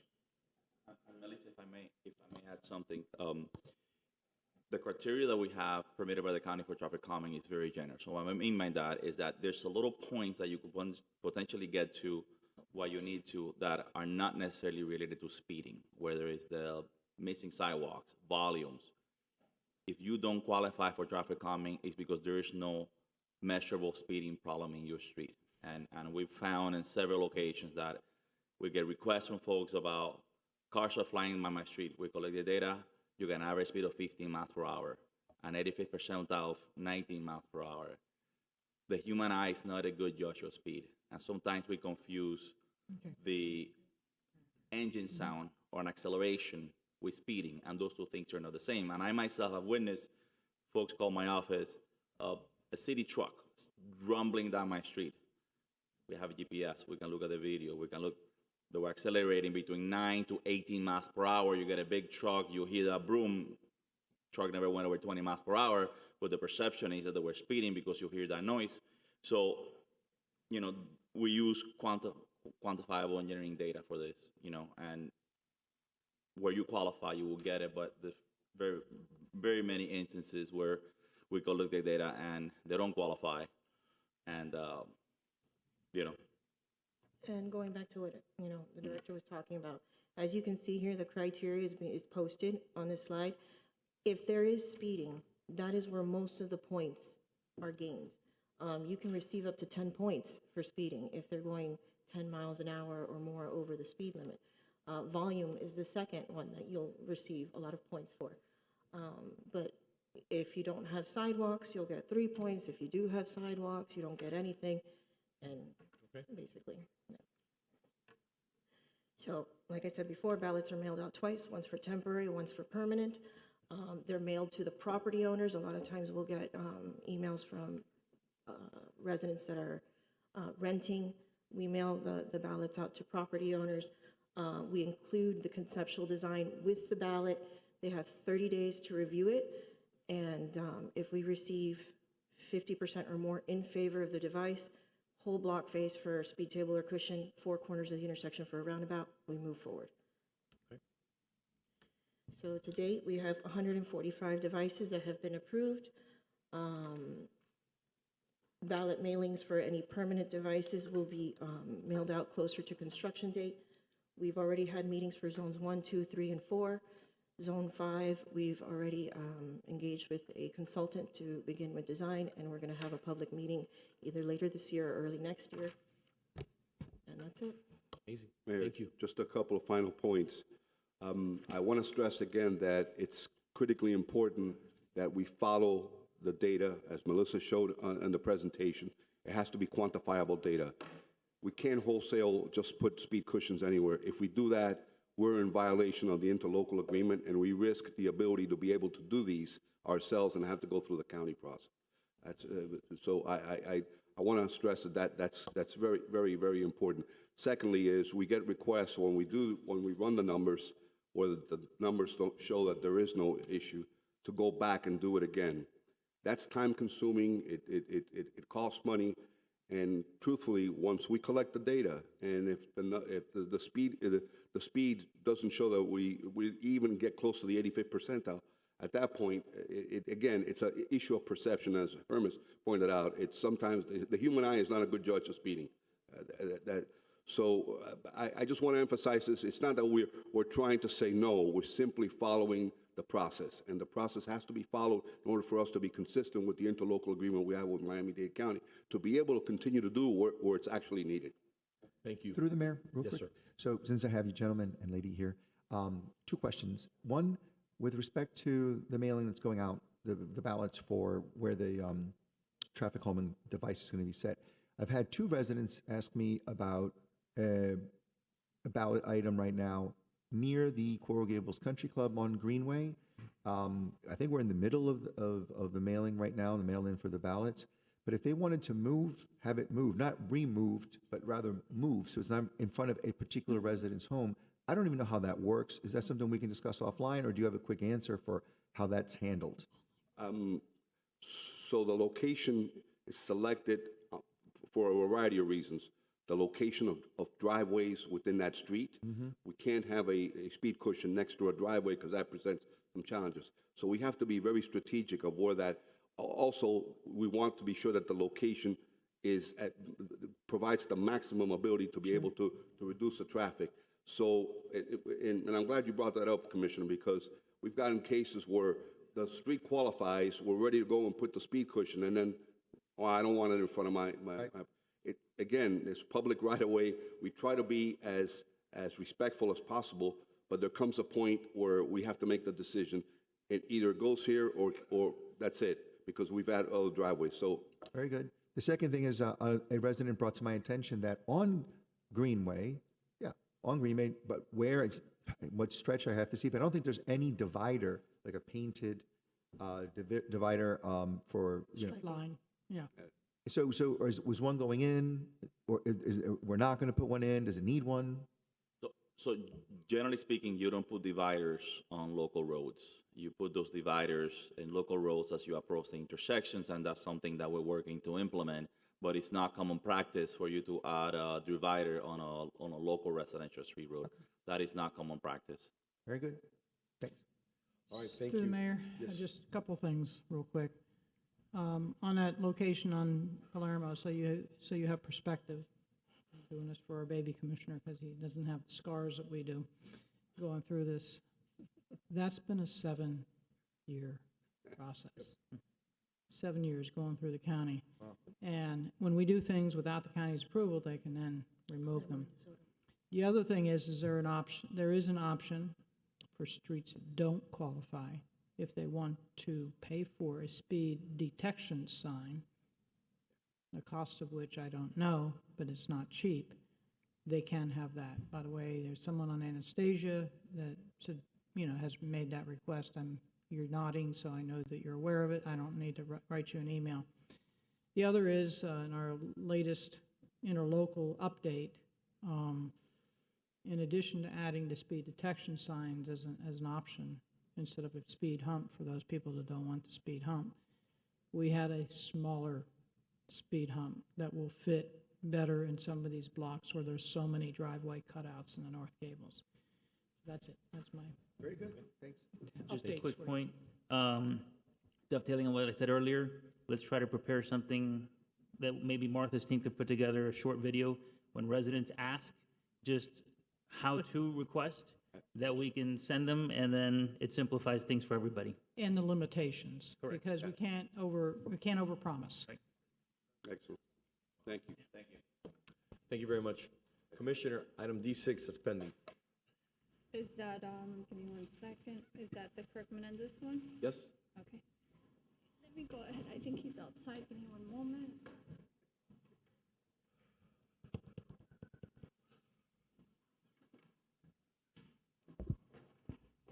Here you go.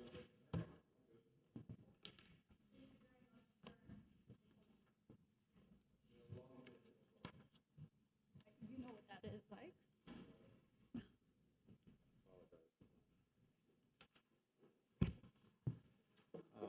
Hi, everybody. Commissioner, this is my item. I appointed you for my Planning and Zoning Board because I believe that you are not only overqualified for that board, but I believe that you are fair, you are just, and you would represent me in the most prudent and fair way. Now, there were some allegations or accusations, however you want to put them here on the dais, that I was not aware of.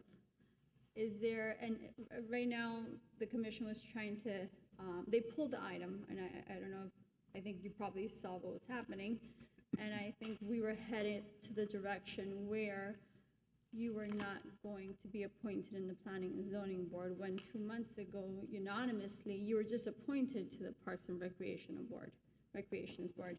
So I want to give you the opportunity, and thank you for being here, to go ahead and clarify the accusations or allegations that were before you today. Okay. Well, thank you, Commissioner, and thank you to the Commission for giving me the opportunity to speak on my behalf. And I want to make sure, I asked the mayor, through the mayor, I guess, that I'm given the ample opportunity to express, because I think several topics were discussed, so I want the opportunity to be able to give my side of the facts. My understanding is that the commission needs to leave by 5 o'clock. Okay. Well, I'm sure that I'll do my best. First off, I want to thank and congratulate Commissioner Lara, we go back many years, 20 years of friendship. Many years. I'm so happy that you're there. That's my seat. And just want you to know that, I appreciate the friendship and your service to the city. Different topics were discussed. One was regarding why I voted to have, at that time, Peter Iglesias, the city manager then, and now removed or fired. The reality is, in April 2023, Commissioner Fernandez and Commissioner Castro were elected. They presented legislation to have Peter Iglesias removed. I was a swing vote. I voted no, because I felt it was important for the new commissioners to have time to get to know the manager in a work setting. Soon thereafter, I received a phone call from Mr. Iglesias that he was leaving the city, which caught me off guard. I felt that it was important to maintain continuity. There was a lot of, I believe, behind-the-scenes concern that Mr. Iglesias had decided to leave. I called him back a day or two later, and I said, look, Peter, if you stay 2-3 more months, we can find somebody to replace you, perhaps Mr. Baruj, and that helps the city continue with a healthy transition. At that time, Mr. Iglesias told me, let me speak to my family, I'll get back to you. 2-3 months became 4-5 months, became 6-7 months. By the summer of 2024, I believe, the opportunity or the situation occurred that legislation again was going to be presented. At that time, I felt that not all the members of the commission were being served by the manager's office. I felt that it was perhaps 1 or 2 members of the commission that were getting most of the attention or the focus instead of all 5 equally. There was going to be a vote on a Tuesday. I asked an attorney in Coral Gables if he could arrange for a meeting between myself, the attorney, and Mr. Iglesias outside of City Hall, away from the politics. They arranged it. It was a Friday morning.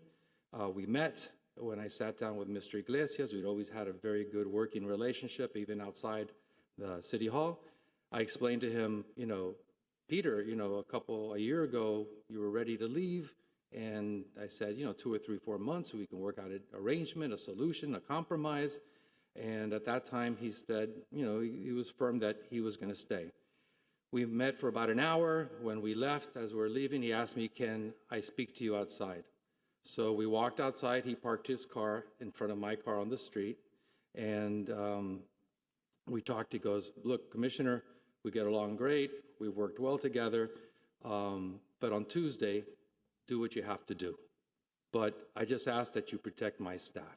And I said, Peter, I understand completely. Don't worry, I'll do my best to make sure everybody's well. Comes Tuesday, the commission room was full of the movers and shakers of Coral Gables.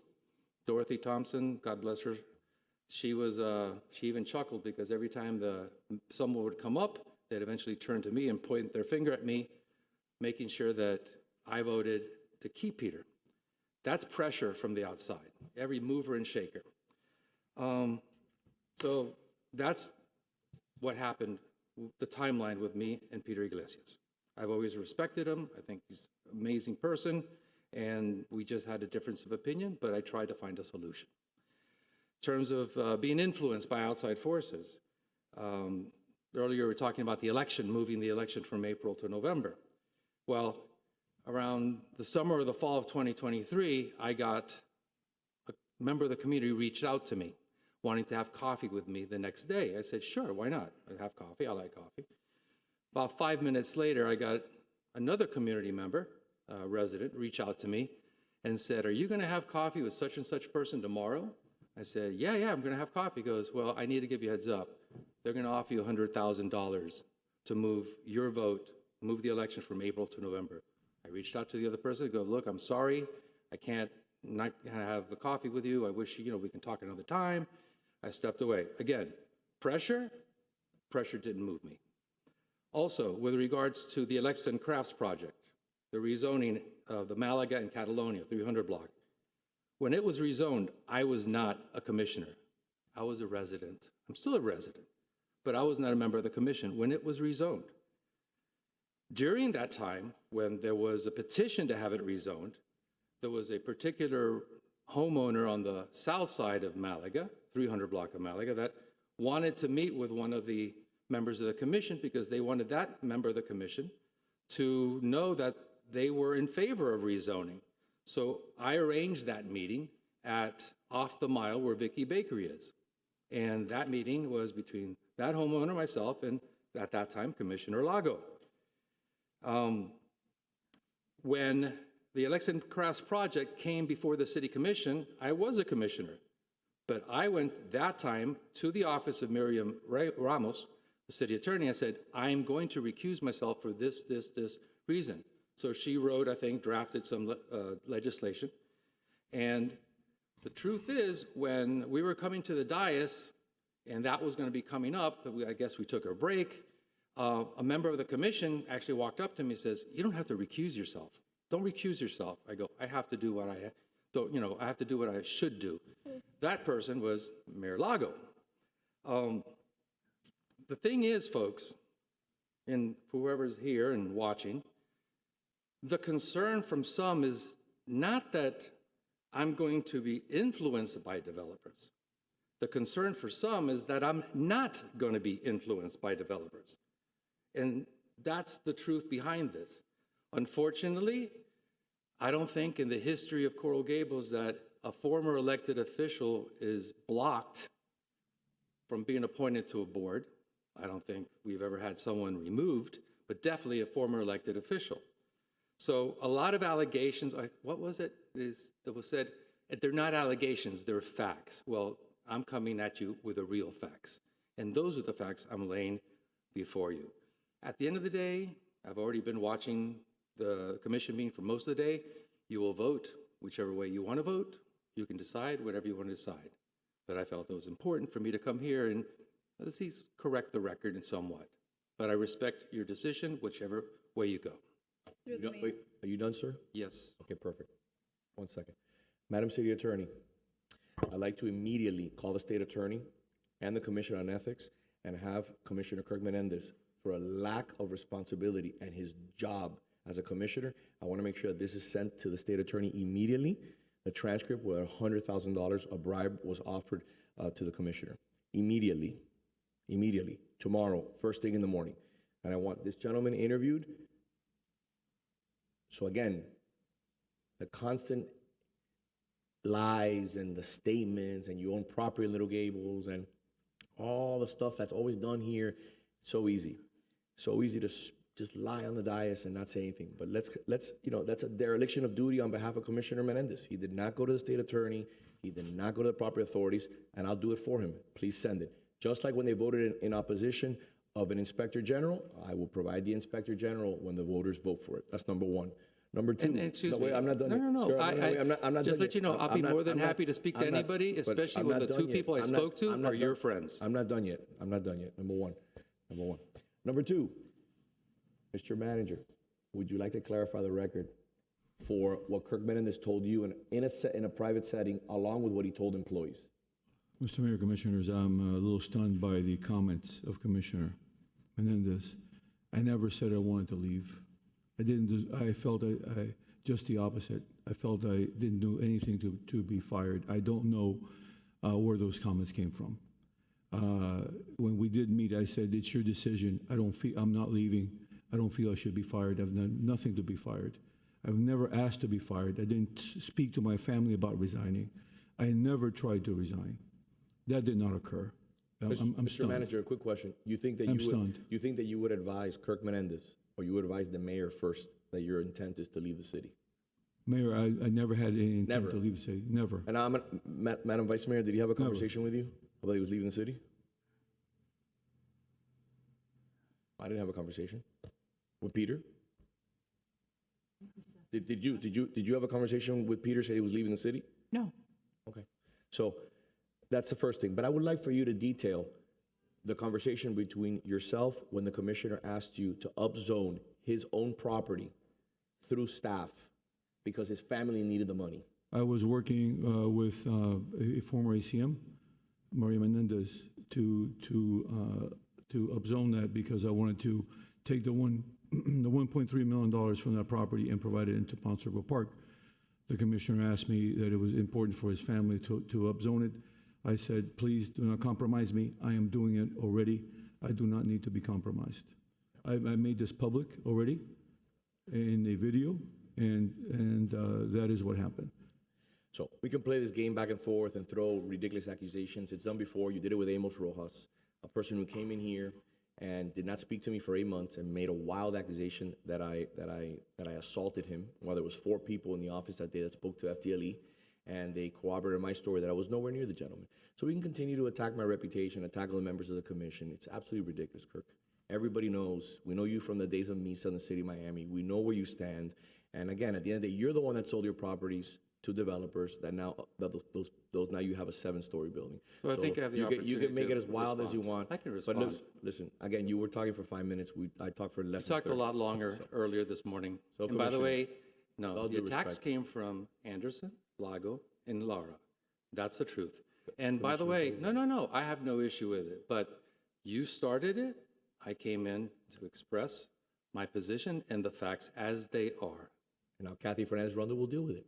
Great. And by the way, I'm more than happy to give the 2 names of the individuals I spoke to because they're dear friends of yours. Dear friends, of course, always. It's always me. Thank you very much. And I would love to know who they are. Yeah. Perfect. Well, So one of them moving serves on a city board. So we have a vote. One of them. Okay. I'll make a motion to approve. And I will second that. But do we want to touch base also on what's going on with the youth center? No. Oh, no, you know what, as a matter of fact, no, I'm so happy you brought that up. Thank you so much. So now that we bring that up, it's a great thing. Thank you. We made a request from you to provide documents. The documents that you provided, which you provided in the late, now within the window, are all public documents. They already exist. You have still not provided the documents that we've requested. We've had to hire outside counsel to address the issue in an effort to have you comply. This is simple. Don't provide us and insult the city with documents that are already public record. Give us the documents that we requested in an effort to be the best stewards that we possibly can for the youth center. It's simple. Again, stop playing the games and sending us documents that are already public record. The attorney for the association already responded, and I'm sure all the private businesses in Coral Gables are thrilled to have city government demand internal documents of a private entity. If you want association documents, private entity, perhaps BDI Construction can provide internal documents. Kirk, let me explain to you something. Let's talk respectfully, please. BDI Construction Let's talk and respectfully. the University of Miami have no powers over any city property. Okay? So again, you want to conflate issues, and at the end of the day, that's all you've always done your entire life. So, Madam City Attorney, the gentleman made a statement on the record saying that the documents have been provided. Is that true, yes or no? Mayor, I think he's referring to the response that we received and that I provided to the commission the morning of the last commission Yes. meeting. What is that response? Have we gotten all the documents you requested? No, sir, it's only that. That's all we've received so far. Yeah. Mr. Commissioner, again, you can conflate, you can lie, and you can mislead, but the facts are clear as day, as the city attorney has stated. You have not provided the documents. Like I said before, you provided documents that are public record. So we have a motion and a second, Mr. Clerk. Can we get a vote? I just want to clear for the record, I've made no attacks, Kirk. I am, and the record is clear. I've heard allegations. I have heard conversation here on the dais regarding, well, there was discretionary, I suppose, on somebody's part of the youth center, the board that you serve as a president, to turn over some documents, but not all documents. I'm not sure how the discretion was meted out. Why some, why not all, or why none? But in any event, there seems to be quite a bit of controversy concerning ongoing matters and allegations that have been made for quite some time that involve you. I've reached no conclusion. I've made no attacks, and those who know me the best, and you know me probably longer than certainly anybody on this dais. Yeah. It's not my nature to do so.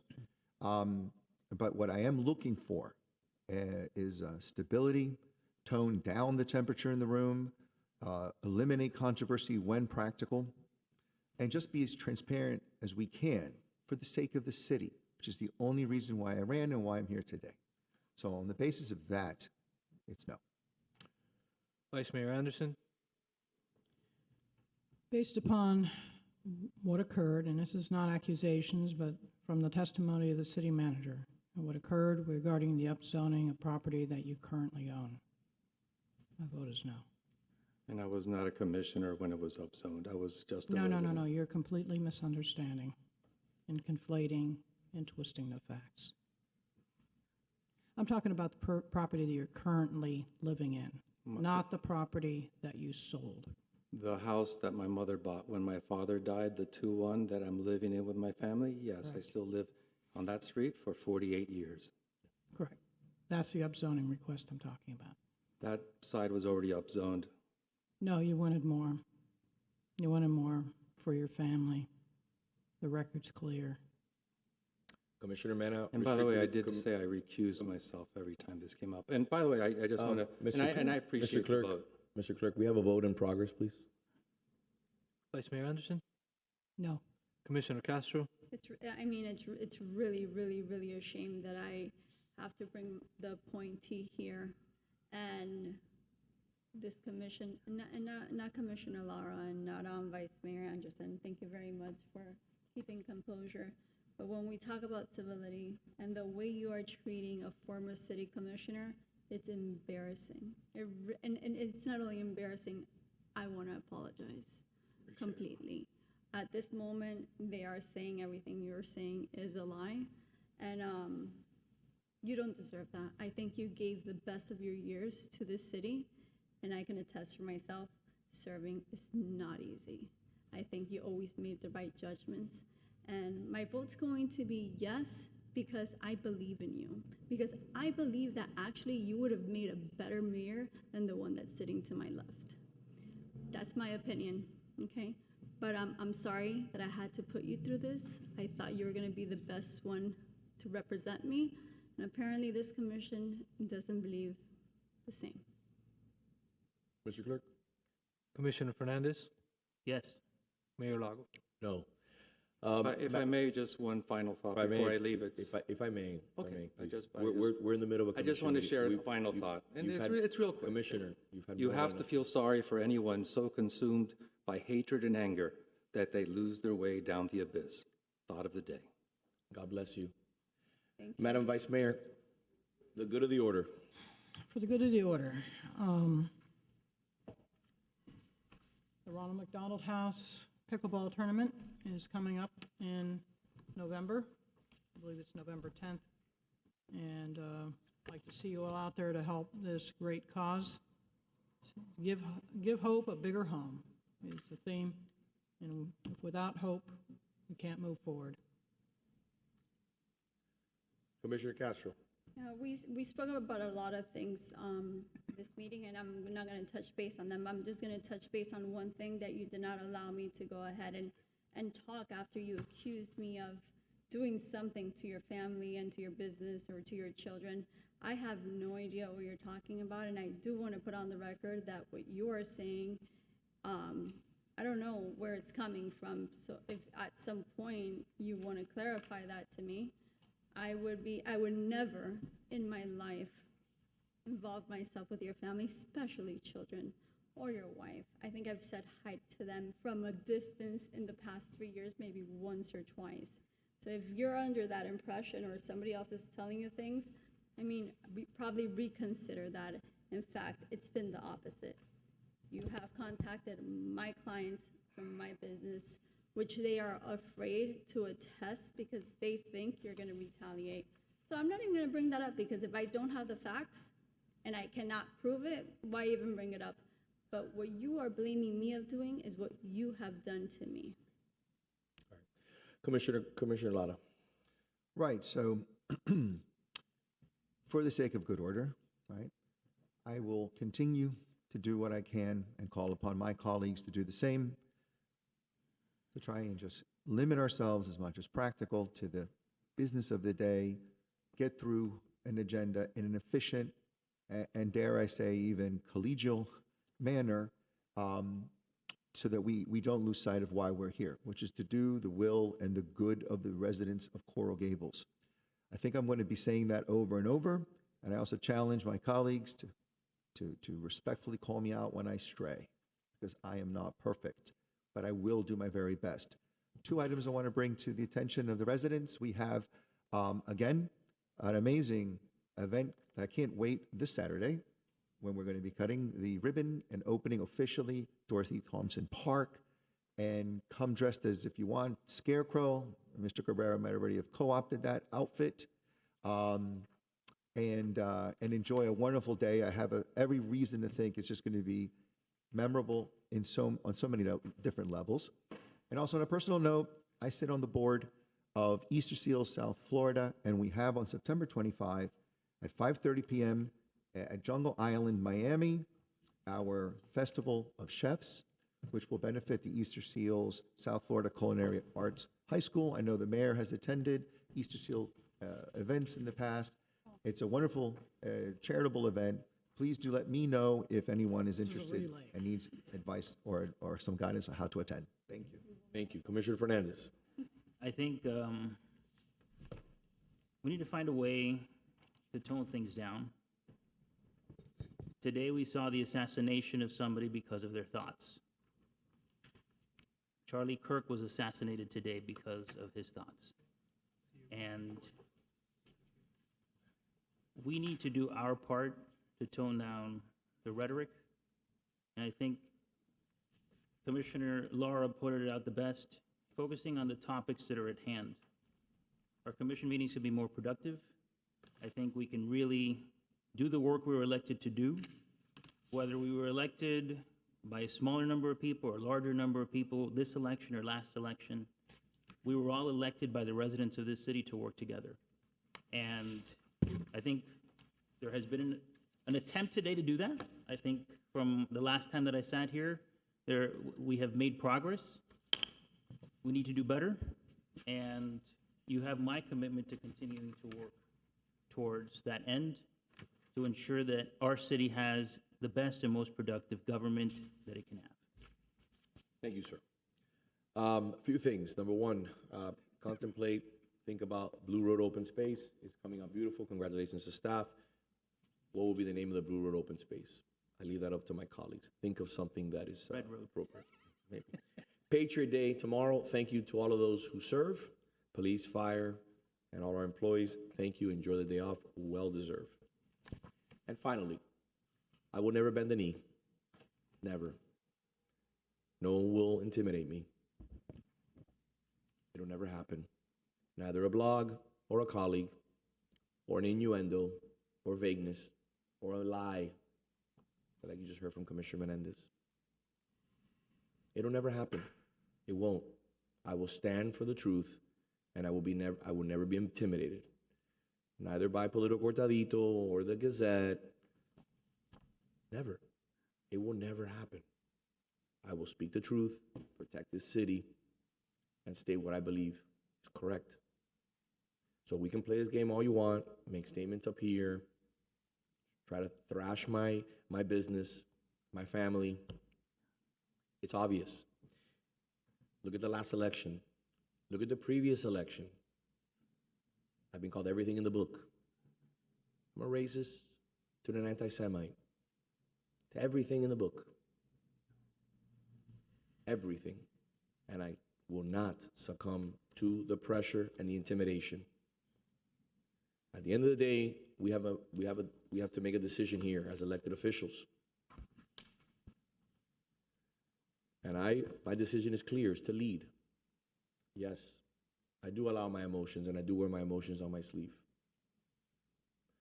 But they've thrown the book at me, multiple people on this commission, to my left and to my right. For years, the FBI was coming through those doors. I beat up a city manager. I did horrific things, everything. I owned property in Little Gables. I never did. None of that came. All of that was shown to be lies, propaganda. So we can continue. The people are too smart in this community. Everything will be exposed in April and in the next November election. I'm more than willing to work and be collegial with my colleagues in the commission, but you will respect me. And you will respect this city. And we will not lie to the residents and tell them things that, again, are half-truths or absolute lies in an effort to push your agenda forward. Wishing you all of the best. I hope that you enjoy the ribbon cutting this weekend for Dorothy Thompson Park. I think it's something beautiful. Staff has worked immensely hard for that. Tomorrow's an important day for our employees. Thank you for all your efforts. And I was a big fan, and I will continue to be a big fan of Charlie Kirk. I didn't always agree with him on every issue, but he, at 31 years old, was captivating and was an individual who commanded respect and was willing to face anyone toe-to-toe based on his convictions and what he stood for. We need more dialogue in this country, and he was never afraid to go before a hostile crowd and talk about issues and stand his ground. So when you sit here before you and you see the commissioner come up here, my vote is based on what I believe is in the best interest of the city. It's not whether that I ran against the commissioner. It's what I know and what I've been told and what I've seen with my own eyes. At the end of the day, he is not the best person to sit in the Planning and Zoning Board. Thank you, and God bless. We got I know. the Yes, we do. Now we open it back up to discuss. Here we have one item. It's A1, a resolution of the City Commission sitting in its capacity as a 250 Aragon Condominium Association Board of Directors ratifying prior actions by the city, City Commission, the association, the Board of Directors, and the City Manager, authorizing the City Manager to sign documents on its behalf and take actions related to the management, ownership, and maintenance of the property, approving the use of operating expenses through the city budget, electing officers, and updating any relevant documentation. I'll move it. Second. All in favor? Aye. Thank you. Moving on to the Andalusia Garage Condominium Association. Thank you, Mayor. A1 is a resolution of the City Commission sitting in its capacity as the Andalusia Garage Condominium Association Board of Directors ratifying prior action by the city, City Commission, Association, Board of Directors, and the City Manager, authorizing the City Manager to sign documents on its behalf, take actions related to the management, ownership, and maintenance of the property, approving the use of operating expenses through the city budget, electing officers, and updating any relevant documentation. I'll move it. I'll second. All in favor? Aye. Aye. Moving on to the Giralda Garage Condominium Association. A1 is a resolution of the City Commission sitting in its capacity as the Giralda Garage Condominium Association Board of Directors ratifying prior actions by the City, the City Commission, and the Association, the Board of Directors, and the City Manager, authorizing City Manager to sign documents on its behalf and take actions related to the management, ownership, and maintenance of the property, approving use of operating expenses through the city budget, elections, officers, and updating any relevant documentation. I'll move it. I'll second. All in Busy favor? pack. Aye. Aye. He's busy packing up. He's got to go. Meeting adjourned, correct? Meeting adjourned, yes. Let's go. Thank you. 9 minutes to get there. Done. But we got it done.